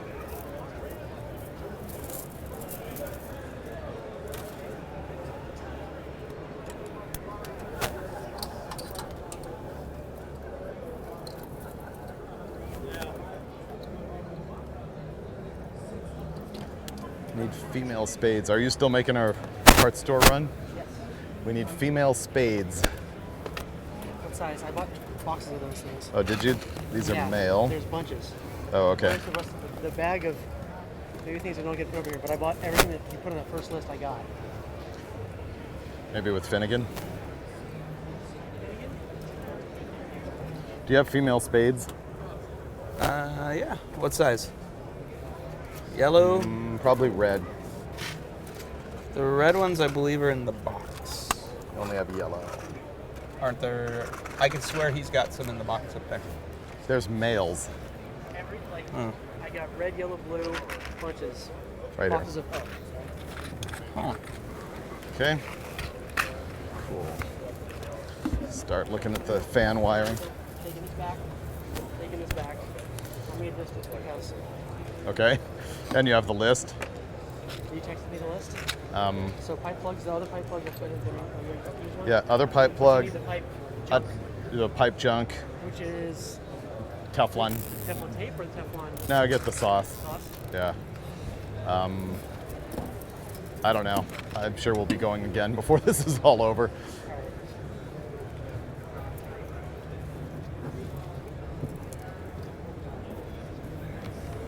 I'll think of it when you leave and text it to you.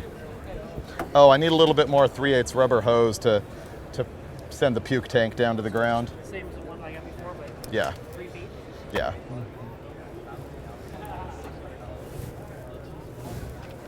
Should text you so they'll have number. Okay.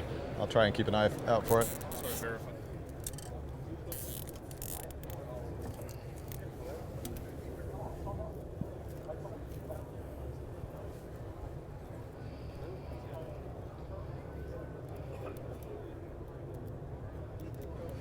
sauce.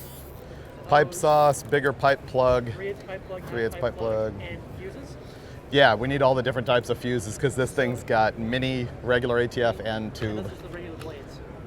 Mini The- blades, regular. Right, mini blade, regular blade, and regular size tube, not the shorties, not the longies. So they're nearly an inch. Yeah. Size.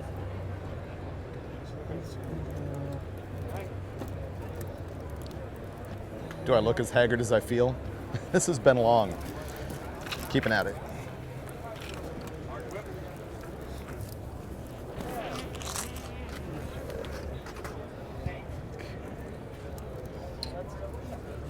Working on wiring the fans that are going to get triggered by the EFI.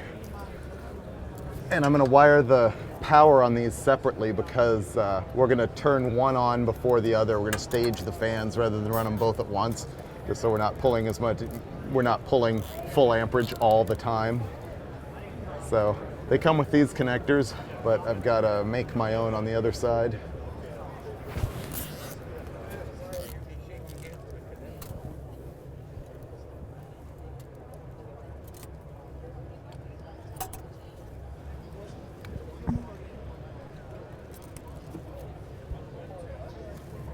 All right, so we had a correct answer on the trivia question. It took them 9 days. So Patrick Fox, you win the RoadKill t-shirt.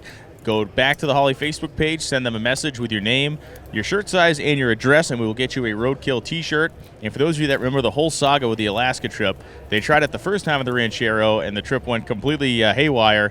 They ended up at the Grand Canyon while attempting to get to Alaska. That's a long story we won't tell here. The second trip was a success. They made it all the way to Alaska. They ice raced the car, and all was good. But it took them 9 days to get from Southern California to the border of Alaska via Canada. Patrick Fox, you win a t-shirt. Yeah. Relays. I mean, fan pump relay? that way. What about it? We're covered while he's up. Where is it at? So. Do you need more like it? Yep. No, it's under the dash. We're good. We're good? Yeah, it's there's two wires up here that need to get connected together right on the outside of the firewall. Well, I'm just asking because we want to park There should be a connector of Oh. some kind for the fans. Yeah. No, we have I'm making them right now. Okay. So Unless they're in the box.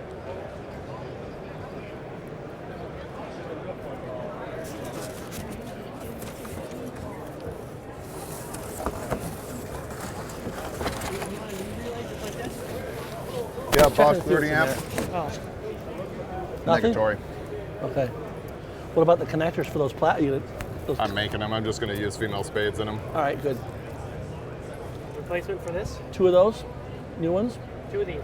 So this is a 49400, and Napa will have these.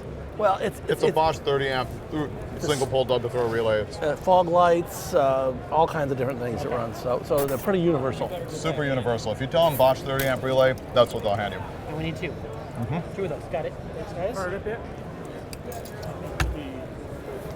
getting there. We're getting there. We're getting there. Actually, that one's single pole, single throw.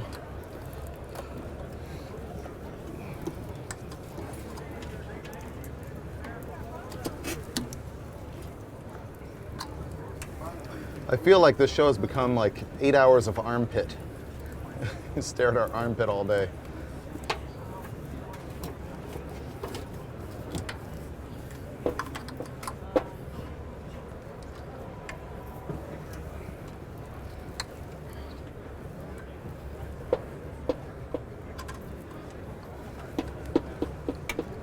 What's that big socket?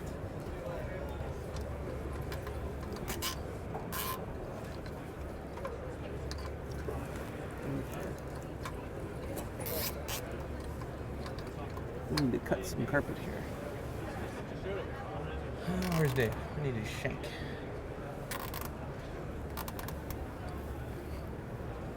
Alright, so what's gonna go there?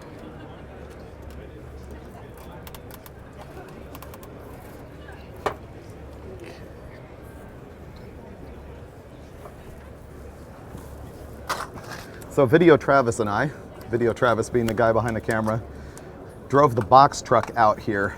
So we've already been gone 4 or 5 days, 4 days before this whole adventure even started. And now, after 4 days here in Indy, we'll have to get this running and drive all the way back home 4 days in the Crusher. Well, Brandon takes off in the box truck. This is a long trip.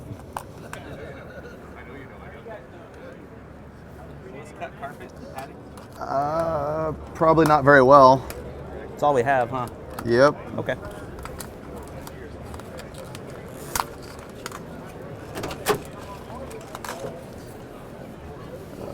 I think I'm going to use blues instead. I am.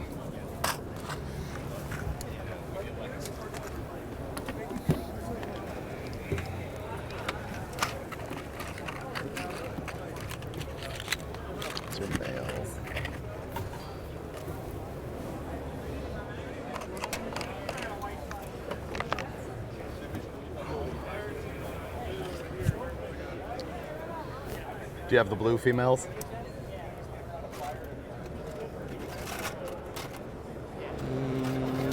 There you go. See that? So. No. No? No.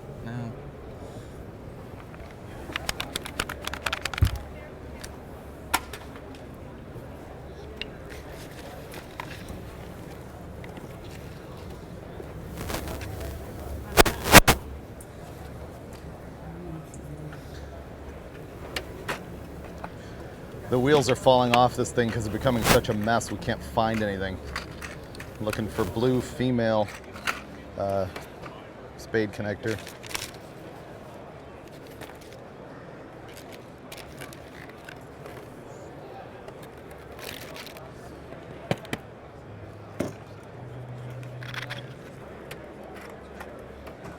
Okay.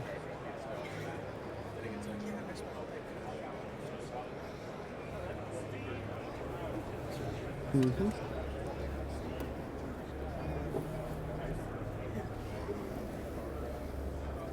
Is there a bag of more stuff that Brandon brought? I had put it all in the toolbox. Okay.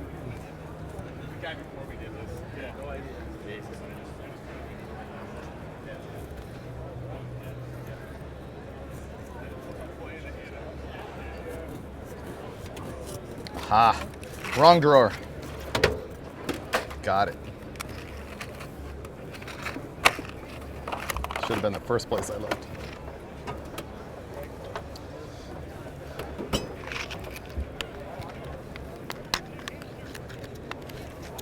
All right. That's good enough for who it's for.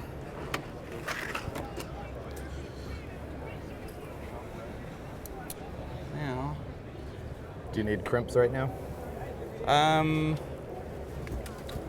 I'm down to the last bit of wiring, so at some point, yeah. Okay, I'm just making ground wires for the fans. Okay. Yeah, all I got left under here now are some ignition wires, some grounds, a tack signal. We're wiring this tack back up, Yeah, right? we should. Do you remember if the key switch, if the ignition circuit in the car worked? Because we had the ignition separate. Yeah, because the ignition powered those things.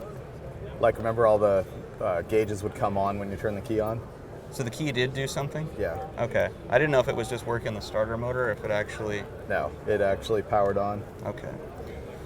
Cool. Then we're pretty close. You're pretty square on what needs to be constant power versus switched power?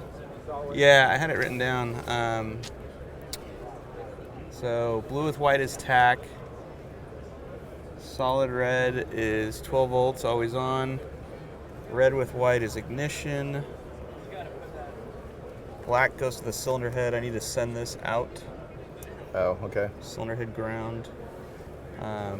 Which we could go back out the hole where you grab the... Either hole. The temperature deal. Yep. And then on the trans plug, just this harness. Yep. White is ignition, strangely enough. Red is constant 12 volts. Black is ground. There's a switched one too, and remember the thing about how they have to be separate? I asked him about that again. He said, you don't really have to. Oh, okay. Yeah. So,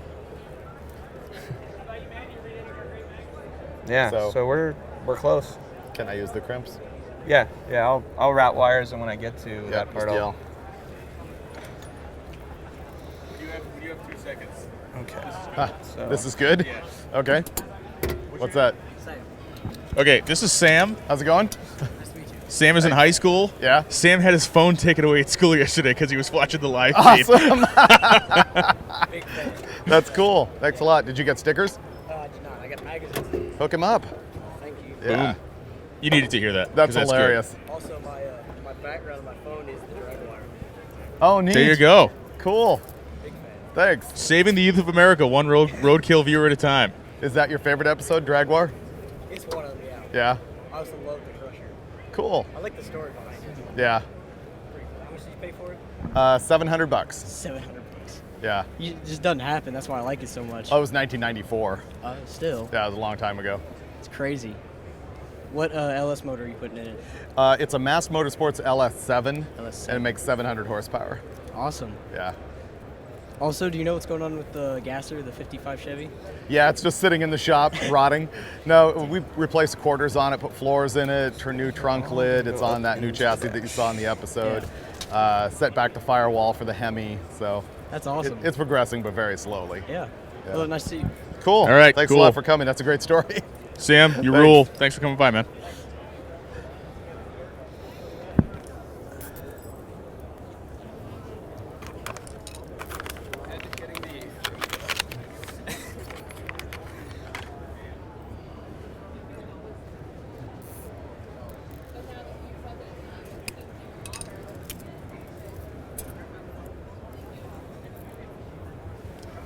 I had strippers.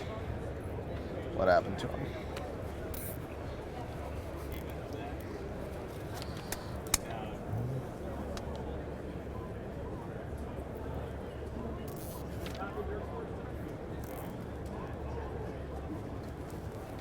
Everyone's watching right now going, cut yourself, I want to see it.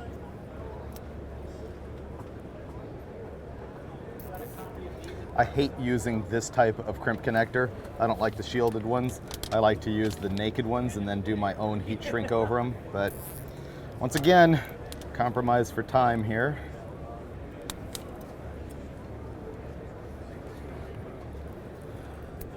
Do not like trusting that. It's pretty good.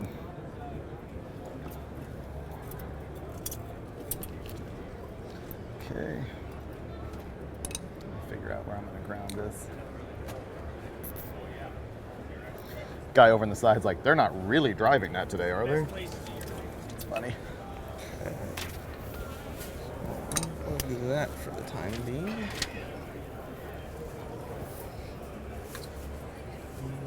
Need snips. Getting out.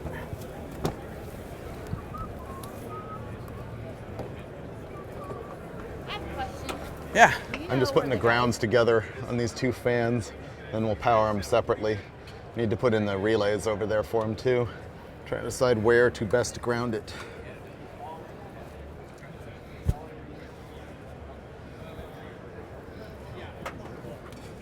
Probably get away with that.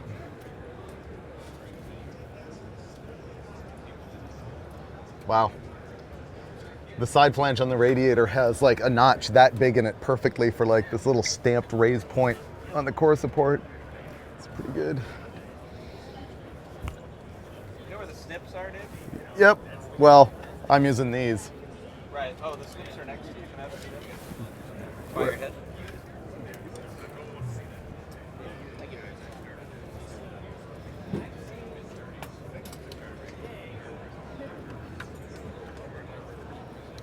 Tie that over here. Okay, so that'll be plenty.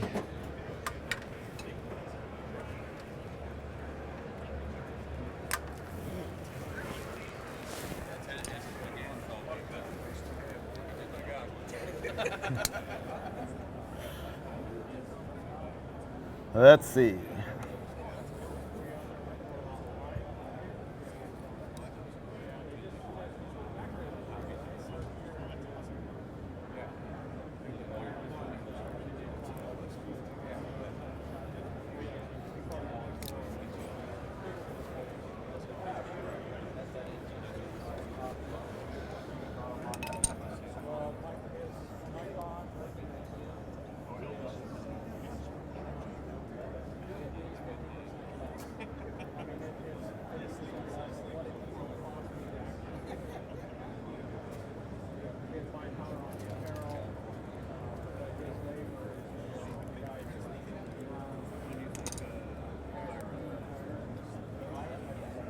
Did everyone like the Charger episode?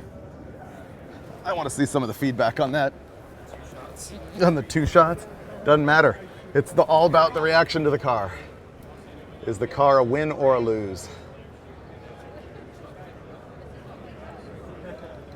Probably right now everyone's posting win, lose, lose, win.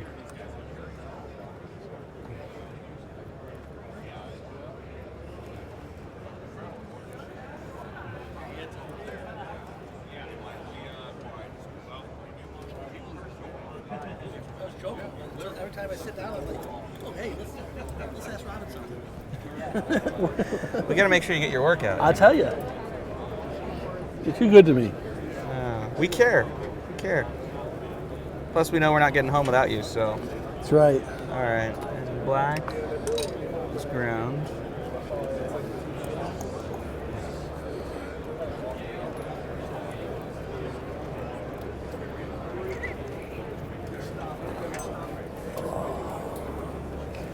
Now I need to power them.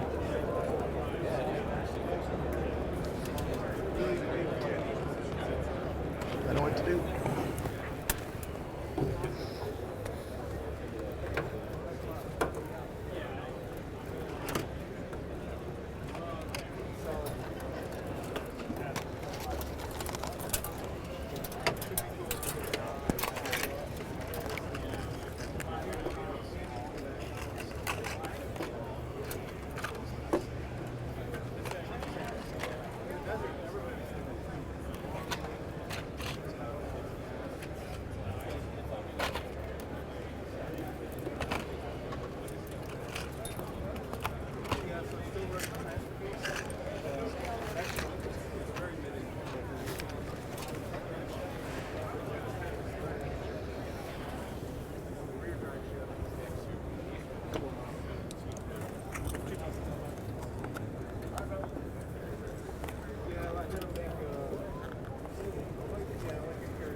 I'm gonna sever a thumb yet.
Classic Industries, America's first choice in restoration and performance parts for Camaro, Firebird, Trans Am, Nova, Impala, GM trucks, Tri-5 Chevy, and Mopar. The largest inventory, fast shipping, and low price guarantee. For a free catalog, call 1-888-46-CATALOG.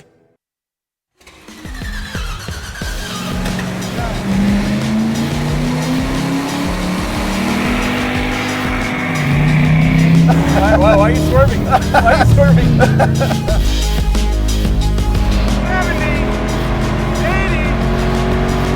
90 miles an hour, 23, 25, 26, 28.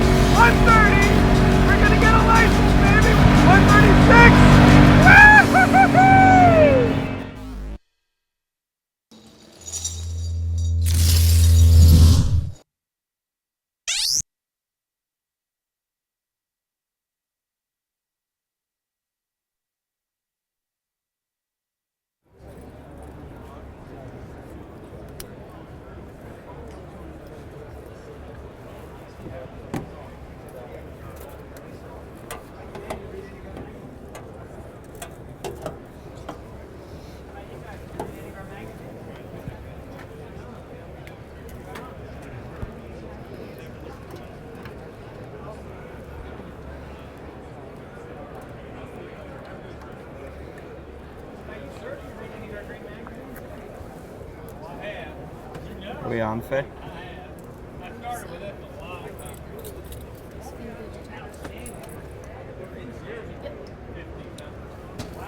All right, we're getting down to the end here. This is our new touch screen. This is where we'll program everything. Instead of getting out when it's 20 degrees out and snowing and changing carb jets, we'll just tap our fingers on this deal, and you know, you can trim the fuel tables, you can control the tranny, you can do everything with this deal. So I'm gonna set it up where when we're driving along, it'll be Velcroed here, and when we want to use it, just open the glove box, put it in our lap, run the cable right through here. It'll be cool. It'll be way cool. I'm excited to use this. It'll be like playing Tetris, because I'm old. Tetris. All right, so if I need that much slack,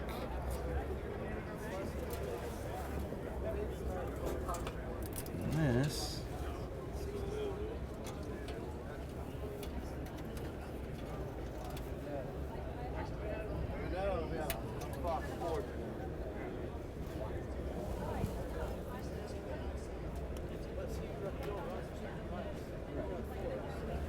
Hey Dave, are you done with the crimpers?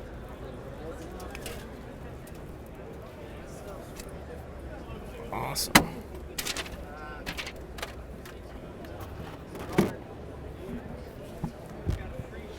All right, dude, you're in the cave here, so I figured I'd just come harass you because it looks like, you know, you got nothing else going on. I'm having all the fun. Let me No, tell seriously, you. how is it coming together? Oh, dude, we're doing good. This is our new touch screen, and I think I'm going to set this deal up where it's Velcroed here. Okay.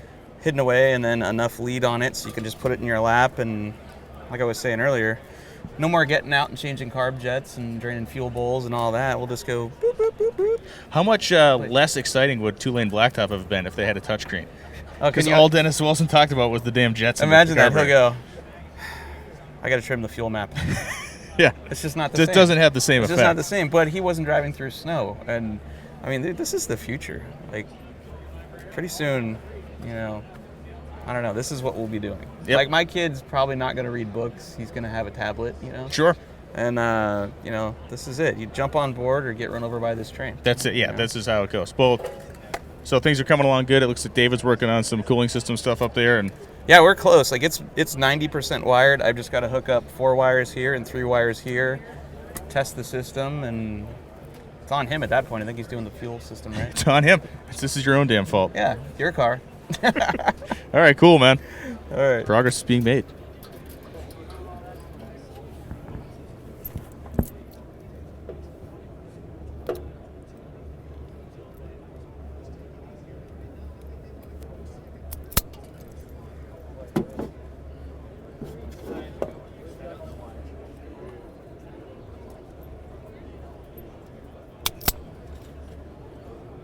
Man, these aren't happy.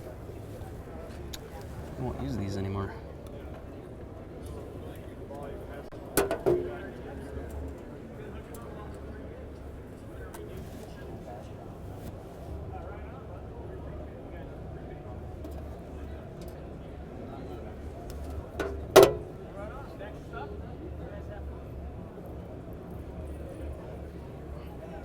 Okay.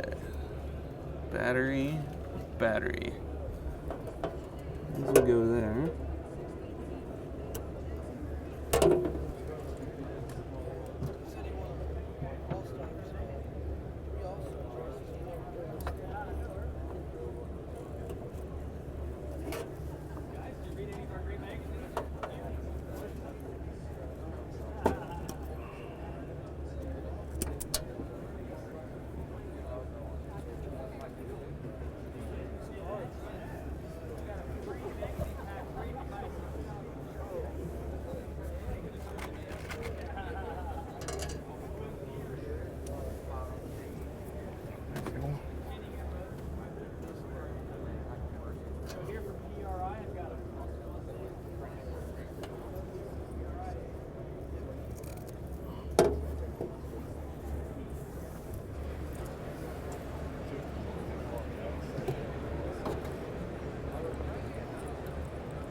we realized that watching us wire this thing is a little bit like watching grass grow. And so we're gonna go to a little bit of a video here that we shot on the way out here. Video Travis and I hopped in a box truck to haul out all of the equipment that we needed to do this, and there was a big freezing rainstorm going on all over the country, so we took the way south route. We went on the 10 and then cut up to Texarkana to go to Mass Motorsports and see the engine run and then get here. So the video is a roadkill in itself, really. You need to check it out. It was a lot of fun. Here you're gonna see some of the nightmare of getting here and then a dyno pull on our Mass Motorsports engine. Go.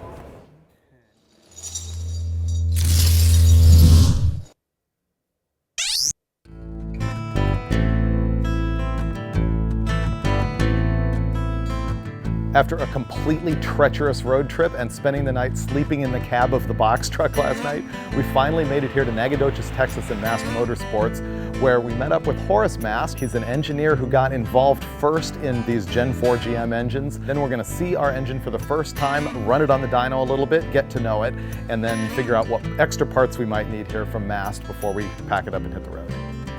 This is the 427-inch LS7 that Mast Motorsports is loaning us for the Crusher Camaro. As you can see, they've topped it with kind of an unusual intake for them. It's got the Holley tunnel ram on it with two 4150 throttle bodies. And the guy from Holley was down here the other day and they fully calibrated this whole engine and it made a little bit more than 700 horsepower. We're gonna run it today just so you can check it out. It might not make exactly the same, but we just wanted to sort of witness it make noise.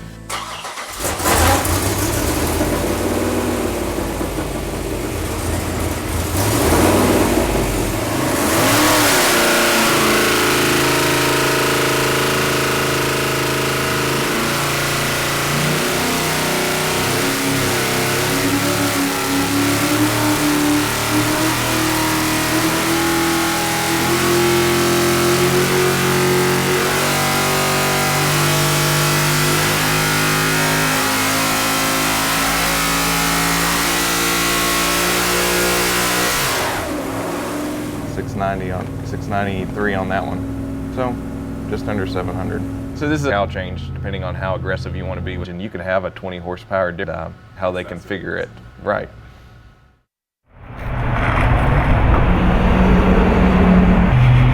It's supposed to be in the a 12-volt jump box attached to it.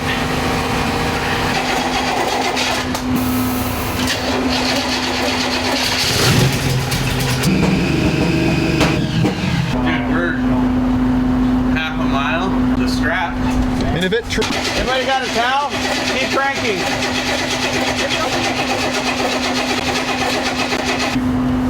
Let's drag it. Sure. Gonna hook us up and get us into the convention. Time so I didn't get myself back. Our performance cars around with a bunch of. It's all very normal. Okay, you can work your way right. Already jumped in.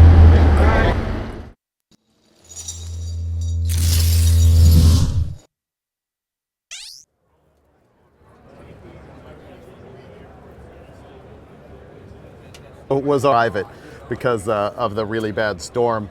But when it arrived, it was still roadkill. The California gas would not fire in the blower, but we did it and you can see the result. We ended up home. Hopefully we're gonna get this thing fired up in a little while. I had high confidence this morning that we were gonna have it done. I'm feeling a little behind right now. Just a little.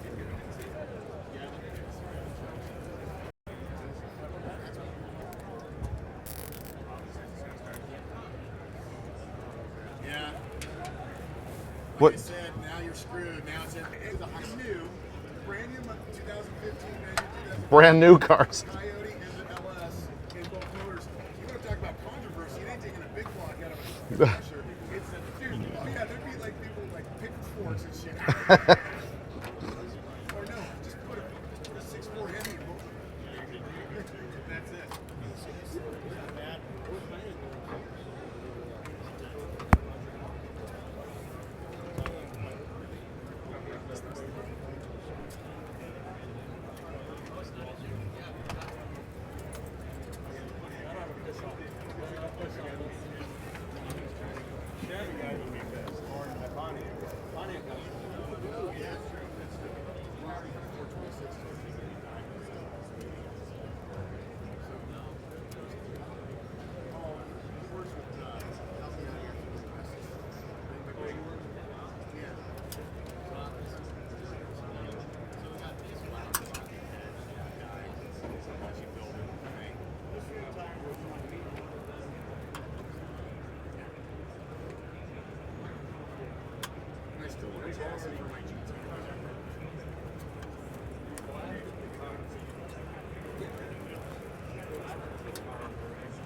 We were down for like 30 seconds. He's going to explain we had an internet issue. And we're back. Am I on? Yep. We had a little bit of a glitch there, I guess. We were down for 30 seconds because of an internet problem, but we're back. We don't foresee that happening again. Of course, we didn't foresee that one either, but we should be good.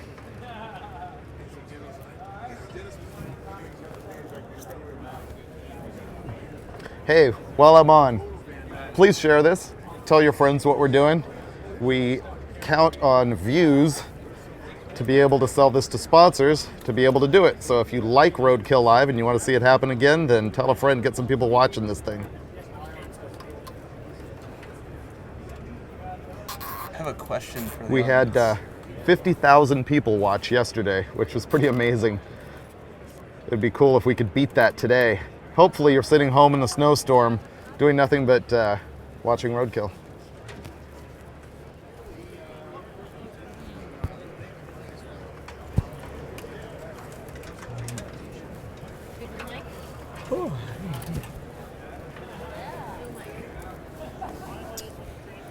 Go for me. All right. So I have a serious question for the audience. I've been wiring cars for a long time, installing car stereos for a living for a few years, and I've never come across a pair of pliers I've always wanted. See these? Cutters and crimpers all in one, which is genius, except when you've got to go way up in the dash and crimp something that's around a bunch of other wires. Does anyone make this style of crimper that just has the crimp? I don't want that part of it. Get rid of that part. I don't need to cut anything. I just want to be able to get up in there and crimp something. Does that exist? I've never seen it. And part 2, does anyone make a hand crimper burly enough to crimp like 4-gauge battery cable, you know, without using the hammer and vise method? So if anybody knows that answer, I'd really appreciate it, and I'll give you a t-shirt somehow. Somebody will. It won't be me, but somebody will give you a t-shirt if you can hook that up. And I need more wire.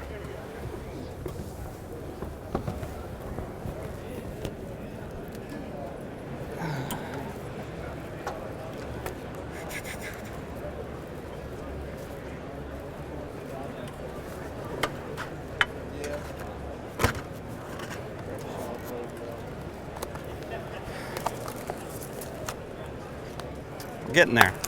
Are you? Yeah. Box. We're behind you. It's good to know. In spirit. It's good to know. Way behind you. If it goes wrong, you won't be here. I understand. Oh, no, trust me. We've been down this road before. Oh, it's good. The spaghetti's gone out of the car, which Is was it? necessary. How did you weigh the wiring that came out? I don't know. Most of it's. Oh, is that it? Or No, there's some over there. I actually started cutting it out yesterday, so we didn't weigh it, but there was a bunch. It's probably equal to what. I wonder why that one cut. It's probably equal to what we just put back in the car, but at least it's reliable now. Right. Yep. It wasn't reliable before. It was a fire hazard. Very good. So we're getting close up to the dash? Yeah, I've got to hook up like 6 more wires. I think we're done. Okay. And then we can jump in under the hood and just tie up any loose ends? Yeah, well, we need to run that out there to control the fans. Yep. And plumb the regulator and the fuel rails, I think. Yep. And then I was telling him I got to wire like 6 more wires. Okay. I'm running main power and ground for the relays, strong side of the relay on the fans, and then I got to put the 2 relays up here. Cool. So. Getting close. Yep.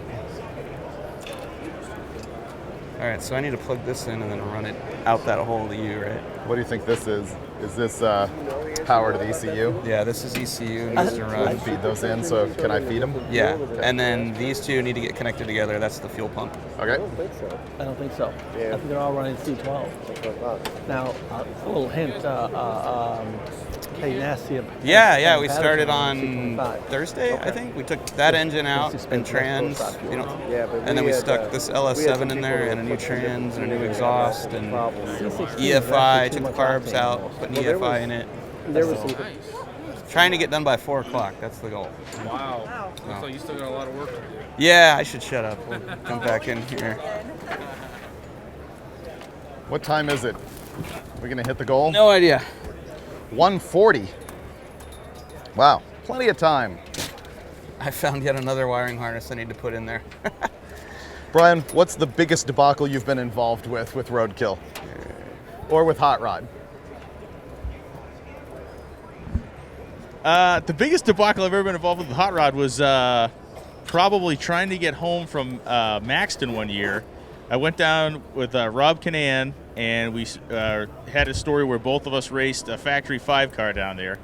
And on the way home, I booked my tickets through like one of the travel services, and on the airline, I actually honestly forget the name of it. In the span of me flying there and going back to the airport, the airline had gone out of business. So I went to check in and get my ticket, and a guy walked out from behind the counter with a microwave in his hand, and it was something like straight out of National Lampoon's. And so I had to thrash to find a ticket, and it was not good. I ended up showing up to at the time my regular job like in the middle of the afternoon the next day, and I had to answer a whole lot of uncomfortable questions. Those aren't pillows. Then there was a time Rob almost got me fired for talking about where I was working at the time in the magazine. Yeah. That was not good. Yep. That's funny. Fun times. What's the biggest debacle you've been involved with at Bang Shift? The biggest Bang Shift debacle.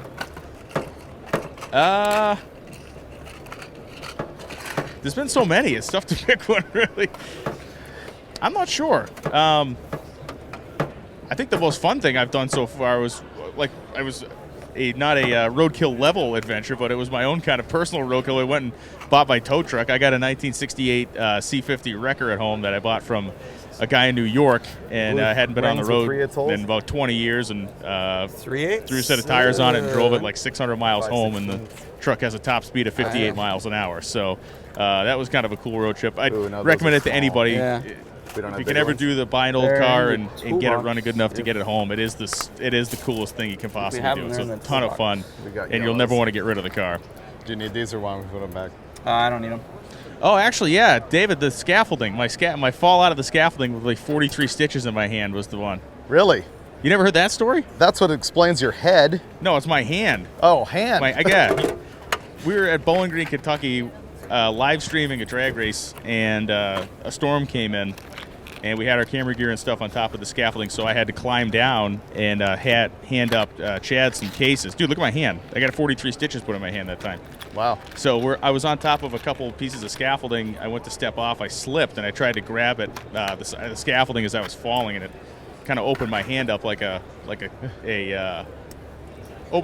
tin can, basically. I got 43 stitches in a hospital in the middle of Kentucky. Wow. And then did you see the bone? What's that? Do you see the bone? This whole section of my hand was basically flapped off. Flapping like gutting a fish? I could see the bone in my hand. Yeah. So we got the stitches, and then we went out drinking. Perfect. You get a lot of free beers at a bar if your whole hand is wrapped up like it's been sawn off. I found that's an effective way to get free drinks.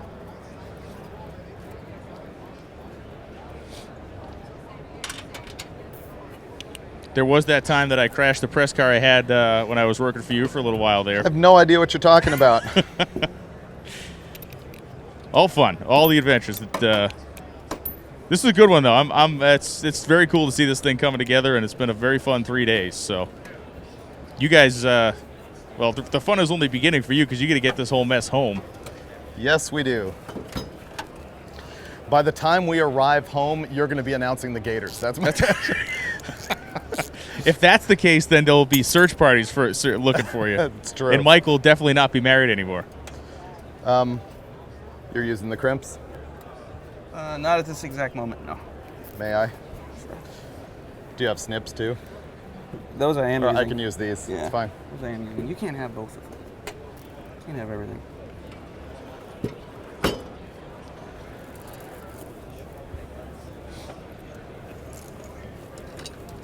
So who is the one all-time greatest announcer, Brian?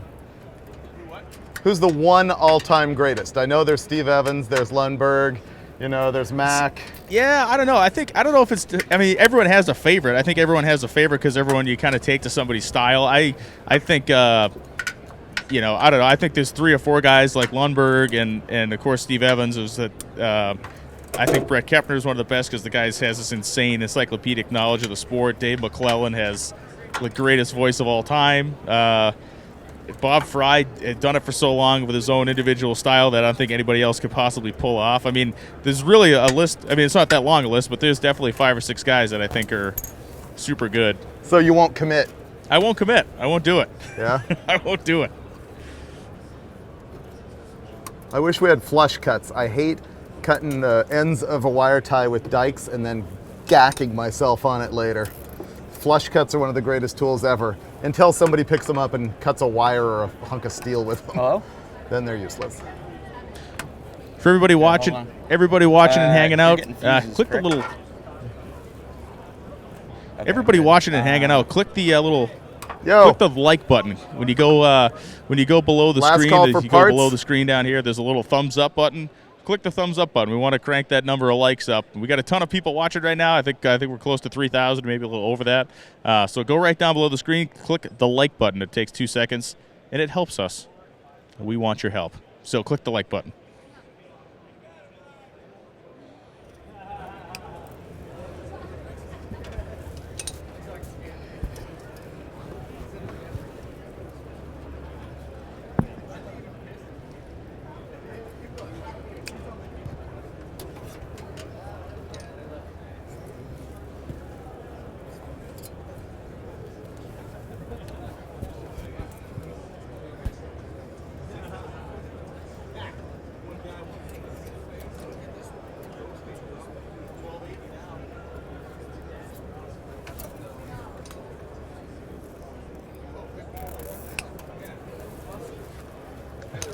What are we up to? Well, we had like 980 people click like the like button. So just right there, I said click the like button, and it went to 1,500. Oh wow! So going on the effectiveness of that, I need everybody to send $5 to the following address. That would really help us.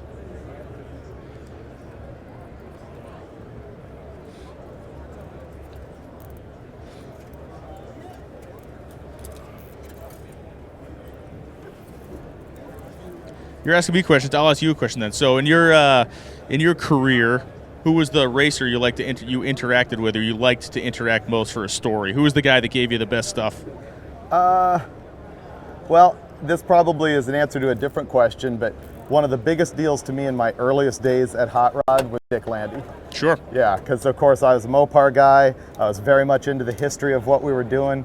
And very early in my career at Hot Rod, I had the opportunity to start working with him and actually got to know Landy really well and hang out with him and stuff. One of the greatest things in my early days also was going to lunch with Prudhomme and Landy. Oh. Because back then, you know, those guys have been tight for a long time and people wouldn't really think of that because even though they were the same time frame, different. You know, Prudhomme's in Funny Car and Landy is in, you know, whatever he was doing, AFX, Super Stock, modified production, whatever. But they're both from the Valley, and I asked Snake one time, I was like, you know, why? And he basically said, in San Fernando Valley in the 60s, Dick Landy was the man. It's like, I looked up to that guy. Yeah. And when I had a chance to become his friend, I did. I took it. Yeah. Yeah. Oh, that's cool. Yep. Where did my ringlets go? Oh, there they are, sitting on them.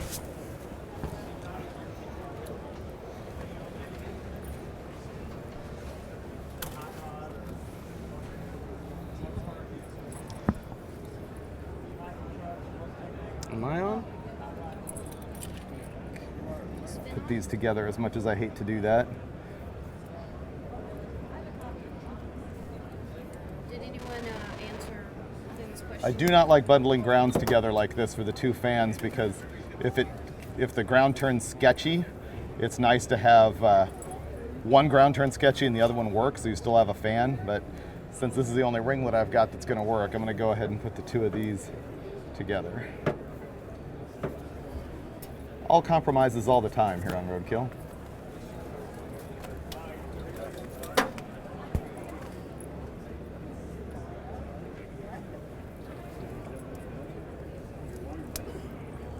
I'm also annoying because I always make sure the wires are lined up side by side like that. I don't like it when you see a wiring harness and it's like, you know, all like this. They're all crossing over each other. I don't know. Super anal over the most meaningless things. As a matter of fact, I don't have these square with each other. Yeah, but See? One's longer than the other. Not a tool. What that does is when you put this together, it makes them bunch up like that and get ugly, whereas I like them like that. I feel this might be too much information.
Gauges out? Oh yeah, we don't need those anymore. Nope, that's awesome. Got your screen. No more gauges. Parts flying out the door. I'm like, okay. No more gauges.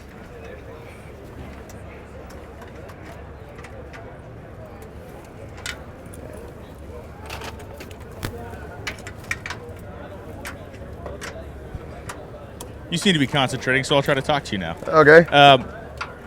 So this is obviously a good 3-day thrash, but of all your thrashes, which there have been of the thousands, whether it was car, truck, or otherwise, what is the craziest one that you pulled off? Oh man, that is so hard to say. So much went on at four-wheel and off-road that was so crazy.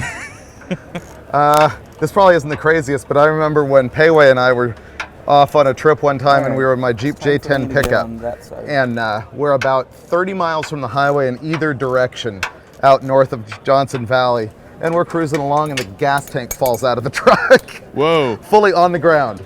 First. It was perfect. Installed similar to this one, but we're in the middle of nowhere with the gas tank dragging on the ground behind us and leaking everywhere, but we got out fast enough to actually save some gas in the thing, and then we slept in the truck overnight, and the next morning we figured out how to cobble it back into the truck by wedging the tank against the frame rail with a log. Whoa. and got back out. But that's by far not the worst. Wow, I don't know. Yeah, well, that's not the worst, like mechanically, but 30 miles from nowhere is not a place you really want to be. Oh no, it was death for sure. Yeah. The best roadkill one clearly was the Barracuda. Oh That yeah. thing, I think people sometimes think that there's fake going on in roadkill, and there is absolutely none. That car kicked our butt so hard, and we worked so many hours to make that happen on time, and we barely made it, but that thing just killed me. I remember when we fired up, we were ready to leave, and I stepped on the brakes, and it turned out all the brake lines were packed solid with goo. I took every brake line off the car and ran wires and carb cleaner through them and put them all back. Combination valve and everything. That was murder.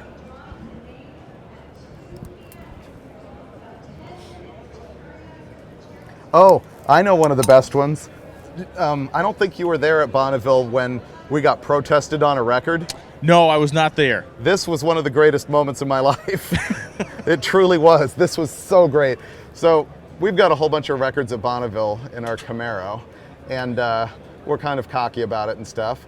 So we show up to, I forget what year, Speed Week, to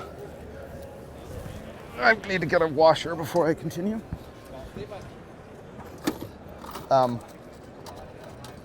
We show up at Speed Weekend for the first time. We run in gas coupe instead of altered. Okay. And we set a record.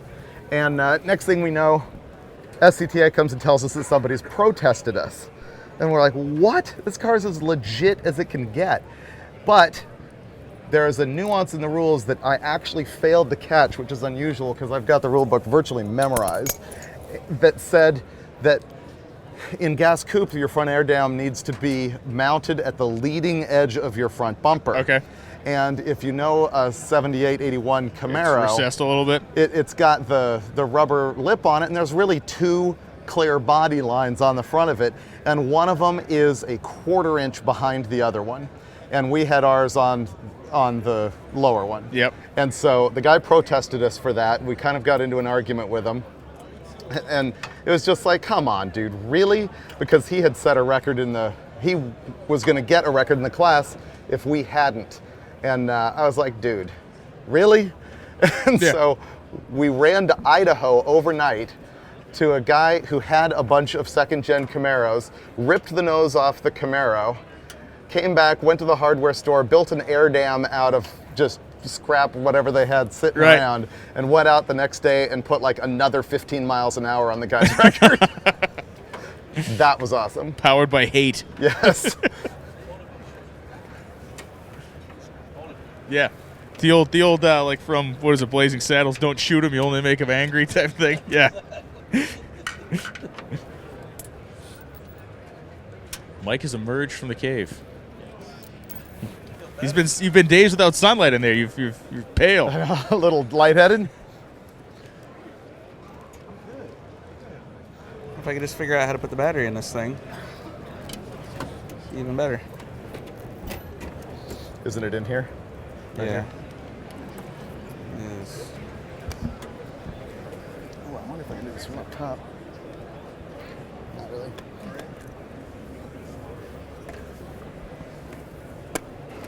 That looks pretty good in there, man. It's less spaghetti, more sauce. Yeah, Definitely. that is good.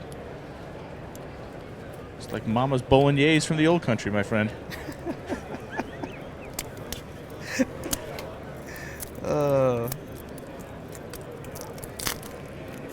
Thanks to you, I have multiple songs stuck in my head that I cannot sing. Oh, they're all profane. Do you watch Yes. Blasphemous and profane, most of them. You're gonna So burn in hell. when you were a mini truck person, was it like an electroshock therapy that got you cured of that, or was it like a Did you go to a camp? Did they reprogram you to camp, or how did that happen? So I was, I had just started working at Circuit City, installing car stereos.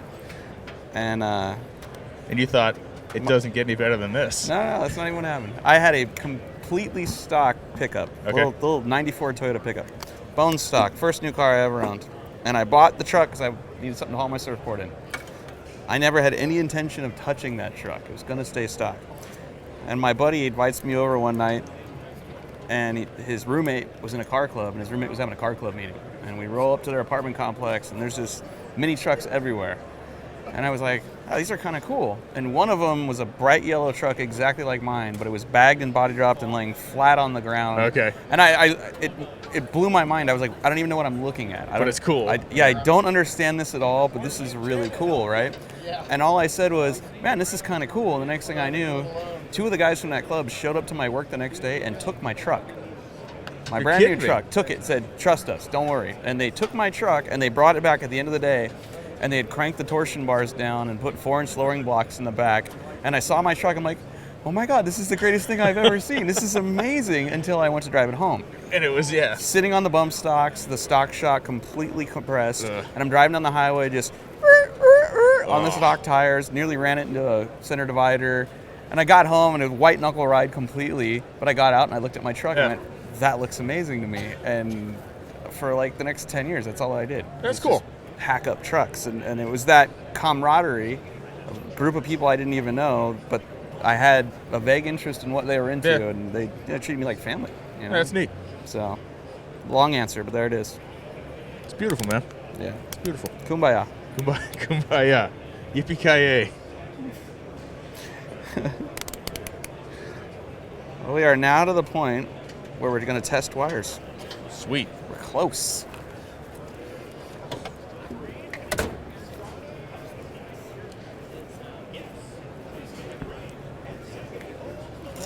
Guys, do you read any of our great names? Wow, look at the mess I made in here.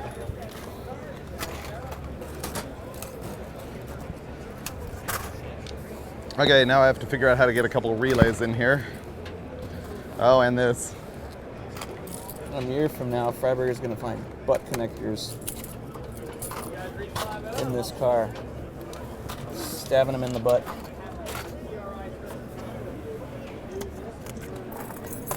These can stay. These can go. These can go. Don't need that. Don't need that. Don't need that. Don't need this.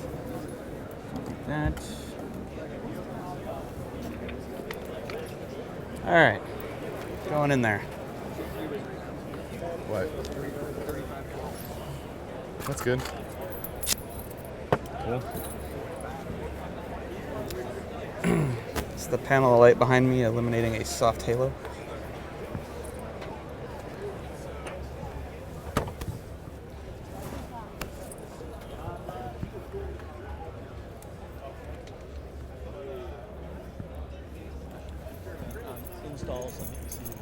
So Mike just said he was going in to test some wiring in there and stuff, and I just raised a question in my mind: is, what are the things that people absolutely bedrock you got to get right when you're installing one of these systems? Yeah, you got a mic on, you're good. Yeah, from our tech line and from our experience, what we see is the biggest thing that we get calls on is different issues with incompatibility, things not running correctly. The most important thing is the main power and ground on aftermarket ECUs needs to be routed directly to the battery. The transient voltage spikes that happen from different items such as a starter or alternator, O2 sensors, and all the electronics that we have on these cars can sometimes send some pretty bad signals back into the ECUs. So directly to the battery acts as a capacitor, so to speak, as a shock absorber. Yeah, so takes those spikes. It makes them nice and even. Good grounds, good body grounds, good engine grounds, and good connections. Those are the biggest issues we see with aftermarket EFI. And you're knowledgeable at this stuff to the point you should probably do this for a living. I mean, this is something you could probably make a living at. No, sorta, maybe. You get a real job? Yeah. We could put a word in for you somewhere. And I'm just doing this as a side. I'm a director of sales, so I get to do EFI support as the fun stuff. Nice. Well, there you go. Well, Mike's in there checking wires now, so we will have no transient spikes. Wonderful. Yes.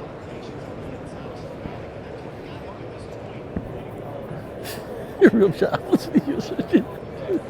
I was just.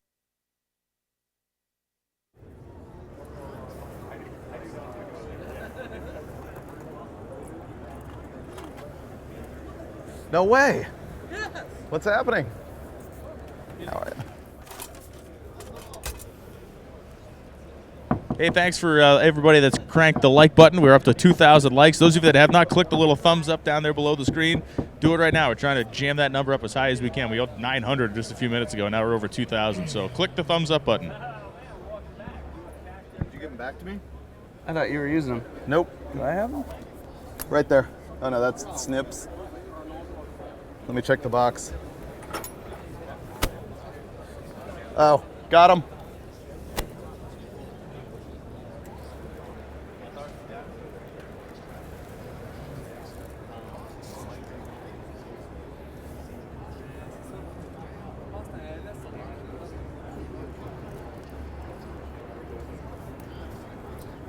Here's another peeve.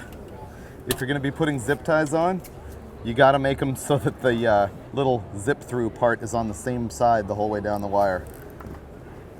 I hate it when like one's on this side and then the other one's on this side.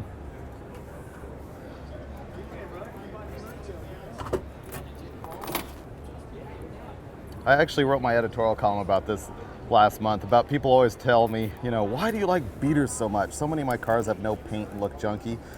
But I don't care about the cosmetics as much as I do about stuff being mechanically clean. So And by that, I mean stuff like this. I'm no Troy Tapanier. I just like little details to be well done so that you can work on the thing.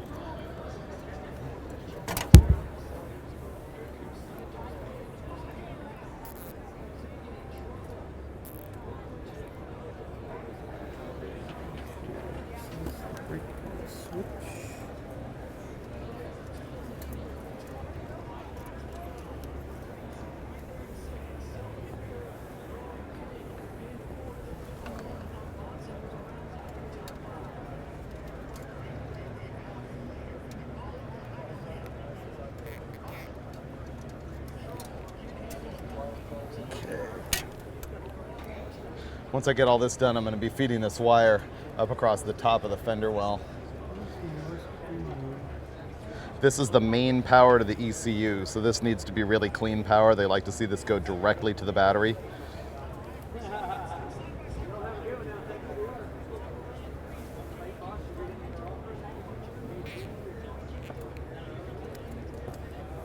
Okay.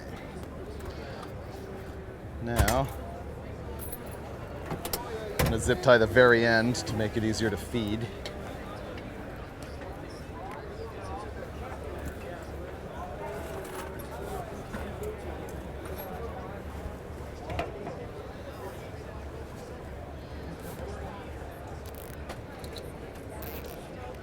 It'd actually be better to tape that, but I'm lazy.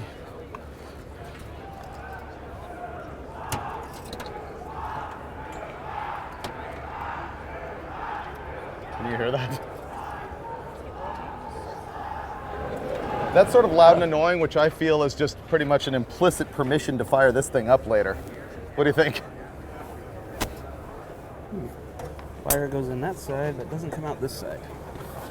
Weird. Let's see.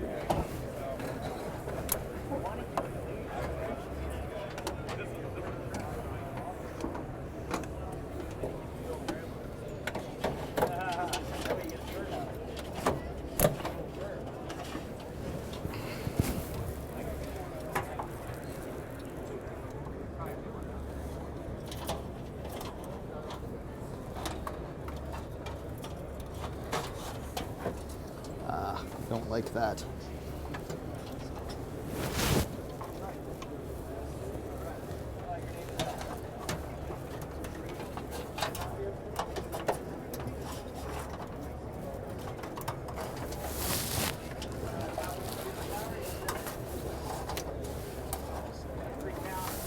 Go. Okay. And I gotta put these together for the fuel pump.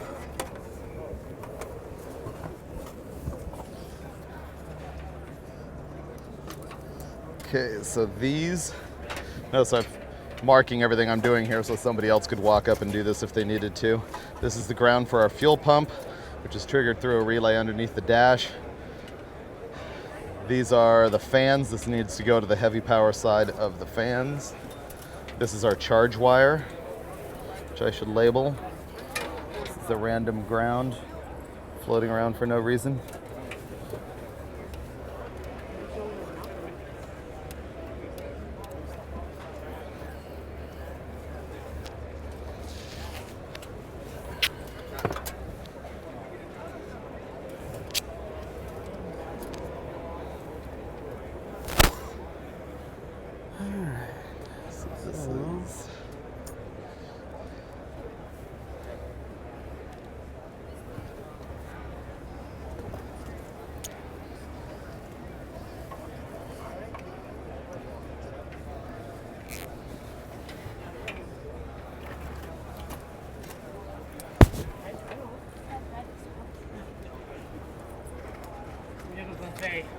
Okay. Buffet fuses. Great. Give them to Finn. Okay. You need a relay up here for them? Yeah, I need 2 relays to do the fans, which I'll do next. Here? Yeah. Hey, is the battery hooked up yet? Oh. Hey, Robin. Hey, Dave. Yes? Did you, huh? Is the battery connected? No. I'm to that point. I don't think he's ready for that. So I can't test anything until it is. Yeah, you've got no major power into the car.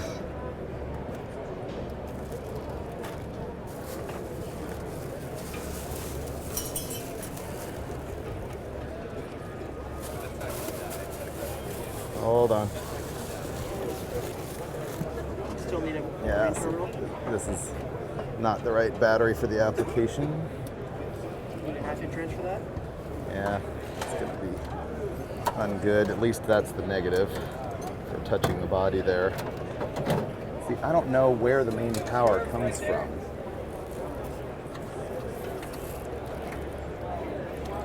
Is it this? Is it this? Sorry. Where's the main power wire that comes under the dash to give you power? Doesn't come off the starter.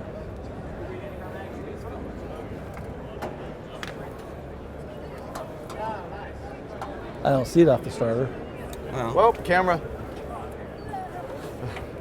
Well, we're using the factory key switch to start the thing. Yeah, but So- where are you getting all your power from, and what wire leads from there out to the battery? I'm gonna guess that that wire that went over there into the corner, The charge wire, is also jumped in here into the fuse box, which went to the key.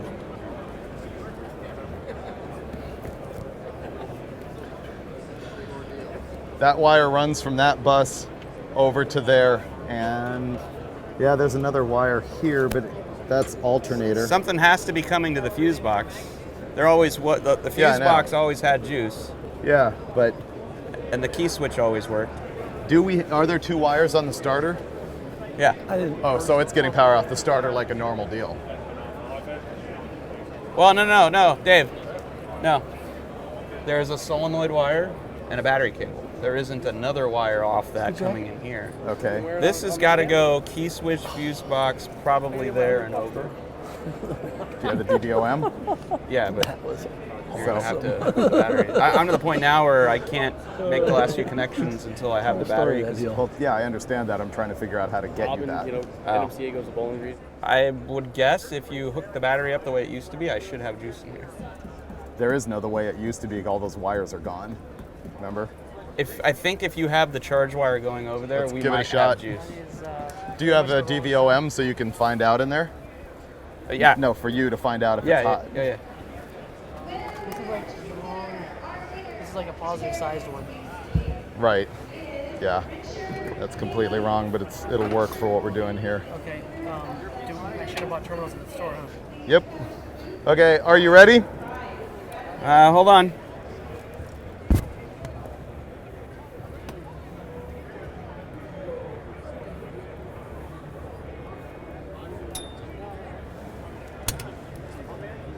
Go ahead.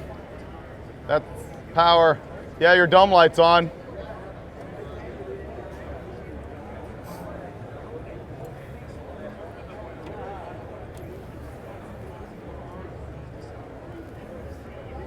Okay, where's this going to?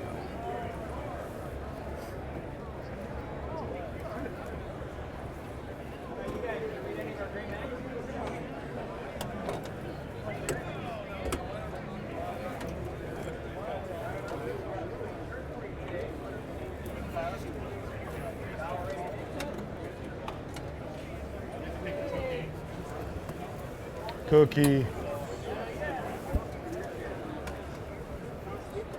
Are you good? All right, you need to leave it on for a while. Can't hear you at all.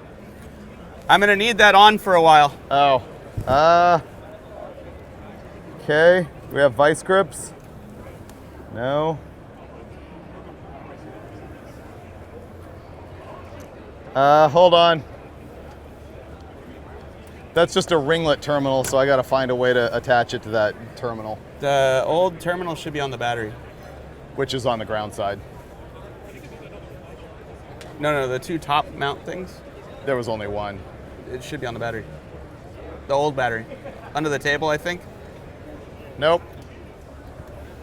We have it. We had. There was only one. No, we drove in here with two. It was only one, because the other cable had the end on it, remember? Remember I pointed out, look how melted it is? That was a regular battery cable end. We're not still using it?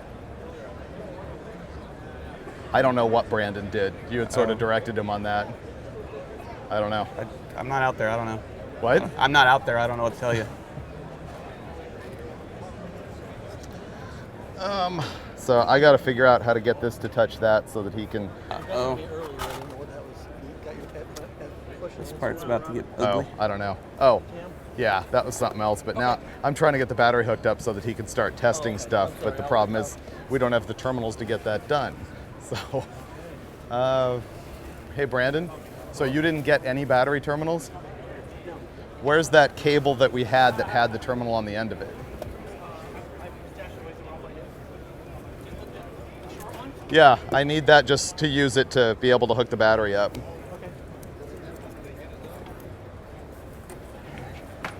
And we definitely are going to need terminals.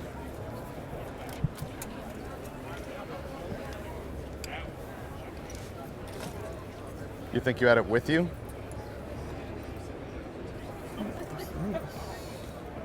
Oh, here it is. Yeah. That. Okay. Now, if I can get this on here without it grounding itself. That one should. Yeah, this is. Switch, shouldn't you? Yeah. This is kind of a bad arrangement. Well, now it's gonna be all crimped to shit. Hey, Brandon.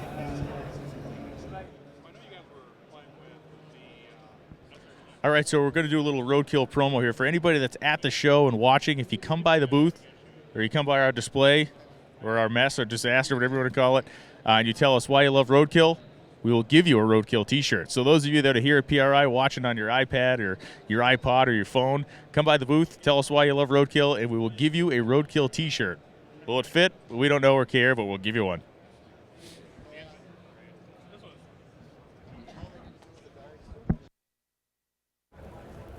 Battery for the application. Yeah. I mean, the Sugelsky battery is awesome. So if you can get that on there, I'll figure out how to get this on the other one. Are you snacking? I'm stuck. I'm gonna have to find I'm waiting for power. Captain. Well, it's Trying to find the brake light wire, the ignition wire. There's a momentary switch, or is it a pressure switch? Okay, this I can now wedge, I think, enough for him to test. And I think I've got it, I just want to test it. Toggle switches on the dash are for? Nothing anymore. Used to be ignition, fuel pump, fan 1, fan 2. Wow. Now they do nothing. Now it's ejection seat, really need to rocket put a correct booster, terminal missiles, on this. machine guns. I don't know if I have one. Later. Yeah. 3 1/4, 75 31 with steps. Yeah. Yeah. Should be in here. Everything I've got's here. Yeah, we have a step retard. They used to be here. I don't know. Mm-hmm. That could be our pink wire. That could be our brown with white stripe wire. So let's say. Is it silly that I know that? I don't think it's silly. Can I have the crimper? I think if we take one that was like, all right, we want 15 to 1 airfield on this switch. Oh, I got you some of these. I felt sorry for you. Oh, thanks. For the trip home. Can I do that the same thing with boost? Like in a boosted application, could I go, I want 20 pounds? I want 5 pounds? Or should I just use a boost controller? I'm using the nitrous controller to do the timing for it. And there's a line in there where you can have a fixed air fuel on the other one. You just don't have any outputs to add any fuel, add any nitrous, or click anything. So all it'll do is do a command and air fuel ratio change. How's that for? That's pretty cool. How about, can I do stuff like, can I use a pressure transducer to say, if you only see this amount of pressure? You betcha.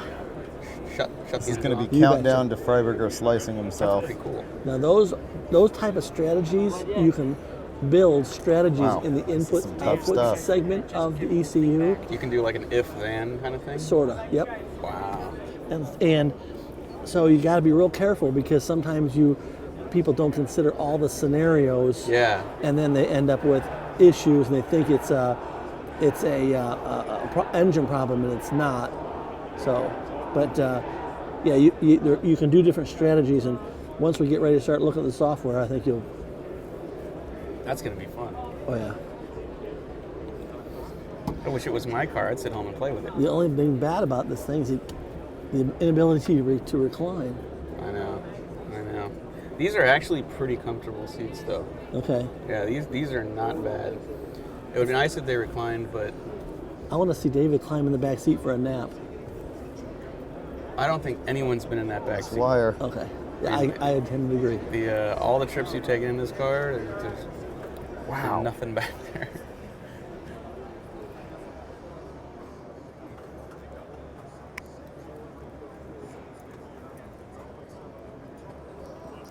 Okay, just so everyone knows, this is just a temporary connection so that Finnegan can start testing.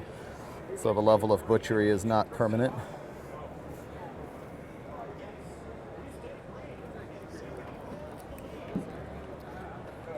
Okay, so if you can get that, and then this needs a nut.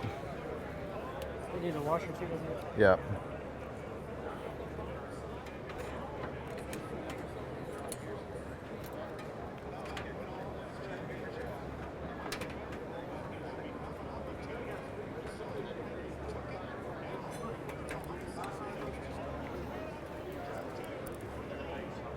You didn't get this one? Hmm? Oh, that one's here. Okay. That one didn't go anywhere. Thanks. Oops. Oh, you're just doing that way, not doing the starter, right? So No, right. Okay. This.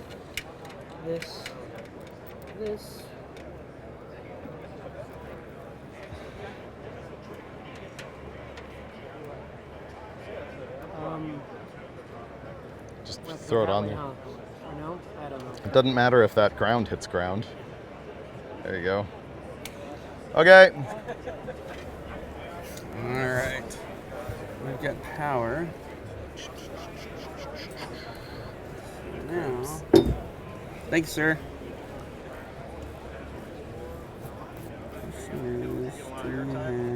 Dome light. Wow. 3/8 premium heater hose. Little overkill. Wow. We're their best customer. You're probably like, oh yeah, they spent $400 here already. They want the good stuff. Been there 5 times in 4 days.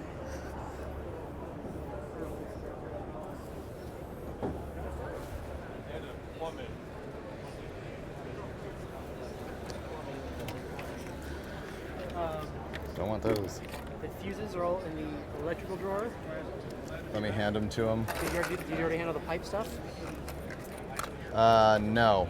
Do you have that stuff? I'll throw those in. Headlights.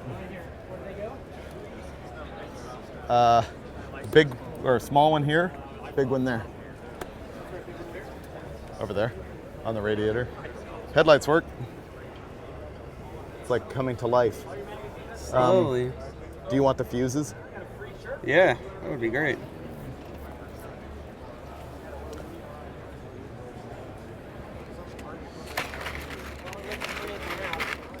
It wasn't? No. Oh, not half. No, it's 3/8. We have the other plug. Do you have? Is that what you texted me? Did I? Oh, it's because I was actually talking to somebody. You had the right one for this. I had 2. I thought I had 3. Yeah. There were 3 of those. I don't know where it went. Do we have one? It was here and it fit. Okay, so then one of those fits there, and I swear I got 3 of those. You did. They were around here. I threaded it in, but I don't know where it went. So just throw this if you on the hunt- battery and tell me. I don't think I have it plugged into. This is backwards for my meter.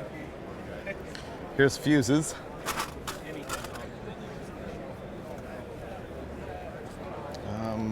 Yeah, 12 volts. What do you need? usually with batteries, sometimes it's good to throw a battery charger on them, just to give that extra. Because if it's on a shelf or something. How are we going to do that? I didn't know if you had one. No, we don't. Oh, sorry. Yeah. All right. Because the ECU likes voltage. Yeah. We read all the instructions about battery charging and all that stuff too. It seems like it's pretty specific. Yeah. Well, this is different than my meter, so I'm trying to figure out how to work it.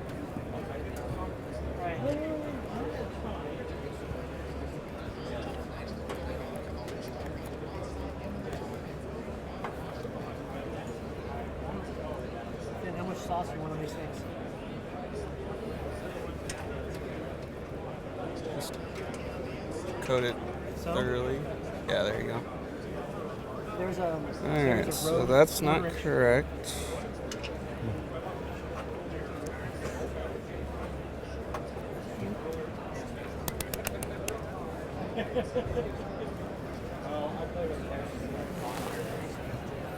All right, there we go. 12 volts. It's only 12? That's a bummer. Oh yeah, car's not running. Yeah. But who knows how long it's been sitting. I know. These don't take much torque. No. If we had a charger to put on it, that'd probably be a good idea. I know, but where do we get one? Go buy one? Battery charger company in here? Maybe. So you saw that we had 3.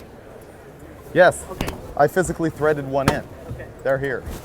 Hey Dave, excess power is right behind us, like 3 booths down. Oh, really? Yep. We should go do that. Hey, Robin. That thing's only at 12 volts. Do you want to put a charger on it? Yeah. Do you have one? Does Holley have one? Do you know someone who has one? Let me see what I can figure out. Maybe we can mooch one from. Is there a battery charger company here? Schumacher is a battery charger company. Right. Nothing I don't know there. if they're here. Let me put the word out, see if I can figure out something. Okay. Cranking less than 11.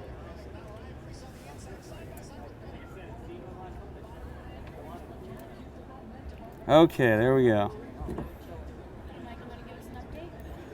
All right, David got the battery hooked up, so now I've got juice in the car, and I can finally test the last few circuits I need to wire this thing. I just found the brake light wire, which we need because that'll wire into the trans portion of the computer, and every time you hit the brakes, it'll unlock the electronic torque converter in this deal. Sorry. And Uncle Brian's getting Uncle Robin's getting a battery charger. Thank you, Uncle Robin. All right. So, there's that wire. Uses a 7/16, whereas the 1/4 inch uses a half. Okay. If that makes sense. Pipe threads are strange. That's what I take that back. 19. Super.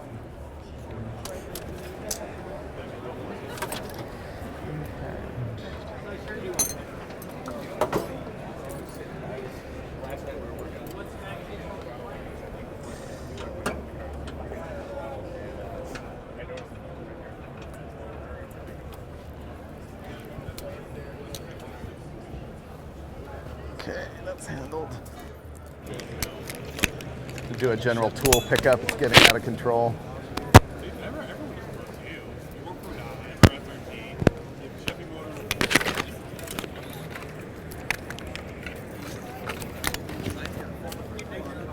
Have they put people on it?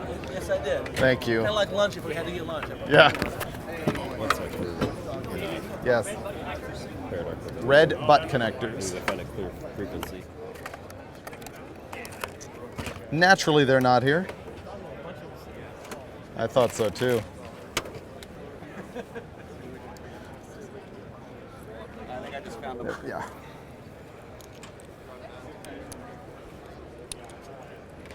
Let me.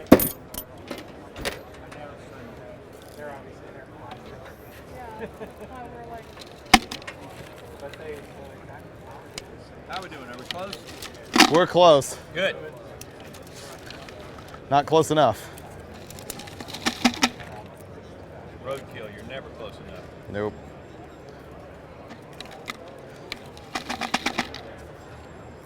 Do I need to come in and help yet? Nope.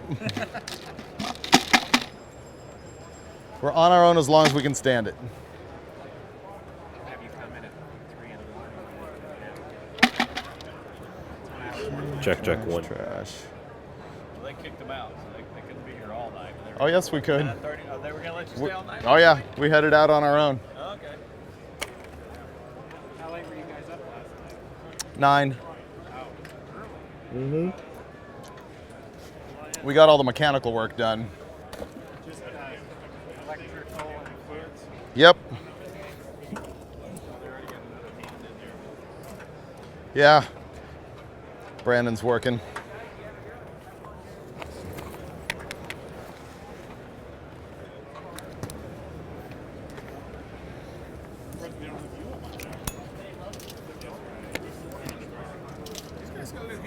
Oh shit, this has to be.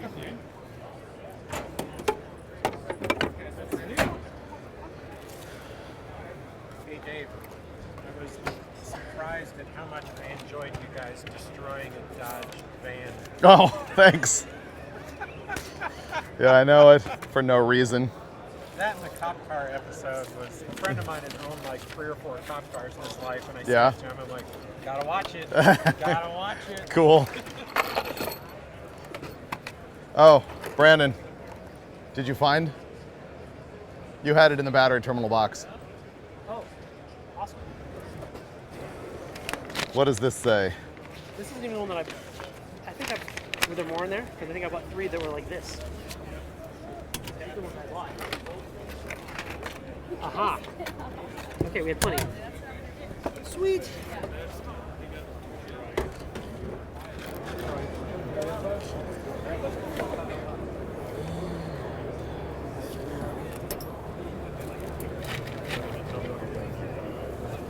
I'm just putting a little bit of sealant, silicone sealant on this pipe plug. We needed 3 of these on this side of the radiator. We need 1 larger one on that side. And this is the last one. So hopefully with this, we'll be watertight.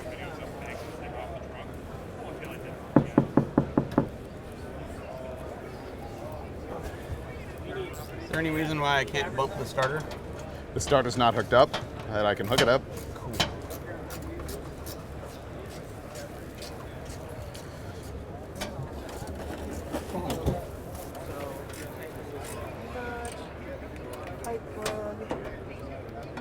Checking the levels through the headphone. We're actually hooking up the starter.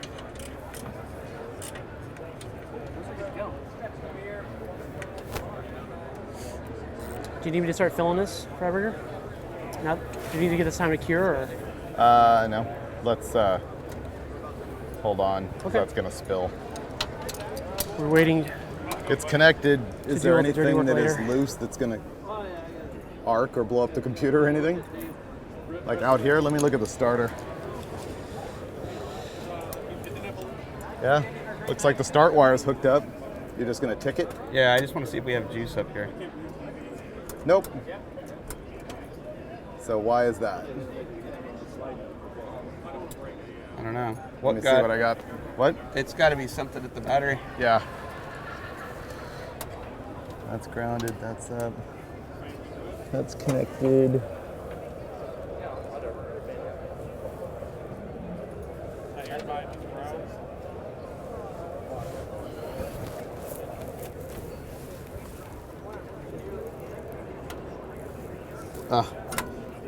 Brandon pinched a power wire.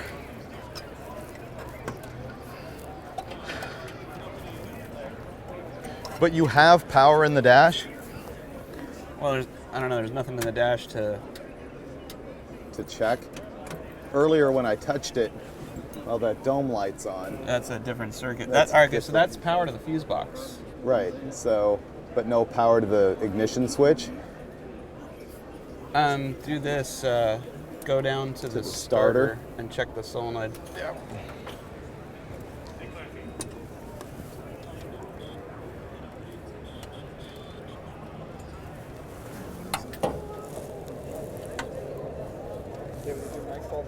Maybe. Okay.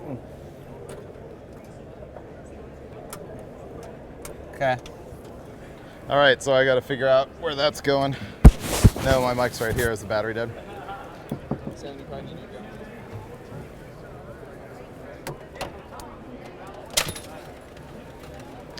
I have one. Swap it. All right. Let's swap batteries in.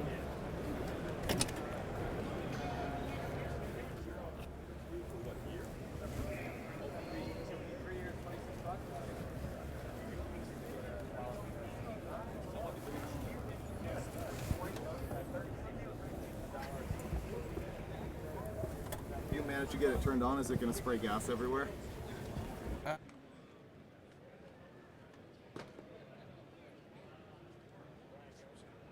All right, we're back with another trivia question, and for maybe the second to last time here. When I ask the question, you have to go to Holley's Facebook page and respond to the question on Holley's Facebook page. The first correct answer will receive a free RoadKill t-shirt. So this is a Camaro and a drag racing question. The winningest vehicle in the history of the National Hot Rod Association is a Camaro. Who owns it, and how did he acquire it? Once again, the winningest single vehicle in the history of the NHRA is a 1969 Camaro. Who owns it, and how did he get a hold of it?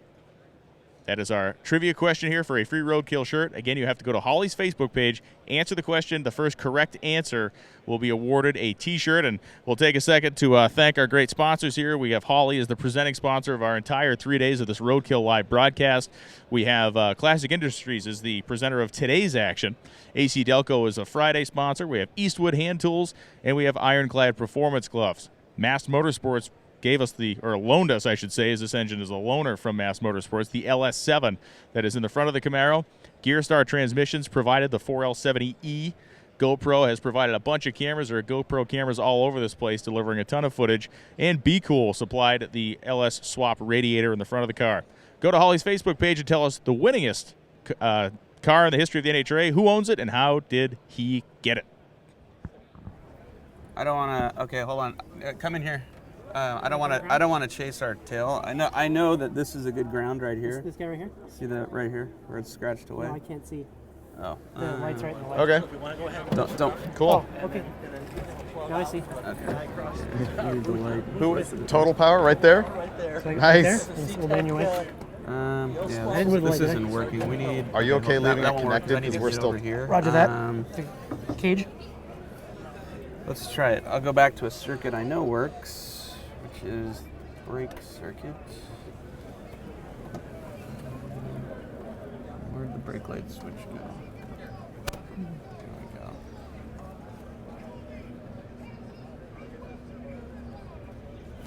Okay. Yeah, that's not a good ground. Definitely not a good ground. How is the Vintag not a good ground?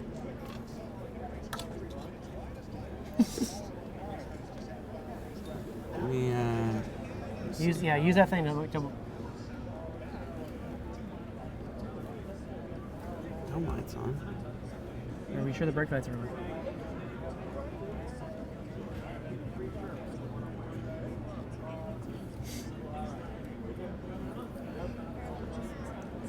Oh, that's because I'm not reaching the. Oh, yeah, I gotcha. The probe's not deep enough? No. This probe sucks. Let's see. And I don't want to strip the wire again, but I want to know that I've actually got power. Dome light. Dome light circuit. We can test it with the dome We had to light. borrow a battery charger from the guys right across the way at Total Power because the new battery was just down a little bit. It was 12 volts and we needed at full power for the ECU to be really happy. So that was pretty cool. Walked across the aisle and borrowed it. I'm trying to sort out why we don't have power into the fuse box in order to, or actually we might have power at the fuse box, but it's not cranking. So that's what we're sorting out right now. Have you learned anything yet? We learned our probe's not long enough.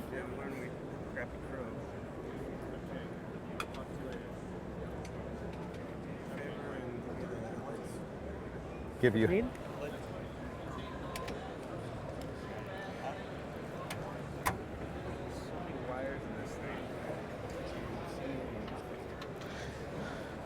I still don't comprehend what wire is getting power to the car. Okay, so We've only got main power going to the starter. There's no second wire on the starter, and there's nothing connected here. yeah, there never was another wire on the starter, Right. which is why you have that wire jumping across for the alternator. That's the charge wire that jumps across. I'm starting to think the reason we had, well, no, the key switch worked for, key switch used to work. Get out of the fuse box.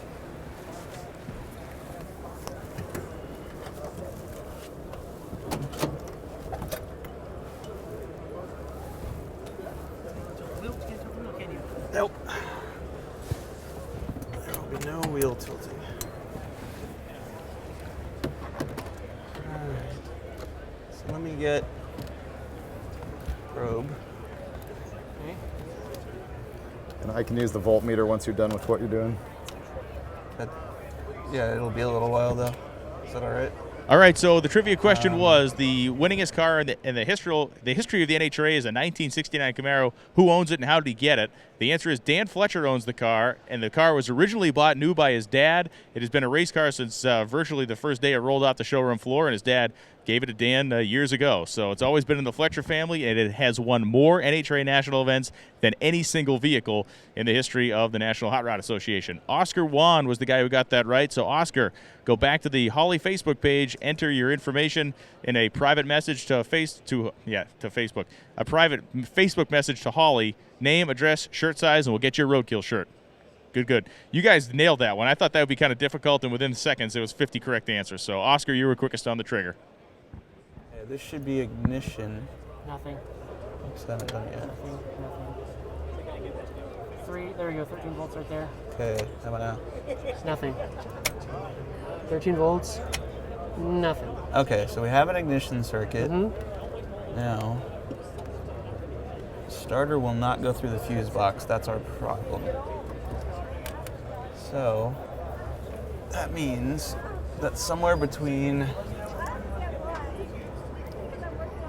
the switch and the solenoid, it's dead. Well, why is that? Unless we put the wrong wire on. No, there was only one wire. Right. Is there 2 terminals on that starter and it's on the wrong side? 2 terminals on the solenoid? No. Okay, so I'm gonna run an ignition wire up to all the things we need. Nope. That's just gonna go up under the dash. Yeah, that's gonna get Velcroed right there. Should I jump a wire to that terminal just to make sure it's the right terminal? Yeah, that couldn't hurt. Or I can look at the switch real quick and try to go through it to figure out I'm going why. to jump a wire from the hot side just to that terminal on the starter just to make sure it bumps. Okay.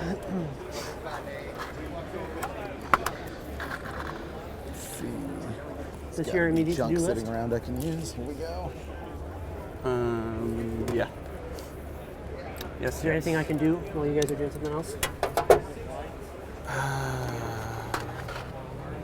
You're actually going to be very helpful when I'm trying to figure out what's working and what's not. Okay, just let me know. Okay, I need... That's too thick. Do we have power? Do we have red wire thinner than that? Thinner than this? Yeah. What is this, 12? Hey Dave, can you yank this through the grommet right there? Which one? It's Is it the fuel pump one? No, through the grommet up here. Oh. Keep going. Keep going. Keep going. I feel like a magician pulling I need handkerchiefs lighter out of a wire. hat here. Okay, keep going. Keep going, keep going. Do we have any more of this? Keep going. This gauge wire? There's Keep going. something, yeah. Keep going. Keep going, keep going, keep going. Wow, that's a lot of wire. Keep going. Okay, right there. Okay. Hey, Brandon, there might be some on the ground. Just like 3 feet.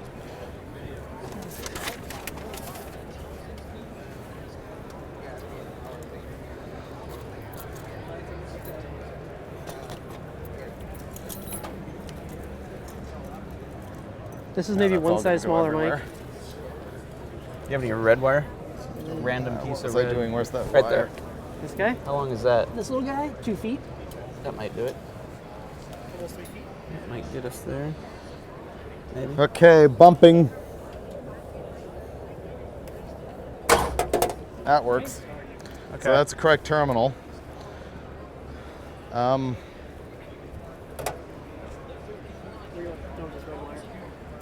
going to the fuse box. Can you help David trace the oh, that I don't need it right now. Okay. Can you help David trace that solenoid wire and figure out where it went? So that's the one we just traced, right? A little bit ago when I was over here. The one that 10 gauge black wire that goes to the solenoid. Yep. That's what we're trying to figure out what's wrong with that. Yep.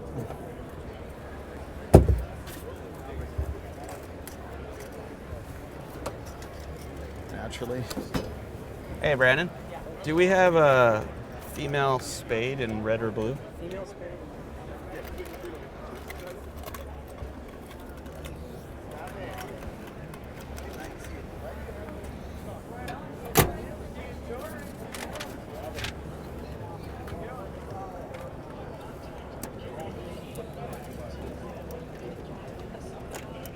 Thank you.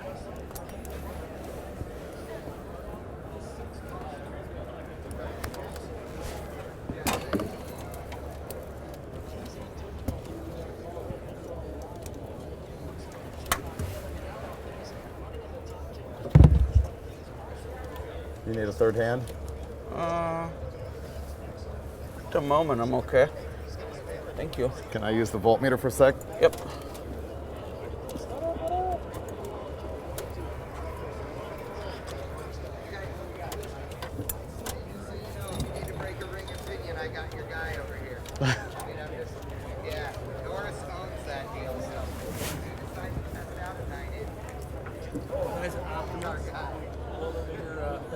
Oh, cool. Okay, why is that not hot?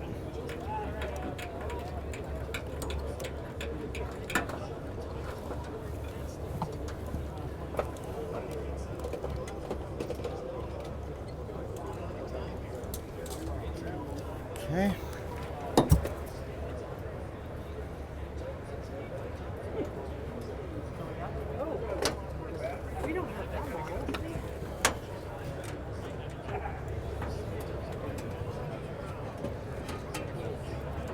Oh.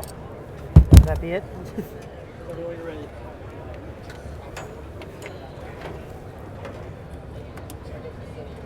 gonna tighten this guy? Hey, David. Over here, or Sure. hammer it. Hold on. Huh.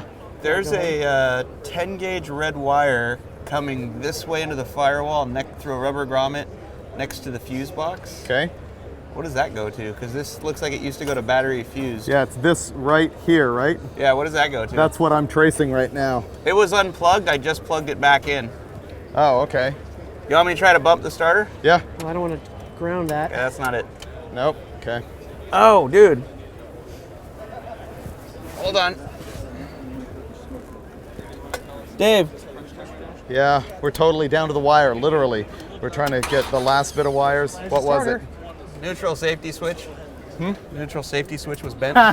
Okay. All right, that's fixed. All right, solve that problem. Neutral safety switch was not activated. So, right. Yeah, we're cramming. I think we've only got an hour left or something like that. What time is it? I don't even know. You feeling better? So, we got a lot of wiring left to do. We're gonna be able to tap you in a minute? Here's where we're at. I sent are you ready two here to be tapped in small for black wires through the firewall okay. that need to he's ground to helping the out a bunch. cylinder head, and that's pretty much what's left. Okay, and out here we just need to tidy the battery, Ooh, the basically, braille? and deal with the electric fans. Okay. Then I'm gonna figure out the rest of the spaghetti here, and Okay. we're close. Okay. We were fighting trying to figure out why the starter wouldn't crank even though we had power everywhere else, and it turned out that our hokey little micro switch, neutral safety switch, was not activated. I So, haven't tightened it. I didn't want to arc it. oh, I don't know yeah. what I did. Just put a That's put a fine. screwdriver on it and just give it a little. Yeah. Okay. Yeah, don't arc it though.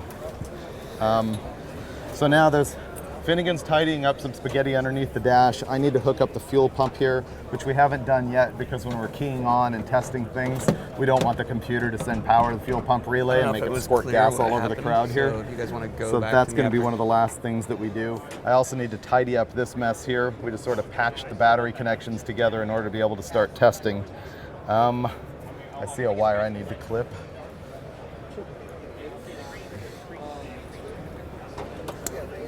you come from here, we'll need to go right here. I need to explain it. Ready? All right, so the car wouldn't start, and we were sitting here chasing wires trying to figure out why we had power at the switch, but no power down at the starter solenoid. And finally, I'm looking around here, and I noticed the neutral safety switch, which is this micro switch right here, was bent out of the way of the shifter. So even though the shifter was in park, the switch wasn't engaged. And when that switch isn't engaged, no juice goes to the starter. That's basically to prevent the thing from, you know, being started in gear and taking off across the parking lot. So all we did is rebend that. Suddenly we have power to the starter, and we were that much closer to firing this thing off. I'm used to it. Yeah, I really dislike this whole situation. It needs a different battery, just because it's too close to everything.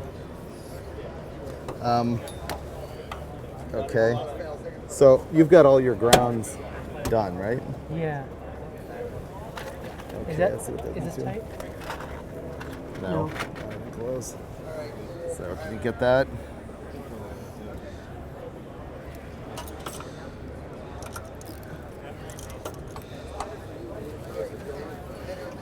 Pretty good. Yeah. Well, you know, it's down to the last moments. I what? Yeah. Yep. Yep. Do these need to be lengthened to go straight to the battery? They just have to go to the cylinder head. Cylinder head. Yeah, there's a bolt already in the cylinder head. Yep. Okay, that ground is good. One on the block, I think, is good. Okay, I need to ground these to the cylinder head. At the 17, or that bolt right there, you want to quadruple it up right there, or you want another one? There's another one that I could get it on down here. It's not as easy. Is that one easy to get on and off? Oh, that's not terrible. I think we just need a 5/8. Wonder if I have ringlets this size for them.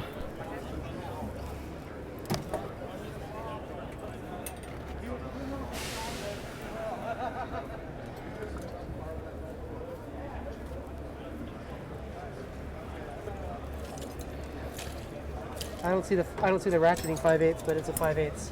It's a 5/8? Yeah, it's Should be 17 metric. millimeter. Oh, okay. We don't have a 17 millimeter. Got it. Ooh, there. Is this big enough for that bolt? Possibly, yeah. I don't have the 5. This is the 9/16. I don't have the 5/8. Someone's out somewhere.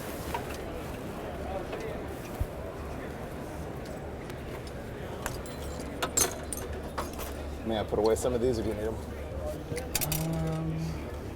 I don't think I need them. I'm actually looking for the 5/8 open end, if you happen to know where that is. It's definitely not in here. Is there any small gauge red wire out there? Like how long? Like 2-3 feet, maybe? In theory, 2 feet? Yeah, 3 would be good. Oh, cool. Thank you. Yeah, so you How's it know doing? how it goes. Here you go. Perfect. You want some stickers? Okay. Can we use it to start assist, like if we needed to? Thanks a lot. Okay. Yeah.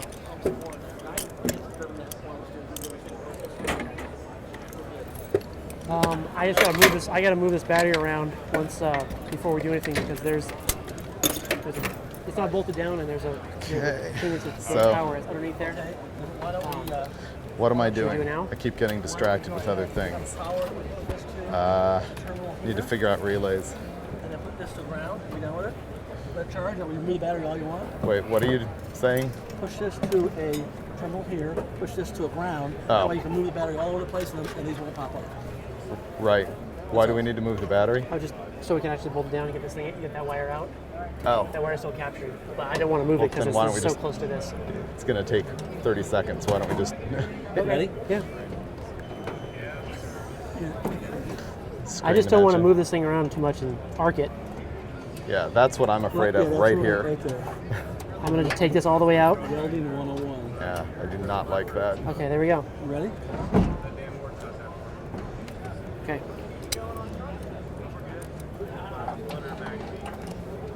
I told Grant that that big ass rolling battery charger was the worst welder I've ever used, and he did not think it was funny. Okay, these are Bosch relays. Yeah. Okay, we didn't finish our conversation about which of these wires that we now have through the firewall we're going to use. I need to look those up. Yeah. I mean, don't we just get to decide in the program? Yes, we can. Yep. But 2 of them are inputs and 2 of them are 4 of them are inputs and 4 of them are outputs. you mean I have to determine grounds or no. grounds or power? Things going into the computer and things coming out. Oh, I thought this was all outward triggers. Nope. This is also some sensors and things? It can be. Okay. I mean, optional. Tell me what to do. I want to find out. I'm gonna look at the laptop real quick and find out which ones are outputs. That's just 2. There's 4, but we just need 2. We need 2. So I'll tell you which wires to choose from, and we'll go from there. Okay. Right. I got to figure out where to put the relays. This is for controlling the fans.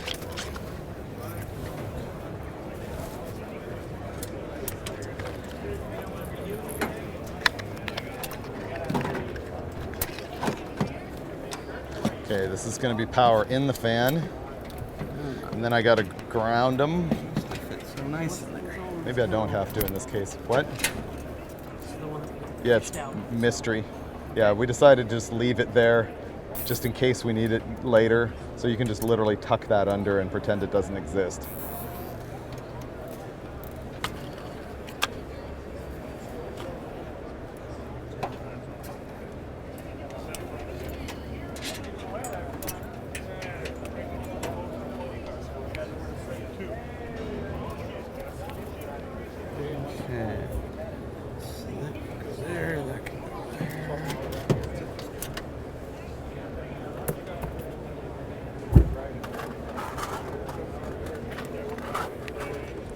And these don't have mounting tabs on them. That's not great.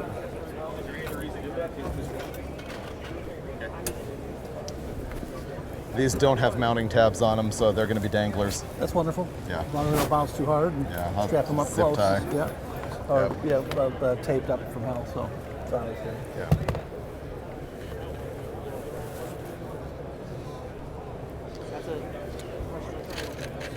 Okay.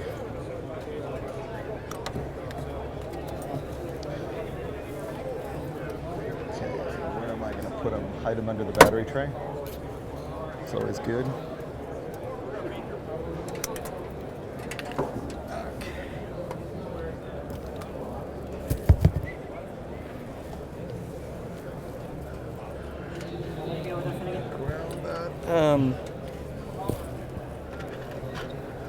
There's no mounting tabs on these relays, so they're going to have to be danglers, which I also don't like. I'm trying to figure out the best way to do this. These are the relays for the 2 fans. I'm pretty good right now. Thank you. Need ground, switch wire in. Oh, hey. Shit. Hey, Brandon. I might have to dangle them right here. Tape them up good. This is your top end EC, right? This will do Yes, sir. badass nitrous control and everything like that. Yeah, and the HP will also do nitrous control. Oh, yeah. Yep. This will have. I see what I'm going to do. 3 sets of injectors. And so we're talking. Still got a little bit of a spaghetti mess over here, but 16 cylinders, something like that, or 1 through 12 cylinders. Yes. exactly. But they got to be even fire. We don't have the odd fire stuff done. I'm going to wire them up here we don't have and the- coil them up and hide them under the battery Well, tray. certain odd fires like Viper's an odd fire. Oh, it's a 90 Once degree again, angle. not my favorite technique, Yep. Okay. but it's a technique. Do they use a split pin crank? I No, believe. if you use a split pin crank, then the even fire. Correct. Here's the main power. We really need reasonable battery terminals pretty bad in order to do this. You're going to want to replace just that one? Or Both of them. Both of them? Yeah, because this one's just sitting there. Yeah, we definitely need real battery terminals. Well, that's the most legit one we've got, the marine one. Yeah, but if you got 2 new ones, because Okay. I guess this one's correct, but who knows what'll happen. Can you run for them? Yeah. Or are they closed? No, they close at 4. What time is No, it? that's right, they close at 5. They close after the show closes. Oh, do they? We need to be out of here by then. What time is it? 3. 3? I can't go there and be back by 4. Really? It's a half, 3/4 of a mile away, and then I gotta, well, Okay. Well, it'd be then I guess we're butchering it together. it'd be 345 by the time I got back. I'd be pushing it. Right. Okay, well then we'll just use this and it won't be pretty, but it'll be functional. It'll be roadkill. Well, we can always do it before we actually hit the road, or will we never do that? We'll never do that.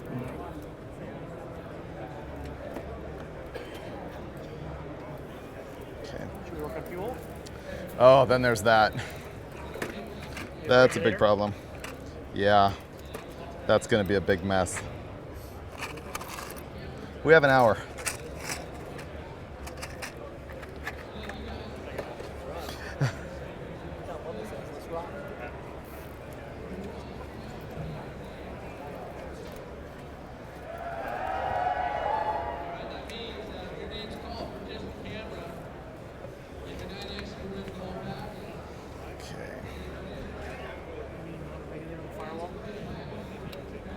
A regulator?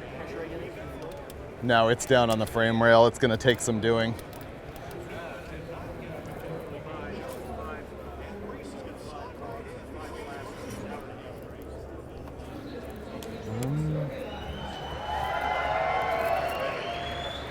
Okay, thanks. Yeah, sorta. We're down to an hour if you want to make people aware of that.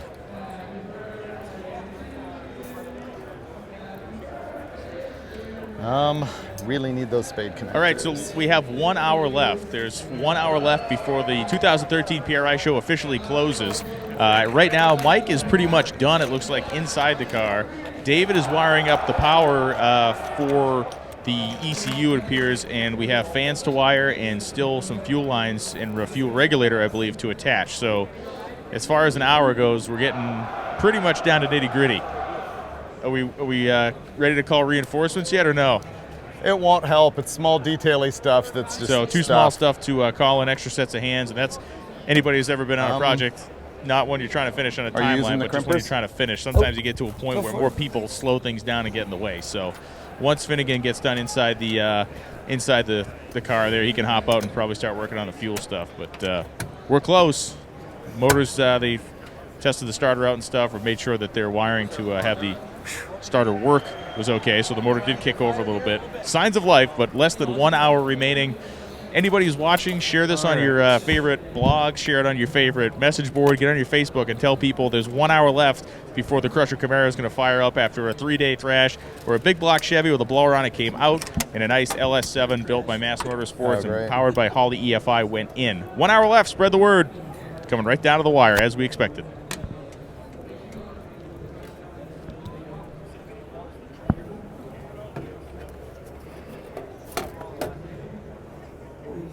There, we need a fuse there.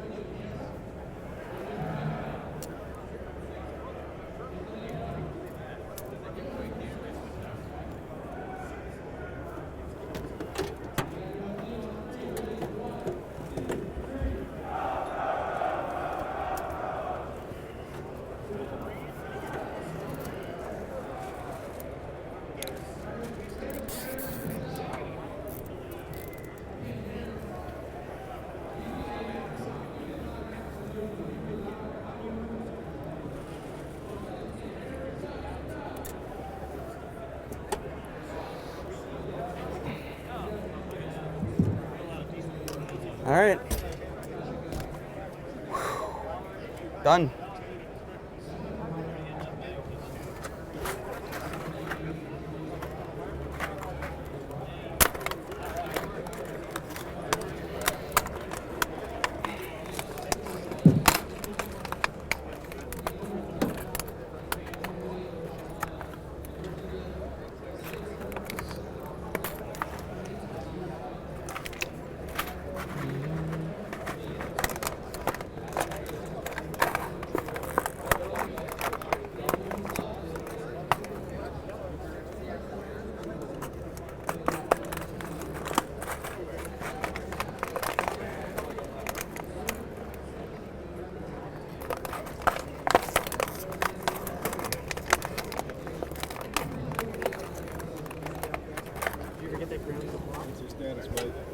No, Well, you can put those in I'm the back about of the to cylinder put head. the That'd be great. fuse in the fuse holder for These the two. fuse pump relay.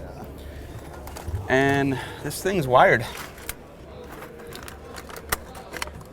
After that, it's on those guys right there. They got a couple of ground wires to hook up out there to the cylinder heads.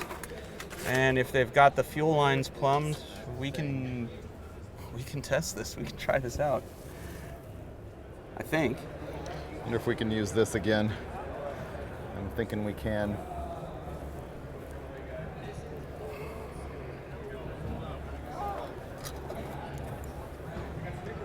All right, I'm getting out. Tired of being in here. Can I have the clippers? The off switch. There isn't one.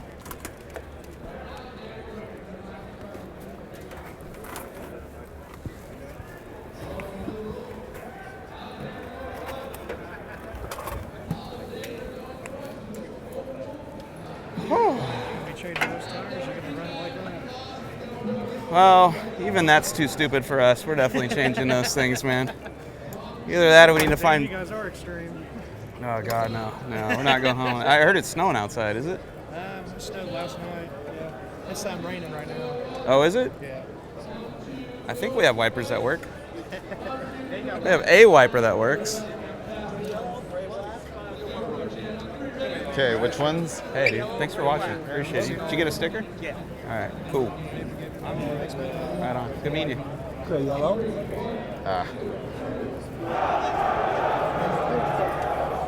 That's a lot of tape. Okay. Way to rear mount those relays. Yeah, seriously. You know what? I could probably cut all of these right here. Yep.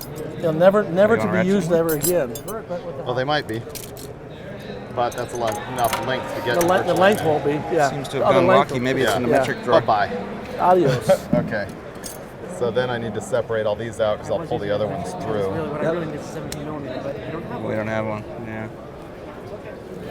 Sorry, bro.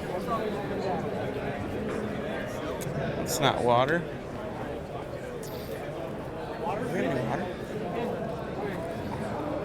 Gray green. You want to use gray green also? It's there. Gray yellow, gray green. Gray green, Good. gray Wow, black, 4,000. gray yellow. There's 3 different choices. Man. We're getting close. Is fade down?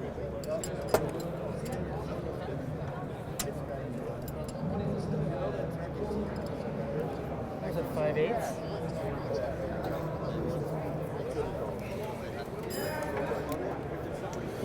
Okay.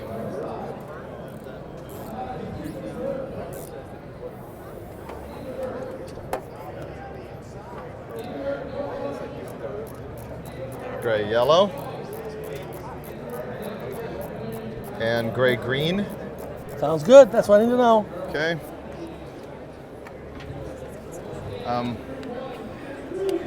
That would require you saying yes, point the camera at me.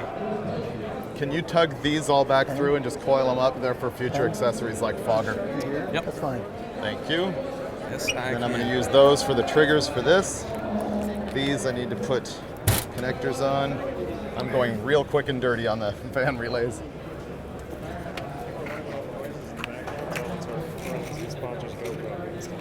Oh, do I need to talk to the camera or just say it right now? You that are wondering what all the noise is in the background, that's our friends at GoPro. They're giving away cameras right now, and I think the deal is whoever cheers loudest wins. So, Murder Nova guy, yeah, he's right over there. Mike, help David. Mike, help David. Okay, I'll go back to work. We're close.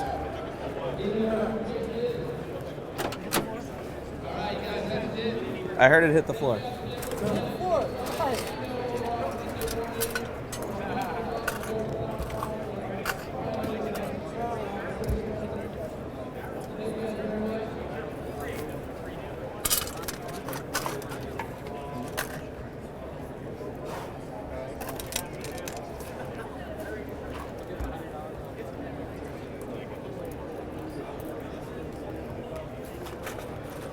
Now we're kicking the relays on the ground side.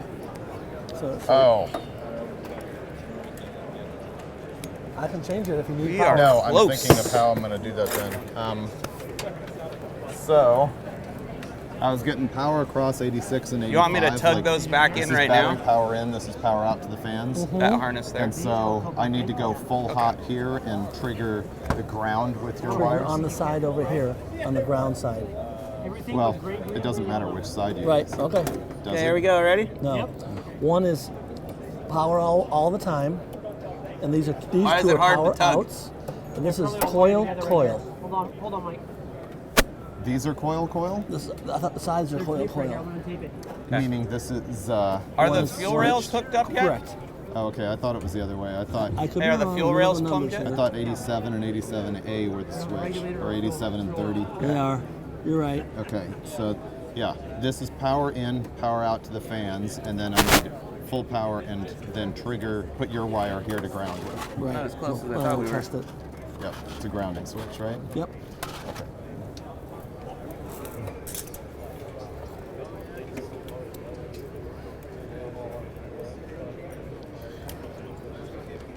Oh, I'm making the fan relays really quick and dirty. We've done everything else pretty nice, but this one I'm making the wires way too long just so I can get to it so I'm not lying under the car. And I'll coil them up and zip tie them under the battery when I'm done.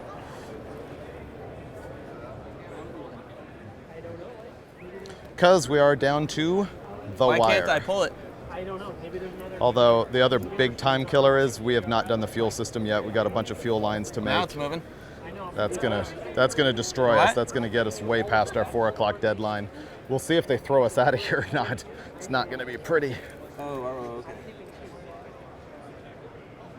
All right, let me pull them all the way to the firewall, and then you pull back the ones you want at the very end. Okay, yeah. That'll just be easiest.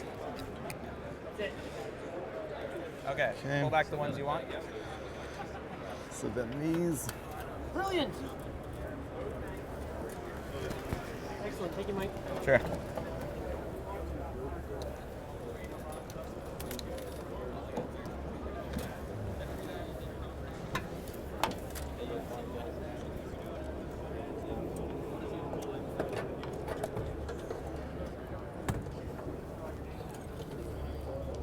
These cheap spades are always too tight to go on the blade.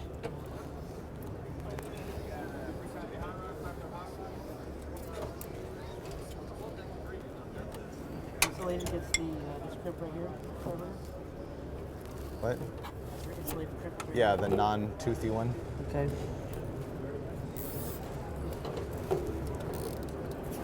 Okay, unfortunately I now know that these also need steady power here, which means I could have just jumped this over. Might be worth taking apart and doing that for speed. Let me see if I have enough connectors to do that.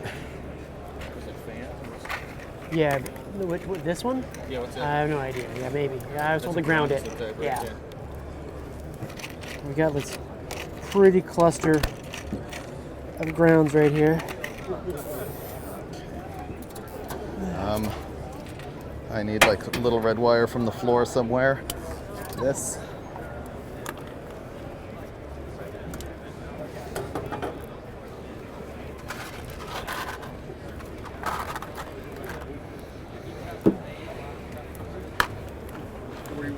watching. 4,100 people ready for the fail. Okay, she's wired. That's wired? Yep. Excellent. So fuel system is the biggie right now. So you want me to do that? Yes, please. I'm wrapping this up. What's his Julio's So we need on to that? swap the regulator, right? We need to swap the regulator and figure out how we're going to run it. We can run one fuel line up here. We just have to cap one side. I ordered caps. I hope they're here. And connect them on the other. Like you could run the fuel in there, okay, across here, and cap that end. Okay, I'll start building that end. Mind if I steal this? Go for it. Thanks, sir. Didn't Brandon bring fuel line yesterday? It's way too big. You brought fuel line yesterday, right? Yes. It's right It's here. there. Cool. Thank you. This wire is too big. Okay. What are those, 8s? Yeah. 45, no. 45, no. No. No. 120, no. No. I'm looking for 90-degree dash 8s. 90-degree what? Dash 8s. I think I got them. There we go, 90-degree dash 8s. There's 3 of them. Meaning you cross threaded the back of the head? 1, 2, 3. This might be it's going exactly in nice. how many I need. But this is the wrong shit. Isn't that 6? Yeah. That looks like a small circle. It looks like 6, right? Yep. Hey, Dave. Yep. This is 6. Do we have 8? Yes. You know where it is? Should have all been in the same box.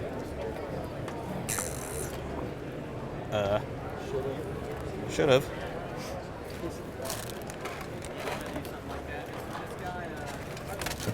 Did it look like this?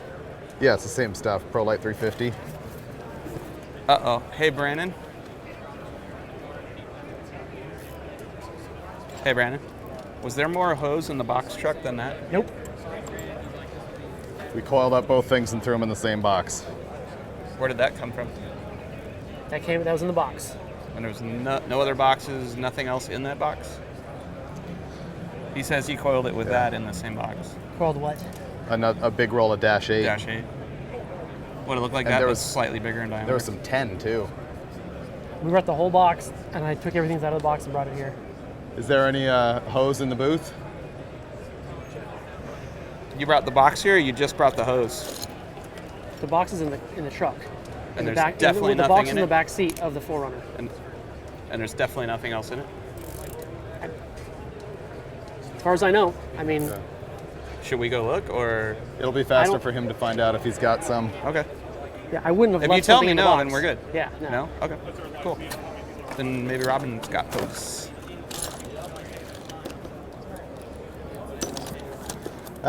We don't have any Dash 8 hose, which we need to go into the fuel rail, and you and I packed it, so I don't know where it went. That's the problem. Dash 8 hose? Was that better than the block? I don't know. We've been missing There's Dash already 8 a bolt hose in on a the bunch of shoots. Well, I don't that know. was a bolt, and then hit the floor. Remember? It's a really odd metric. Want me to help look for it? I thought it was this one. Not over there.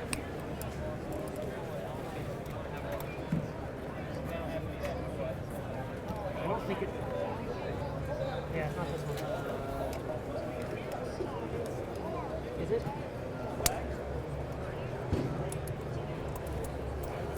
I mean, there was Yeah, it's not that one. huge volumes of it.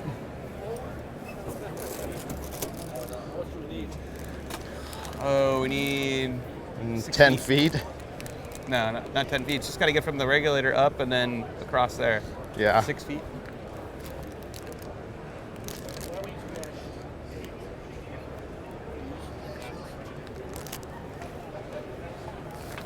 If we change the fittings on the rails, yeah. Oh, it's right here. You got. Use dash 6 and get that on it. If we have We can. fittings to go into the rails, we can. We got the hose. Let's see if we got the fittings. If you've got those O-ring fittings, which I also ordered a ton of those. Did you order Dash 6 O-ring fittings? Yeah. That's Dash 8. That's a plug. That's a Y fitting. We're looking for the Dash 6 O-ring. dash 690s, dash 6 O-ring. We used a lot of Dash 690s yesterday. It's Dash 8 120s. Well, even if they're 45s. Is that it? That's a Union. Nope, that's a Union, no O-ring. But, oh wait, I made those work. Even if they're Dash 6 45s, they're What's fine that too. right there? There's an O-ring with Dash 8. Oh, dash 8. Dash 8. That's a hose fitting. Dash 8. That's Dash 8. Yeah, there's Dash 6 45, so we can plumb out of that, but we need adapters for. There they are. Oh, Dash 6, that's a Union. Oh, we can make those Put work. an O-ring on it and make Yeah, it work? yeah. If we have O-rings, some steel O-rings. Well, wait a minute. What goes in the rail? So is it 8 going on the rail or 6 going on the rail? It's an 8 in the rail. So it's got to be a reducer, not a union. Right. Which means we won't have that either. Hose would be the easiest way to do this. I understand. 6 is possible for sure if we've got. Yeah, this isn't going to work. No. We need an 8 to 6. Yep. Okay. We got. Let's see what's on the manifolds over there. How many feet do you need roughly? Of 8? About 6. Hey, wait a minute. Are you looking for the actual 90-degree fitting?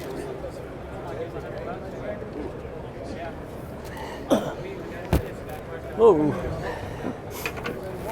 Okay. That won't work, will it? That's an O-ring fitting right there. Is it worth ripping up a bunch of... How big is it? Is it worth ripping through behind the curtain here to see if the box of the hose is here?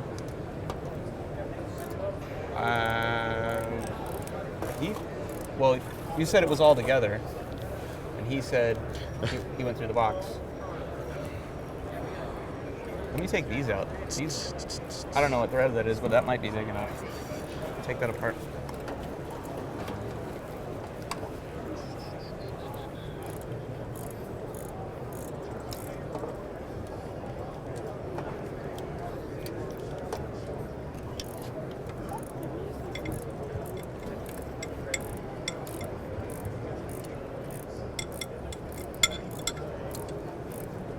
I think this is too small. Is a 6 in there? Yeah. I think So it's not a reducer?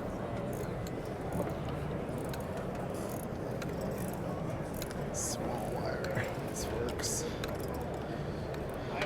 Looks like an 8 to me. Wow, man.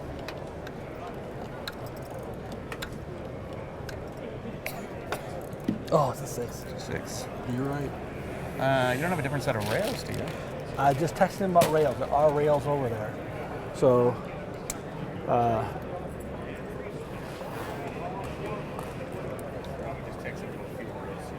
going to call him now. Screw the texting. I don't know if there's anything on the car already that we can cannibalize and use. So what's that hose for? Is that return? No, that's -6, what we were using earlier for trans lines, and we didn't use that. We cut up the stock ones that we had already.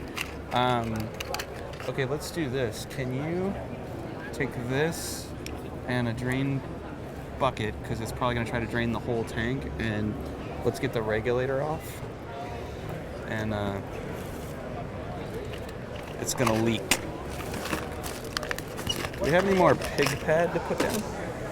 Oh, we have these. And these work just There's pig pad right there. Oh, Perfect. Oh, great. It's not going to fit in that. What do we want? This regulator right here? Right here, yeah. When you pop that bottom hose off, that bottom hose is No idea what time it is. All I know, it's. You want this one off? We can do You're this. telling me it's Everything? 3:23. We'll take the clamp out. Means we have like 40 minutes undo left this, to get then we this can whole pull it thing backwards done. and shove it in the bucket. Moods are starting to get pressured.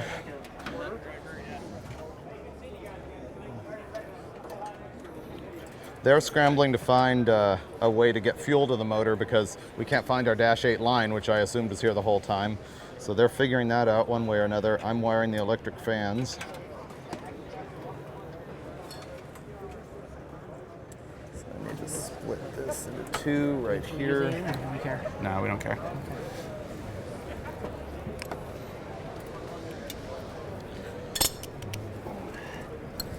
See if this will take the Adele clamp off, please. Smaller than this. Smaller than that? Smaller.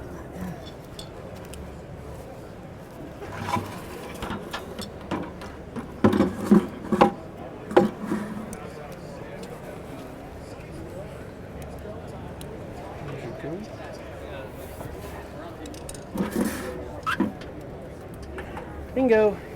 Cool. All right. I'm gonna go find the regulator. So the fuel rails on the wall on display with dash 6 fittings at each end of the Okay. fuel rails. We're getting fuel rails with Dash 6 fittings. Well, in. we're getting whatever. We don't know if they're adapted or not. We're just getting them coming over. Oh. But we do have Yes, some sir. Dash 6 O-rings here, right? Yeah, well, those have them. Right, on Finn, them here also. goes. Oh, okay. This is gonna go right in that bucket. I don't know. It's an iffy deal, Mr. Martin. I think LS's will catch on. Did you hear that? We're getting the rails. Awesome.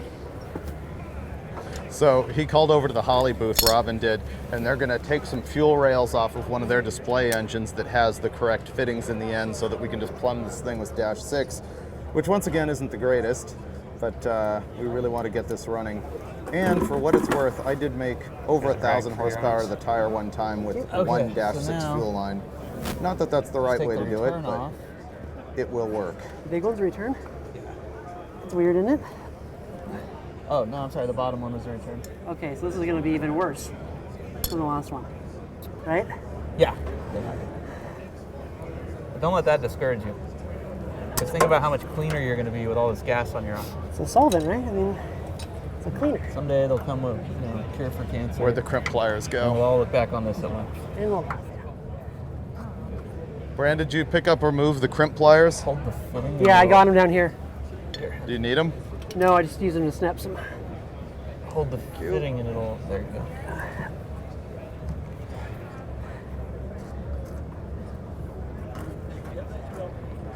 Yep, yes, there's no stopping that. Just go for it.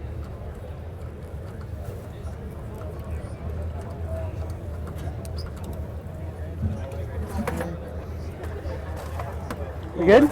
I smell a fire marshal issue. What's up? Did we already separate out all the Dash 6 fittings from the stack? We have 45s. What did I do with them?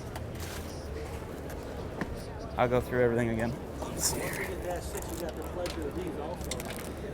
Yeah, if we have to. Back pain. Those are already built. Ah, so much fun. Glad we subject ourselves to this. You know, I actually chose this. That's what I don't understand. Yeah. It's like, hey, you know what we should do?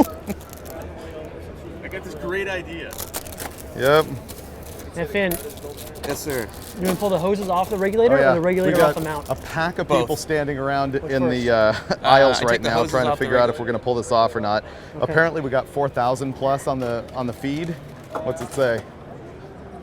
4,300 people just trying to see if we're going to get this thing fired up, which we will. I just can't promise how long you're going to be sitting there, but it will happen.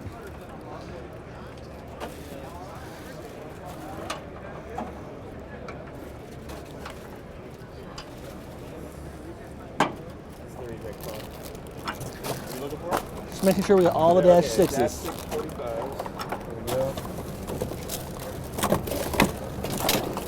Okay, the reject file can now go in here. Okay. Have hoses. Okay. Alan? Allens are in the Okay, screwdriver. blue spade connectors. There. Don't need that anymore. Don't need that.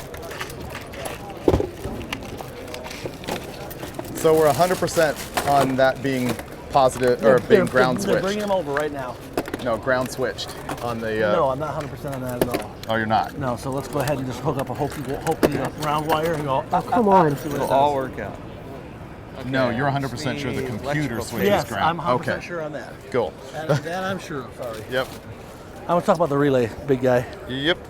You don't remember what we did with the hose cutter yesterday when we were trying to use it, do you? It got cleaned up. Did?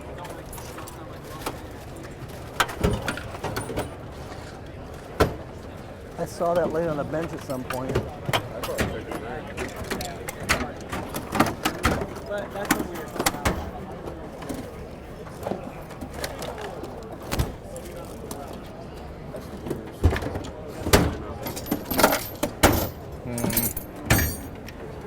There. I saw it Last in drawer.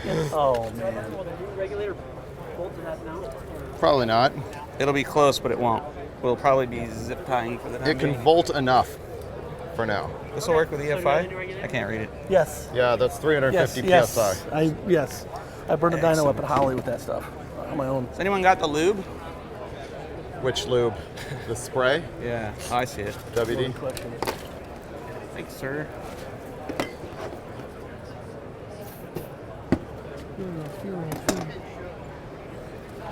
Tensions are rising on Roadkill Live.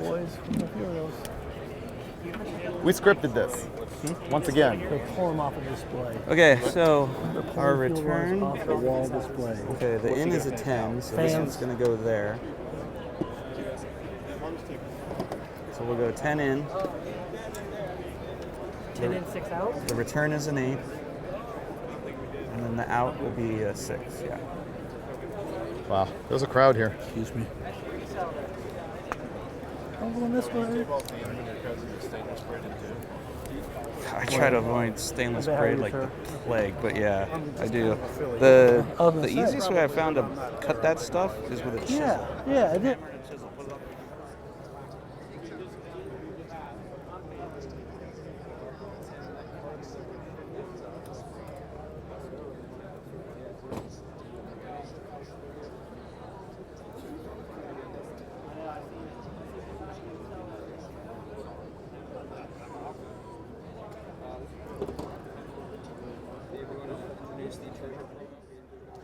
Oh, wow. I guess we forgot that we were going to do the promo of the show that's going to air next week. We've been so busy thrashing here, I didn't think about it. But my favorite episode of Roadkill of all time is going to air Friday the 20th on the Motor Trend channel. And spoiler alert, we are about to show you just a few clips of what it's all about. It's not going to give away any plot, and it doesn't give away all of the fun by a long shot, but it'll give you a taste of what's going to go on. So here we go. Roll just a few moments of the next episode of Roadkill.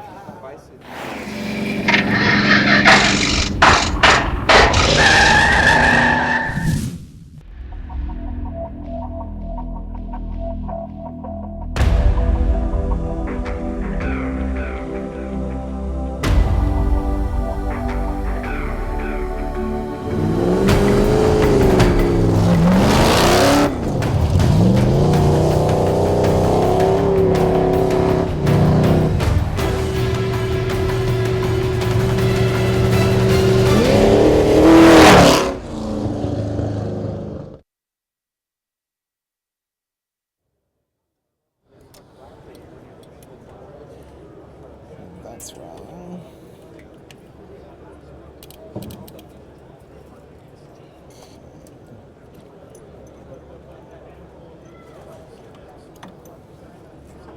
These are basically, it won't be as cool as 90s, but it will be fun. So I'm going to wait till they bring it over to finish it. Alright, I need a different fitting for this mic. Okay, what do you need? Okay, that's the out, so it needs to go O-ring to 8. Yeah. Wait. It's massive. That's the return. Oh, O-ring to 6. Yeah. Figuring Okay. out the clicky. I can't help it. Okay. Yeah, we're gonna have to go hunting. Across both makes click.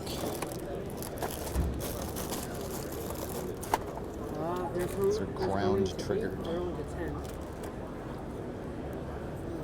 This is power in. There's like a This is step power down out. here. Is that a bushing or is that a plug? It might be a plug. That's a plug. Plug. This. And this. Now we're looking for dash 10 O-ring to dash 6, which odds are we don't have it. Not enough fingers. This is.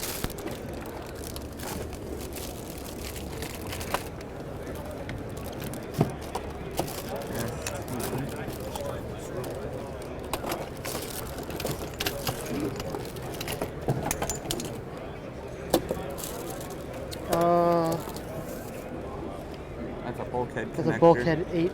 Dash 8 bulkhead. You might have to go see the guys at Holley again. Ooh.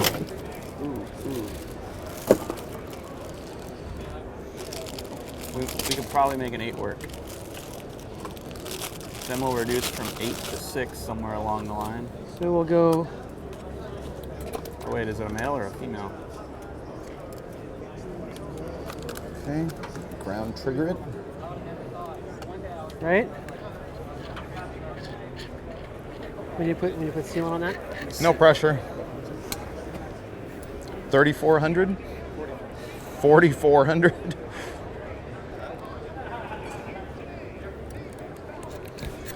No one tunes in to see victory. They all tune in to see failure.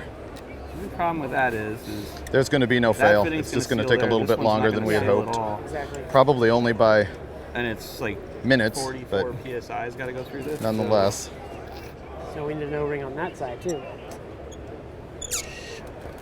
Yeah. Well, we need to go from 10 to 6 or 10 to 8, preferably 6. Or we need an O-ring. Ideally, we need an O-ring 10 now to an O-ring 6, which is odd because nobody really does that. Nobody pumps their fuel system like this. The computer ground triggers the relay, which just has me new hiccup slightly out of my element.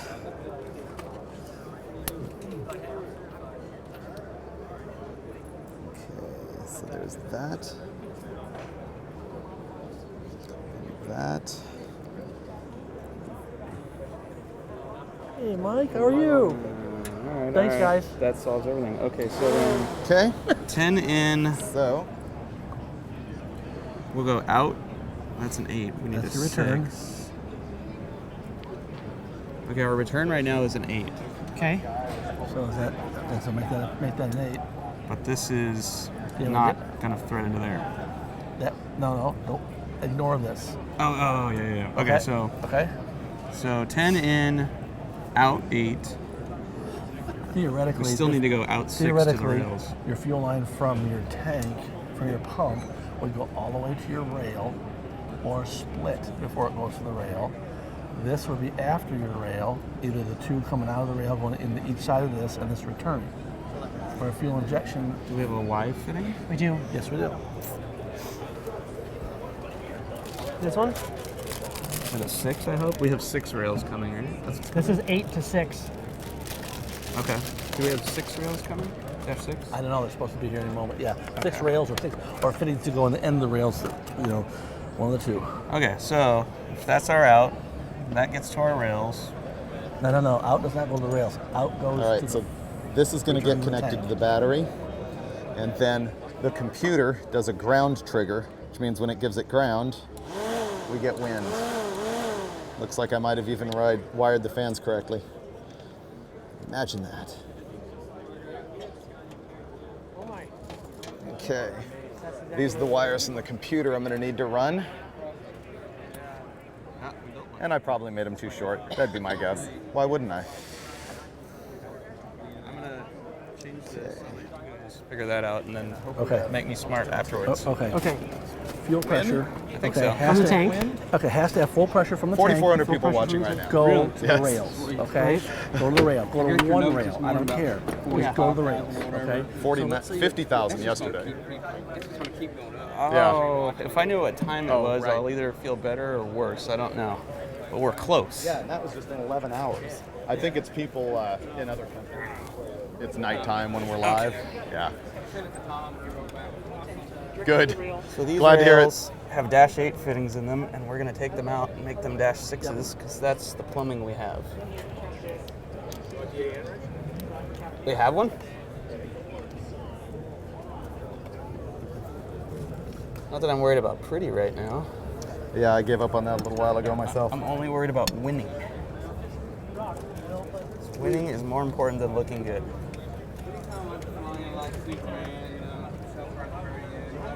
Ask any B-list celebrity. What size are they? These are 8s that are on there right now. What do you want, 6? Yeah.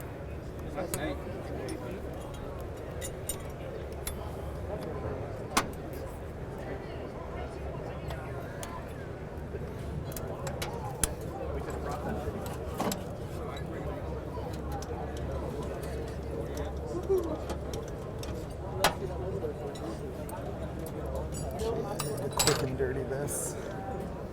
Over to here.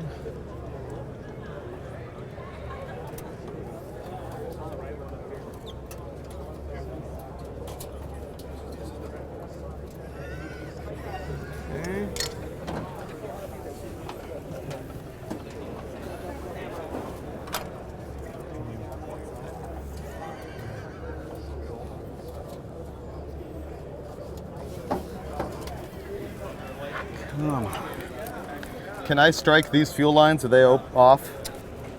Ask Brandon. I don't know what's going on down there right now. Yes. So normally these would be 90s, but we don't have 90s. So these are going to be some nifty 45s. Electrical tape, Brandon, right behind you. Do something, Bill. Do something, Glad I Bill. can help, buddy. So what are you guys running from the back? Is that a number 6 coming from the back? Yep. A feed line or? No, it's got 10 coming from the tank, and then it's got an 8 return. Perfect. Okay. 10 coming from the tank. So we need to step these down? 8 return. it out. Okay, this is going to have whatever comes from the fuel rail. This is going to have whatever Whatever's goes back in to the return, tank. yeah. Okay. So Coming from the tank, then where are you putting But he the said he's 6 got in? to- Where's the 6 coming from? the 6s are because we got no It's going fittings to come for the out of rails. the filter or regulator. So the 6 has to be a Y into two. This is going to be our your 6 is to your 8. This is going to feed the back of the rail, okay? And that's a 8 or a 10. Okay. That's an 8. So we got to get down to an 8 reducer from the feed of a 10. Okay. So we need an 8 to 10. In a perfect world, we just have a bunch of Dash 8 hose. That would solve I everything. don't have any Dash 8, not much Dash 8 hose at all. There's some little pieces. I brought one piece that's 3 feet long. Well, 3 feet long would get. How come we're not using these? 3 feet long would probably get from the regulator to here. Yeah. Hey, Finnegan, he's got 3 feet of Because Dash it's an 8. inch too Think short? we can get that from the regulator up to the We're back of already here? rounding, but no, That will be close. If you had that piece of Dash 8, it would save time because we can get from. It's over here somewhere. Yeah, let's eyeball that.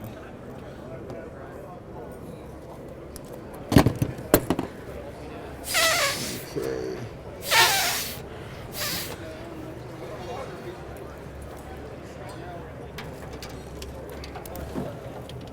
This was the 6 we brought. There it is, right here. Oh yeah, look at that. Oh, it's even got fittings on it. It needs a 90 here. 3/4 and that 5/8 right there. Bill, can I have those 2 wrenches right there? Okay, if we have a Dash 8 cap, we're set. Because Freiburg, you need a Dash 8? we should have it in the stuff you Dash sent. 8 cap. Did you see any Dash 8 cap? Because if we have that, we're home free. I saw a plug. I didn't see a cap. Wait, it might have been a 10. We had there's something over there.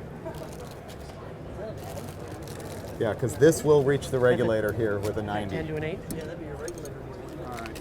Yeah, but that which You need a Dash 8 cap. Yep, you need a Dash 8 cap.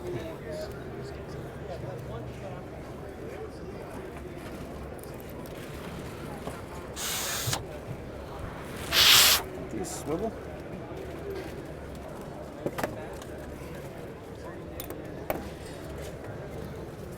Freiburg, your elbow's a Dash 8 or Dash 6?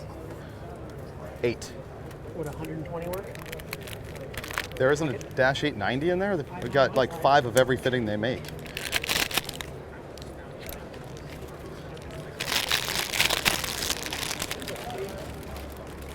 You have an 890? This is an 890 right here.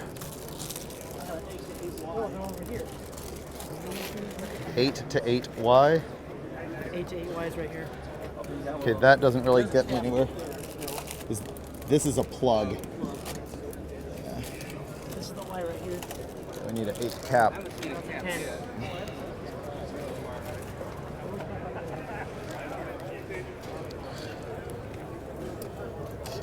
This.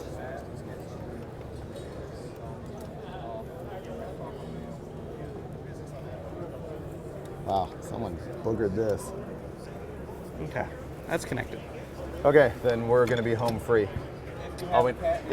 Dash 8 cap, and we're going to be good because we're going to go 8 out of that. You've got 10 in. 10 in. This is 8 return. We need to get this to an 8. What if we had an 8? Done. O-ring 8 plug. That's it. This comes out of the rails into this. That's the return. This is after the rails. Not before the rails. Well, we don't have the hose to do it that way. We need to put this on the frame. We need to do the 10 in here, 8 out here, and then I need a 8 out here to go into the rail right here, and we're done. It returns down here. Okay, so you don't need a cap. Yes, we do. We still need to a cap this over out of here. the rail. Can you run that past? Or will it, or a plug? That's what I was gonna say. Take the Counter to what he Can just you told me. take the fitting out and put a plug in it? We have plugs. Yeah. an It's a O-ring dash plug. 10 plug. In fact, we have a dash 10 plug going. Yeah, so I think you can They're take trying that to out undo and what plug you it. just told me. Oh, okay. So then I need a Many ways to get that accomplished. O-ring cutoff fitting to take As this long to an as 8. The regulator is after the rails. The regulator's after the rails. Why? Because that's how it builds pressure in the fuel injection system. It's a return system, and you have to put full pressure to the rails, and then as it comes out of the rails or bleeds off one of the rail sides, it goes to the regulator and then goes back to the tank. If this is set at 65 psi, right? Yes, sir. And it's returning here, and it's putting 65 psi to the rails, why is that bad? Because it won't hold that.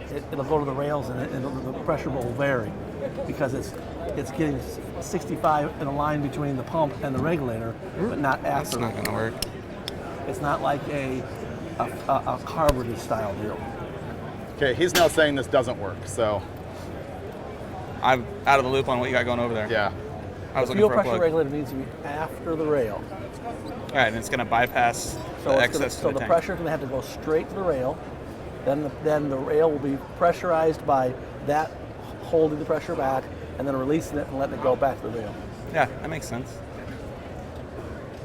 I think you can do it the other way. You're saying it does not You work. can, but it's inconsistent on your pressure fluctuations. Will we get it started in Yes. an hour if we do it? Yes. Okay, so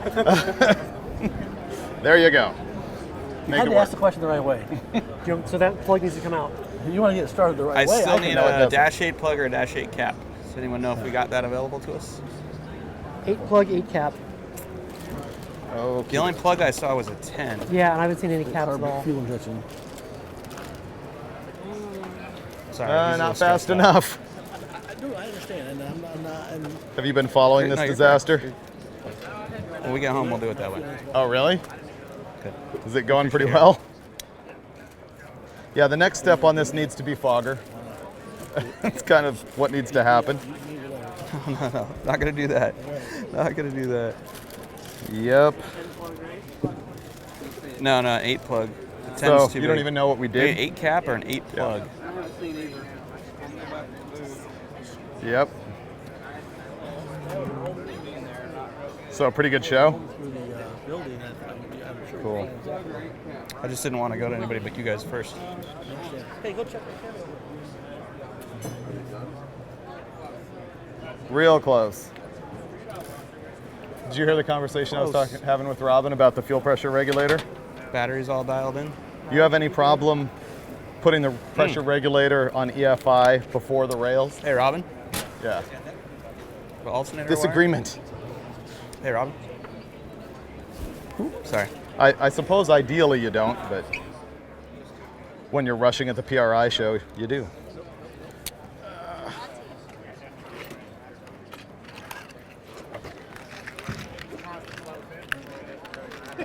Right.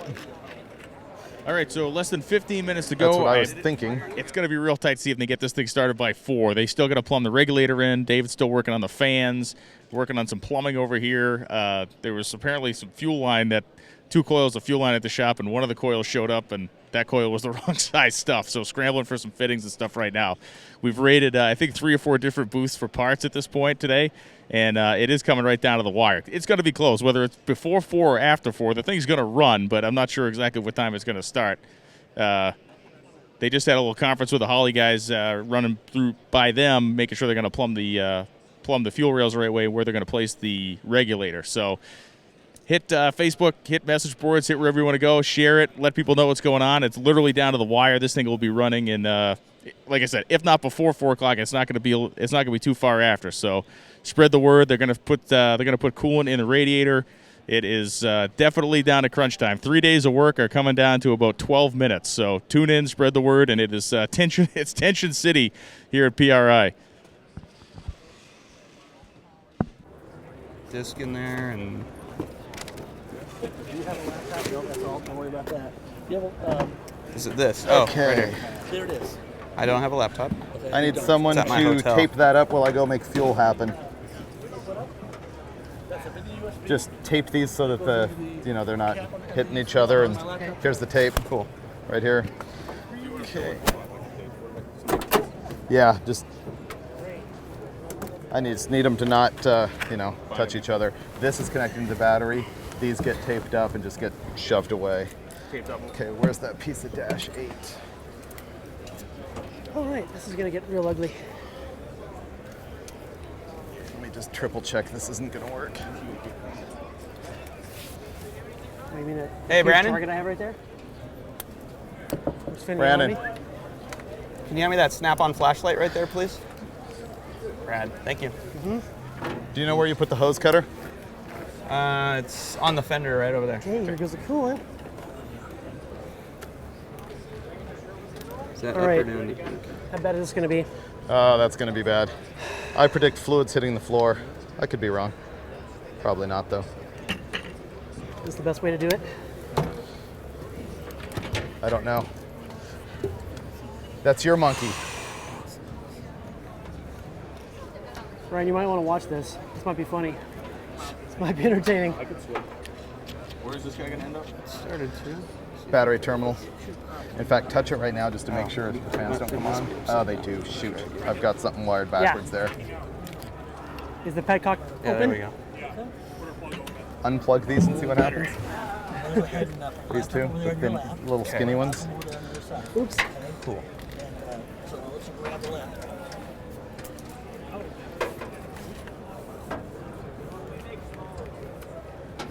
You're looking at Brian. Nope, nothing. Wrong port. Ryan. Nothing? Okay. The funny part Robin. is, My port right there. it's like Hey, two Robin. drops here. Yes, sir. Those two wires out of the computer are currently grounded. They turn the fans on. Okay, that's because we haven't loaded the configuration yet. Okay. So the loaded configuration, it'll Okay. pull us back. Leave those disconnected And then. we'll load that in about 2 seconds. Got it. Is there a Petcock light or works. anything on the box that lights up? Nope, nothing. Great. Okay, so it'll Yeah. just tell us in Glad to here hear that. when it starts talking. First thing is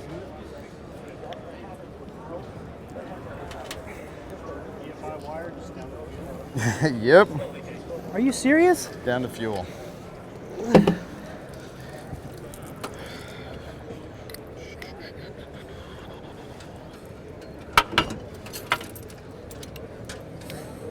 No, that makes it worse. The channel extra to 6 It's either empty or do you want the channel extra? No, I mean, thought I had it all the way out.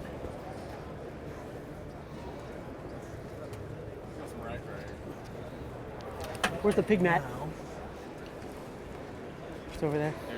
Thank you.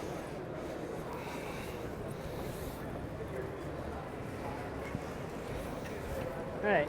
Do this too many more times. We're not gonna have coolant.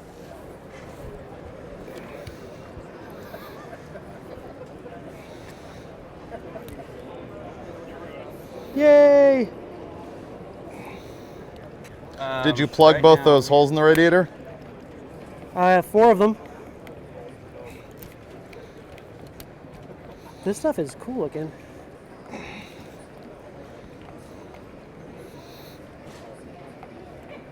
Okay, that is the fuel pump relay fuse. The red and white are going to the ignition down here.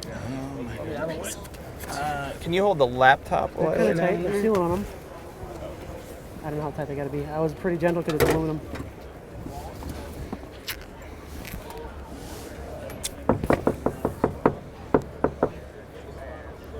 Would you mind grabbing me the digital multimeter off the table? Thank you. we got our battery cables for our ECU hooked up Oh, that's probably what it is. Can you ask David if the battery cables for the ECU are hooked up to the battery? Battery cable for the ECU hooked up to the battery, David? No. No. Okay, that's our problem. You got it. All right. I heard it. I'll do that, and then I'll get back in here. You betcha. I'll go your way. Out of here. Careful, careful. You got the. And there goes Mike.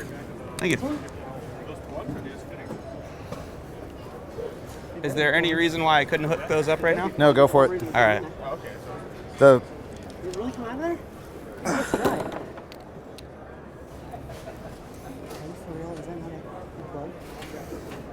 Okay.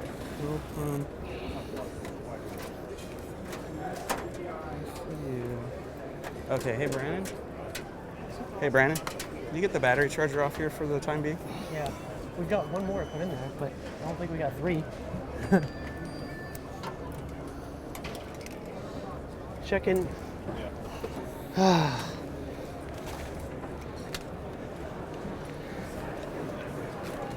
Here. What is this? 21 shy.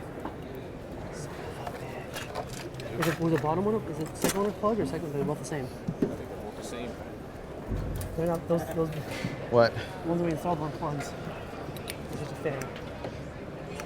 The ones I got were plugs. The ones you had threaded in there weren't plugs. That's a transcooler line. You're talking about these? Talking about this and this? Those are transcooler line. This needs to be a plug. Oh, we want terminated yet? Where are they coming from? Are they over there? Yeah. See any ring We terminals don't need the over there? transcooler hooked through the radiator. Kit, but We've got that handled. Those won't leak. They just go to tubes inside the radiator. Okay. yes. Unless it These are small. The smaller ones. Small one. Does anyone know where the ring terminals are with the 3/8 hole through them? Got them. Right here. Got them. Ah, okay.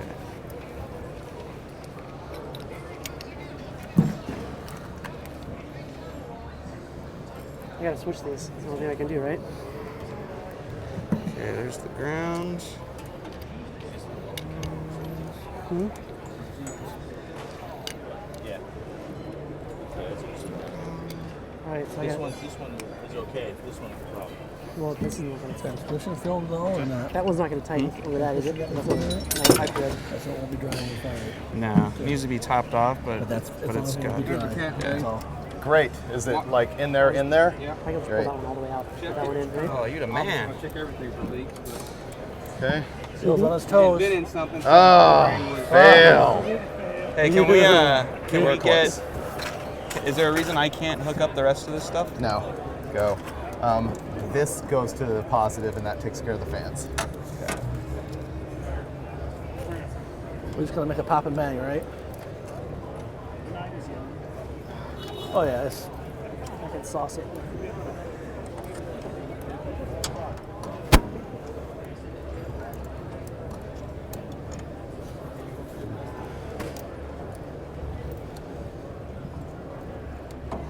Wow.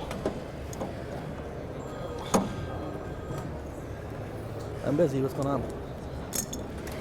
All right, there goes. I'll call you back.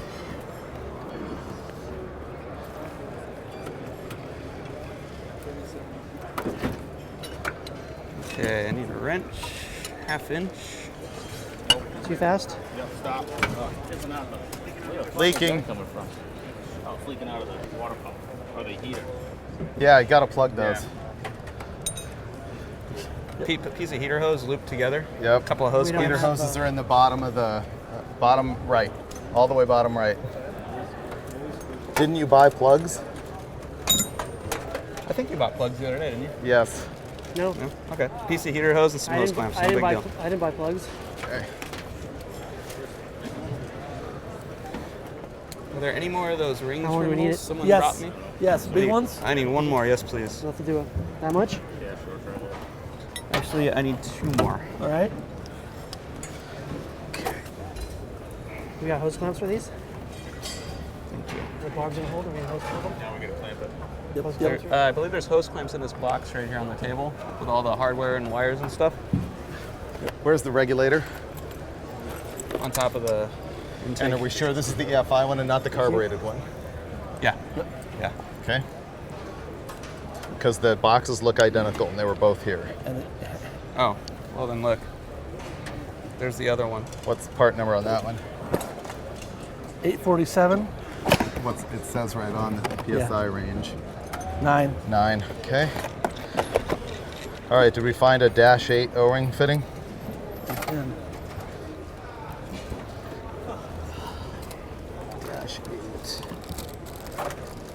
It is 4 o'clock. The 26th Annual Performance Racing Industry Trade Show has come to a close. Didn't we take one out of the fuel line? Thank you for a terrific PRI trade show as we made our big return to Indianapolis. Where's Bill? Bill, not here anymore. Do you have any idea where he put the fitting he took out of the fuel line? That's exactly what I need. Oh, it's probably in the box. No, it's right here. Thank you. No. Smaller. To South Street. Nope. Step number 2 will be rolling up the aisle carpet. Even worse, this is looks like 10. I need to get 10 to 8 somehow. That's not I want good. all the exhibitors to know that we have 80 trailers of empty crates that need to be returned. And we'll have to have 2 turns of the docks. in How order can we to get deliver this to them 8? all the booths. It is likely to take up to 6 hours to deliver that final crate to a booth. I want to be honest with you, it's going to be a walk. Take a look at what you've got ahead of you. We're advising that you might want to just go out and have a nice post-show dinner all together. Bottle nut or something. Just make sure that you take your Okay. That's 8, isn't it? Yes. So where's that 10 you just had? All right, Robin. We can probably. Hold on a sec. You just had that. Remember you had a 10? What are you looking for? A 10 cutoff fitting that then goes to this to get to me to 8. He was just holding it. Looking ahead, mark your calendars for next year and plan to join us for the 27th Annual Here's one. Performance Racing Industry Trade Show right here in Indianapolis. The dates will be December 11th. That's not going to work. Okay, you should have juice now. The dates How can that be? Yeah? Yes, sir. All right. We'll see you next year. Thank you, everybody, for a great show. Nope. I got to get this to an 8. Actually, this isn't even the right thread. We're online. Manifold air temp, coolant temp, TPS. We don't have to do TPS on the set. Me no likey. On the dyno. Normally in the car we do Okay, TPS this is auto bad. set. So we're good to go. Oil pressure, air fuel, heating. Do we have? Let's make sure this is our configuration. Let's turn this off. Go offline. It's the only way you can do that. It's grayed out. 8427 VE base. That's how they did it. And 2 NTK sensors. Ryan. Sensor averaging Over here. least. Okay. You have our base fuel pressure. System pressure should be mount a, 58 pounds. Okay. So when we set the pressure, it'll be around 58 pounds with a GM deal. Ignition parameters, it's all already been done. We have a 7,300 RPM rev limit. So So we've valve got a- springs are over at 7,200. Okay. Okay, 7,200 back on. The basic I/O, and here's your electric fans. I've got fan 1 coming out at 165 and then going off at 155. Cool. And then I got fan 2 coming out at 190 and shutting off at 180. Okay. So should we hit max that one and go to 190, then the second fan will kick on. Okay. So there's our fans. Time to guitar, TC, any of that stuff. You know, I mean, in the ECU, the base program has already been done. You know, so we already have a very good, graph by the boys. Oh, that's smooth. Yeah, they're real fastidious about making that smooth. They target your fuel ratios. Okay. It's going to idle up in this range with the KPA that you're looking at. Okay. Learn table is empty, so it'll learn. Transmission controller, we have no idea. Probably more urgent than that. need Bill's help to get this to a dash 8. Okay. I A need 10 to a dash 8. 10 to 8. 10 O-ring to 8. Okay, where's Bill? I don't know, or I wouldn't have asked you. Okay. Where's Monty? Nope, no Monty. I don't have his phone, or otherwise I'd call him. So we're gonna talk to Michelle and ask. So we're one hose away from firing this thing, basically, right? Better get to Doug Evans fast, because if they do that, it'll be bad. Okay. You told me something.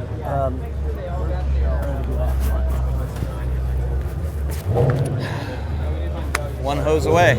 Best day of work ever. Oh yeah. I want to hear it run, man. We're that one hose away. Really? Yeah, we're one fitting away right now. I want to hear it. It's got juice. Everything's communicating like it's supposed to. What's wrong with the fuse block? Too many chefs in this kitchen over the years. Yeah, a little bit. And earlier, what ended up being like, once I cut all the spaghetti out and wired the car, what ended up being the problem why nothing worked was the neutral safety switch. The neutral safety switch got bumped on the shifter. So even though it was in park, I had nothing. Yeah. So Once I pulled my head out of my butt and saw that, it's better. It's better.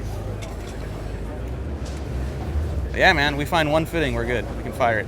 Sorry. Gosh, Not I answering. hope there's somebody with a fitting in this room. Right? Hey Doug, In it's this Freiburger. Building of, Can you? performance parts. Well, we're in the middle of our live feed and we're jamming. We're about to start the car. We've got 5,000 people watching online, and we're really concerned that the convention center is going to shut off the internet feed. Can you call Chris Kirsting and try and make that not happen? Car, just run through here like it was like the Toy Story Okay, shopping thank you. spree. Okay, bye. Yeah, you imagine that? Just, He's on it. And My boss, Doug Evans, is the chairman of SEMA and might have a little bit of influence on that. SEMA owns a PRI show. Meanwhile, we've got Robin running to try and find this one fitting that we need. With this fitting, this car runs. I need to go install the rest of the regulator though. everything bolts in, and it did. It all bolted in. Wow. I think we drilled a total of 2 holes. No, good. Yeah, to mount it. 2 holes. Everything else. What were the 2 holes for? They're adapter plates for the mounts. They pick up 2 existing holes, and you drill 1 more on each side. That was it. Everything else, the trans cross member, the engine mounts, the exhaust, the headers, everything fit. It's unreal. What's the training behind it? This is a 4L70 electronic overdrive deal. It had a 4L85. I forget the reason why we had to change that. The 4L85 has, one of these has a 1-piece. Is the fitting I need in our old regulator? I think he took them all out of the old regulator. Okay. I'll find it.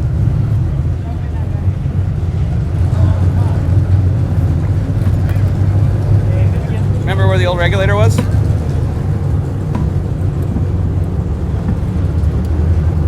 No, all that's left is a -6. Okay, if we have that fitting, we're home free. Yeah.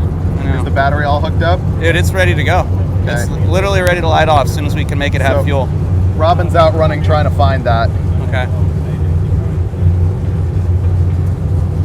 You guys cut it in the audio, you can make people think that you're actually running. Rum, rum, rum. Yeah, but I have to sleep at night knowing we didn't. So we're there. 1 fitting in that regulator and we can light this thing off. We're there. I'm gonna say you're gonna run. Me too. You're gonna have to make. Yeah, it's my ride home. Yeah, buddy.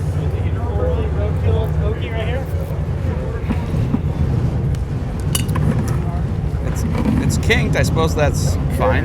It's doing what it's got to do. Yeah. Oh, if you'd only use 1 zip tie, no, that's lame. But the fact that you'd use 2, This is the structural one. Okay. yeah, We're 1 fitting away. the 2 ties is the key. All right, why don't we top? We can top the trans fluid and.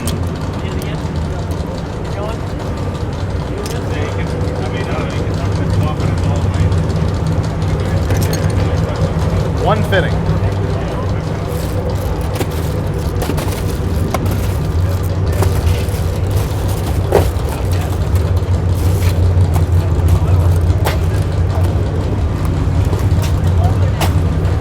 This Oh, back look. on. Oh, no. Don't tease me like that.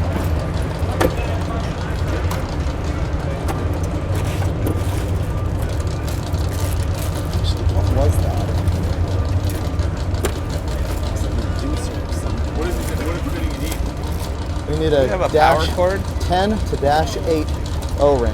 There we go.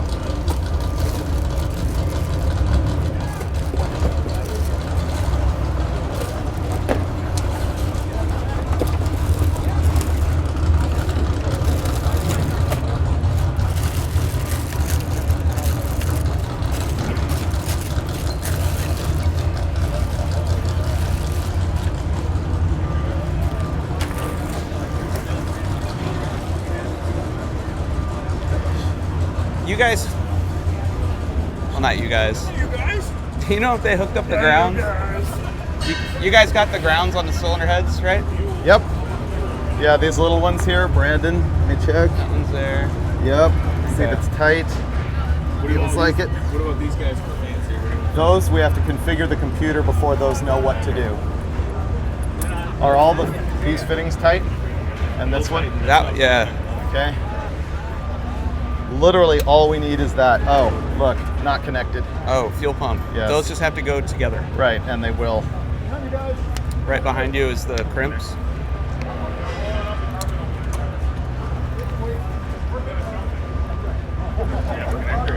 Need a connector. Give me a yellow. Thank you.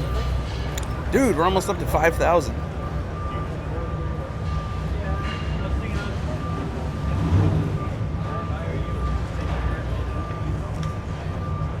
Does the engine have oil in it? Yes. Yes, the engine has oil in it. It doesn't work on this. That's sweet right there. Oh yeah, for sure. Doesn't matter. It's Can just we plugging. get ghetto and use heater hose? Can we what? Seriously. For the Can fuel? we get ghetto and use heater hose? For the fuel? Yeah. Probably not at 65 psi. Heater hose? These hose clamps? Yeah, seriously. Hose clamps and a dash 10 fitting in there and maybe.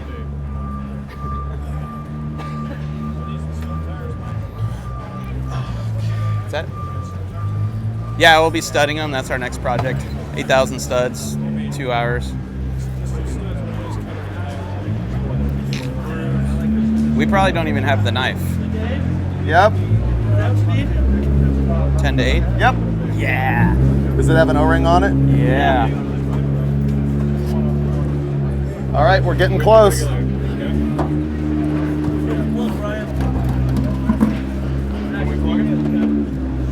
just grabbed it. Oh, okay. Do you need the this? Right there. Okay, and then you're hooking it to that.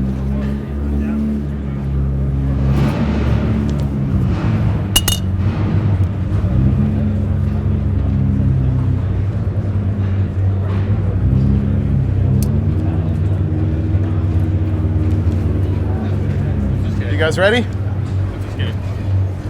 Let's do this. Crankcase vent. No shit. All right. All right. Let's. Hey. Can we check fuel pressure? It's your car. Get in. Yeah. I'd bump it. Get in, man. Let's do Okay. this. I mean, as I tell you. Yeah, bump it, and we'll be able to see fuel pressure here, right? No, not Okay, we're in not park. engaging there yet.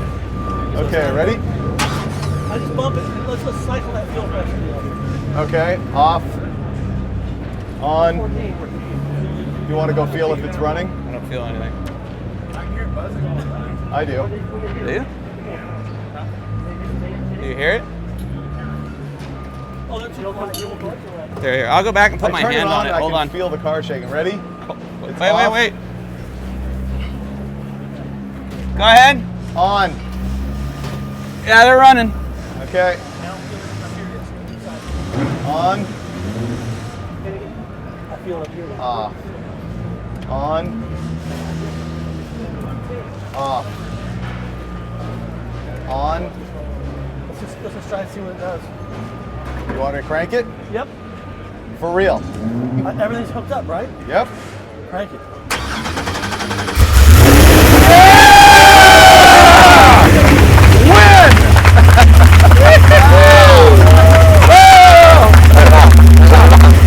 What's leaking? We got shit falling everywhere. Yeah! That's awesome. That's the most on time we've ever been with anything. That 4:15. 15 minutes. These are for the scoop. Thank you. Those are scoop. Wow, that was big. The boy's a master over there. Good job, Holley. Thanks, Rob. Good job, man. Thank you. Thank you, Robin. Thank you. Appreciate it. Oh, I didn't even see you guys standing there. There. Can we hear it again? I was just wallowing in the gloat. I want to hear it again. Is junk gonna fall everywhere? It's Hooker. Ready? Yeah, they're out.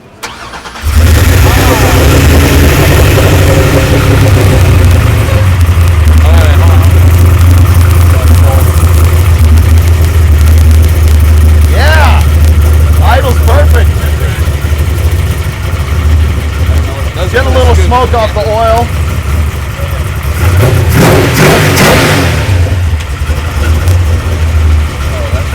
Nothing's hitting the ground, right? And we got gauges, so is it showing on this field too?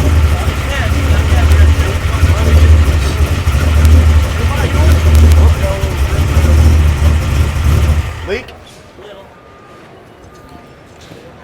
Whew. That's amazing. Now we have a whole lot of work to do before we can actually drive it, because we got to tidy everything that we just thrashed to get this done. We were pretty careful, I would say, up till the last hour, and then it became just a jam fest, and I completely butchered the fan relays. The fuel system over there is questionable at best, but just the thing fired right up. Came down to an idle, winged it. I'm pretty pumped. This is good.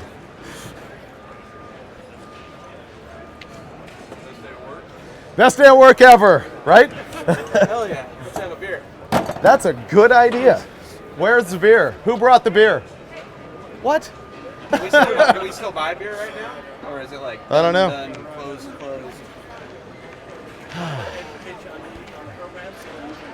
Oh yeah. Give me a minute to come down here. Yeah, exactly. Thank you, Robin. That would have been fail without you. Can I start it and go? Yeah, exactly. Wow.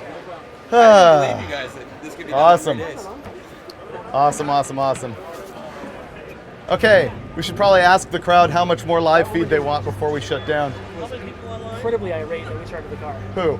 That woman at PRI running and telling everyone to start the car. Really? Yeah. How many people are Is watching? that a surprise? Yeah. Did you not tell anybody? She was irate. Hey, Brian.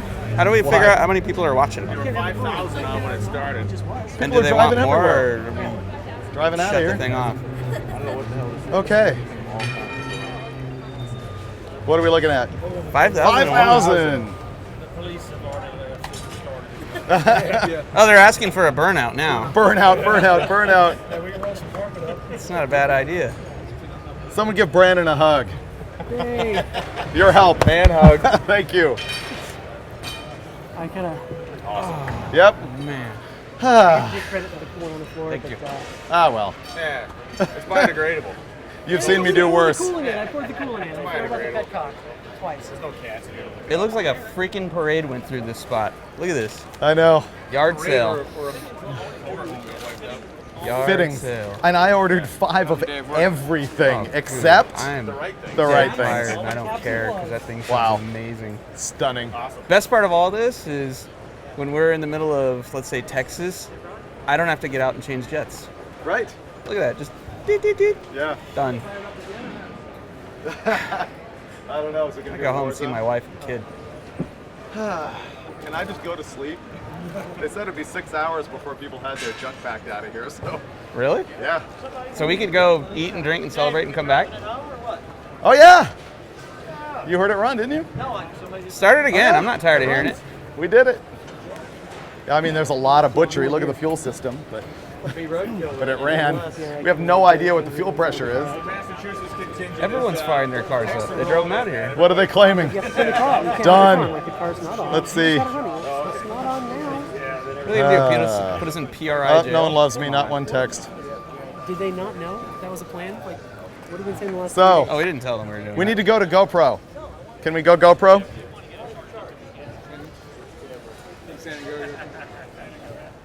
What happened? We're going to GoPro. Oh.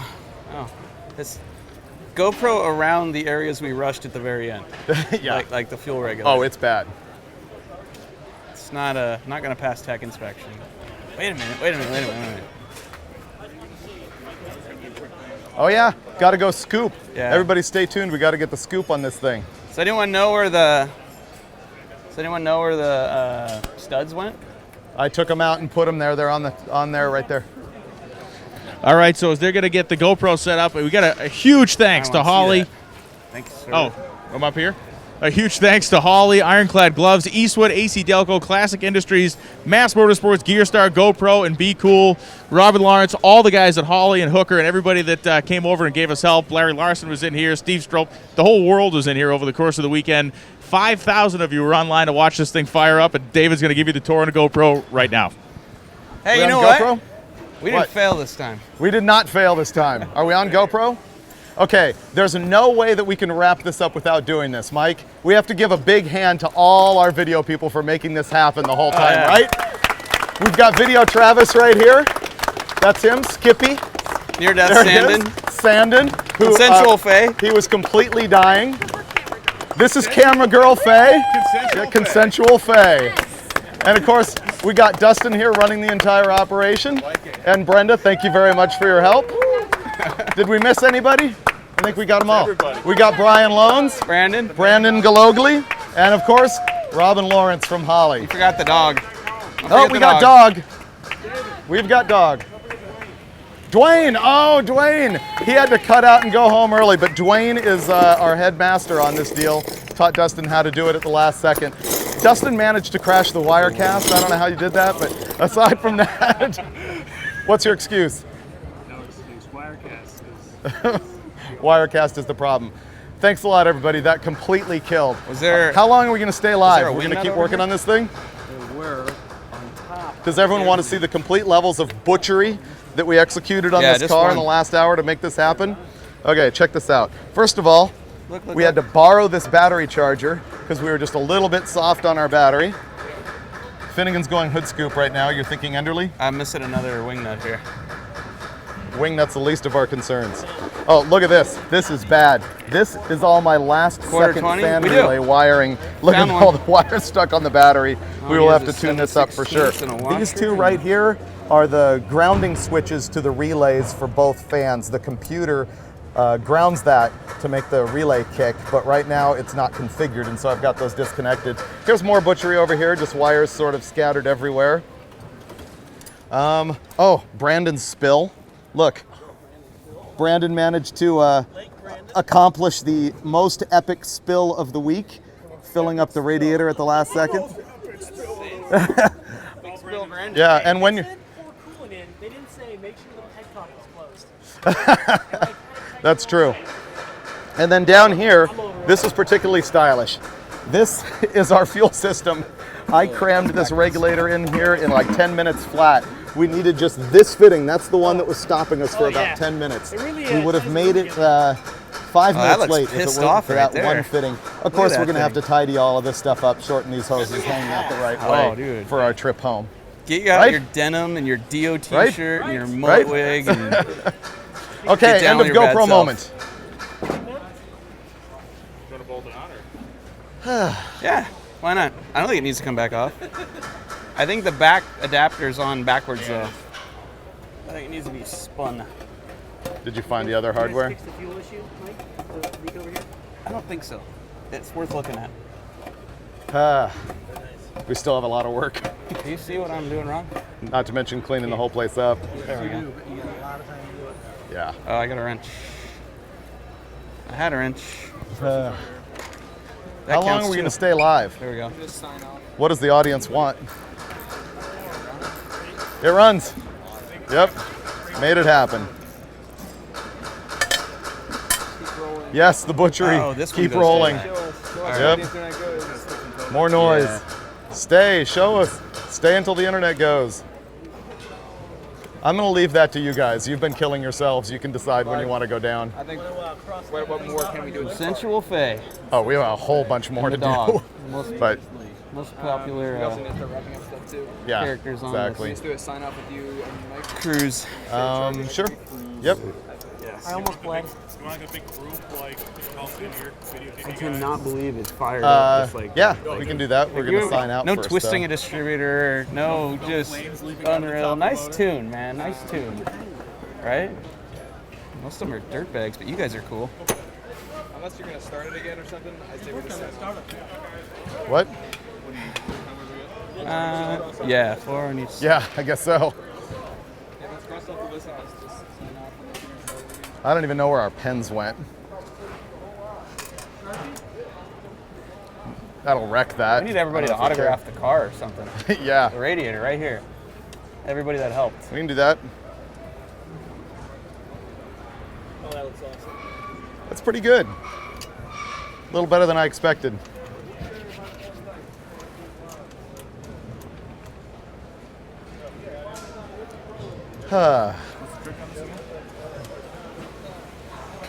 Close your eyes. Use the force. Think naughty thoughts. Huh? It'll go in the hole. Okay. All right, we're wrapping it up. Wait, we gotta finish the scoop first. He wants to finish the scoop first. We should probably start it one more time, don't you think? We should start it one more time, for sure. Come on, Boston. Mine's working. I'm dying here, man. I'm trying to find it.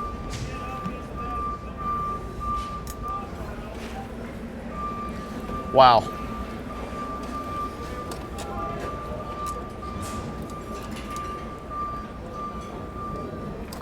Wow. Gnarly antifreeze.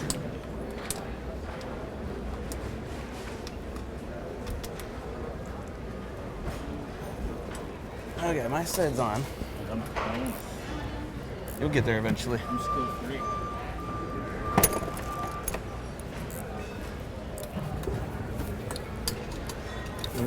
These are 10 millimeter.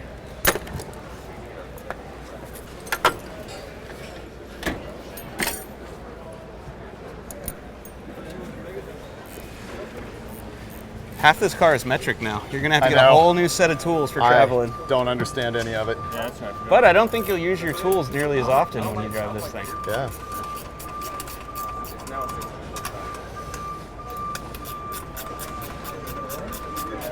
Oh, it runs. We fired it up. Uh-huh. You want to hear it? We're gonna start it We're again. gonna fire it up again. A couple cars outside. Oh, okay. Dude, I can't even find, literally, now it's fine. I won't tighten it then, just in case. I had to poke my head upside down. Thank you. Every time you guys are up to something, especially the mini bikes, you're laughing my ass off. Nice, thank you. Yeah, that was neat. We have fun. Ugh, I'm beat. Yeah. How many hours you guys did that today? 3 days straight. When do you leave tomorrow? When do we leave tomorrow? As soon as we can patch up all the stuff we just butchered. Where are you taking it to? Right here. Leave it here overnight? No, we have to get it out of here tonight. So What's the parking garage? What are you doing? we don't have a trailer. So, yeah. I see it's always cardboard being used. All right, what's it like? That's why We'll people see. watch this show. You guys have a trailer? You got it. I need to tighten up my side. We do have a because box I truck didn't for all of tighten this them all. stuff. But we firing it up again? Wait. Creating extreme anger.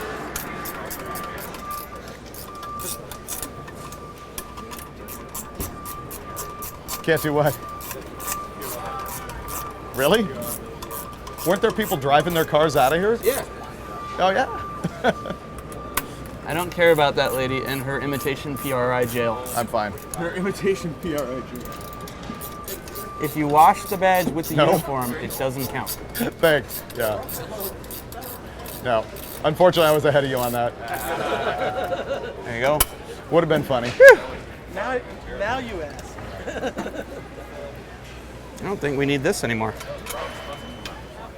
It would have clattered a little bit before parts fell off. There's a wrench.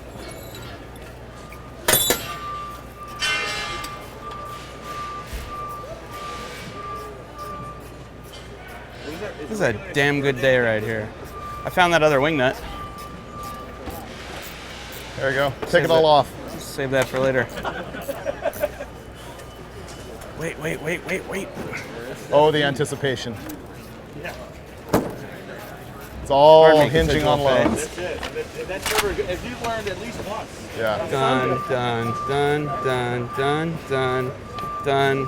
Call wifey. Call wifey. Calling her. Where's my phone? Put top off trans.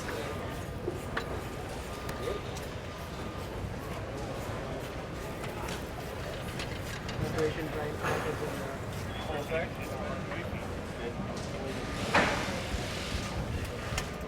Straight to voicemail. She's fired. Dissed. Fired. She was watching the live feed. She didn't want to talk to you. They're wanting one more start. All right. Another start? Everyone ready for one more fire up and then we're out of here? Oh, wing it. Horace, tell me what RPM you like. Hey, it's got a revolution or something. 7,200. Nice. Idles right down.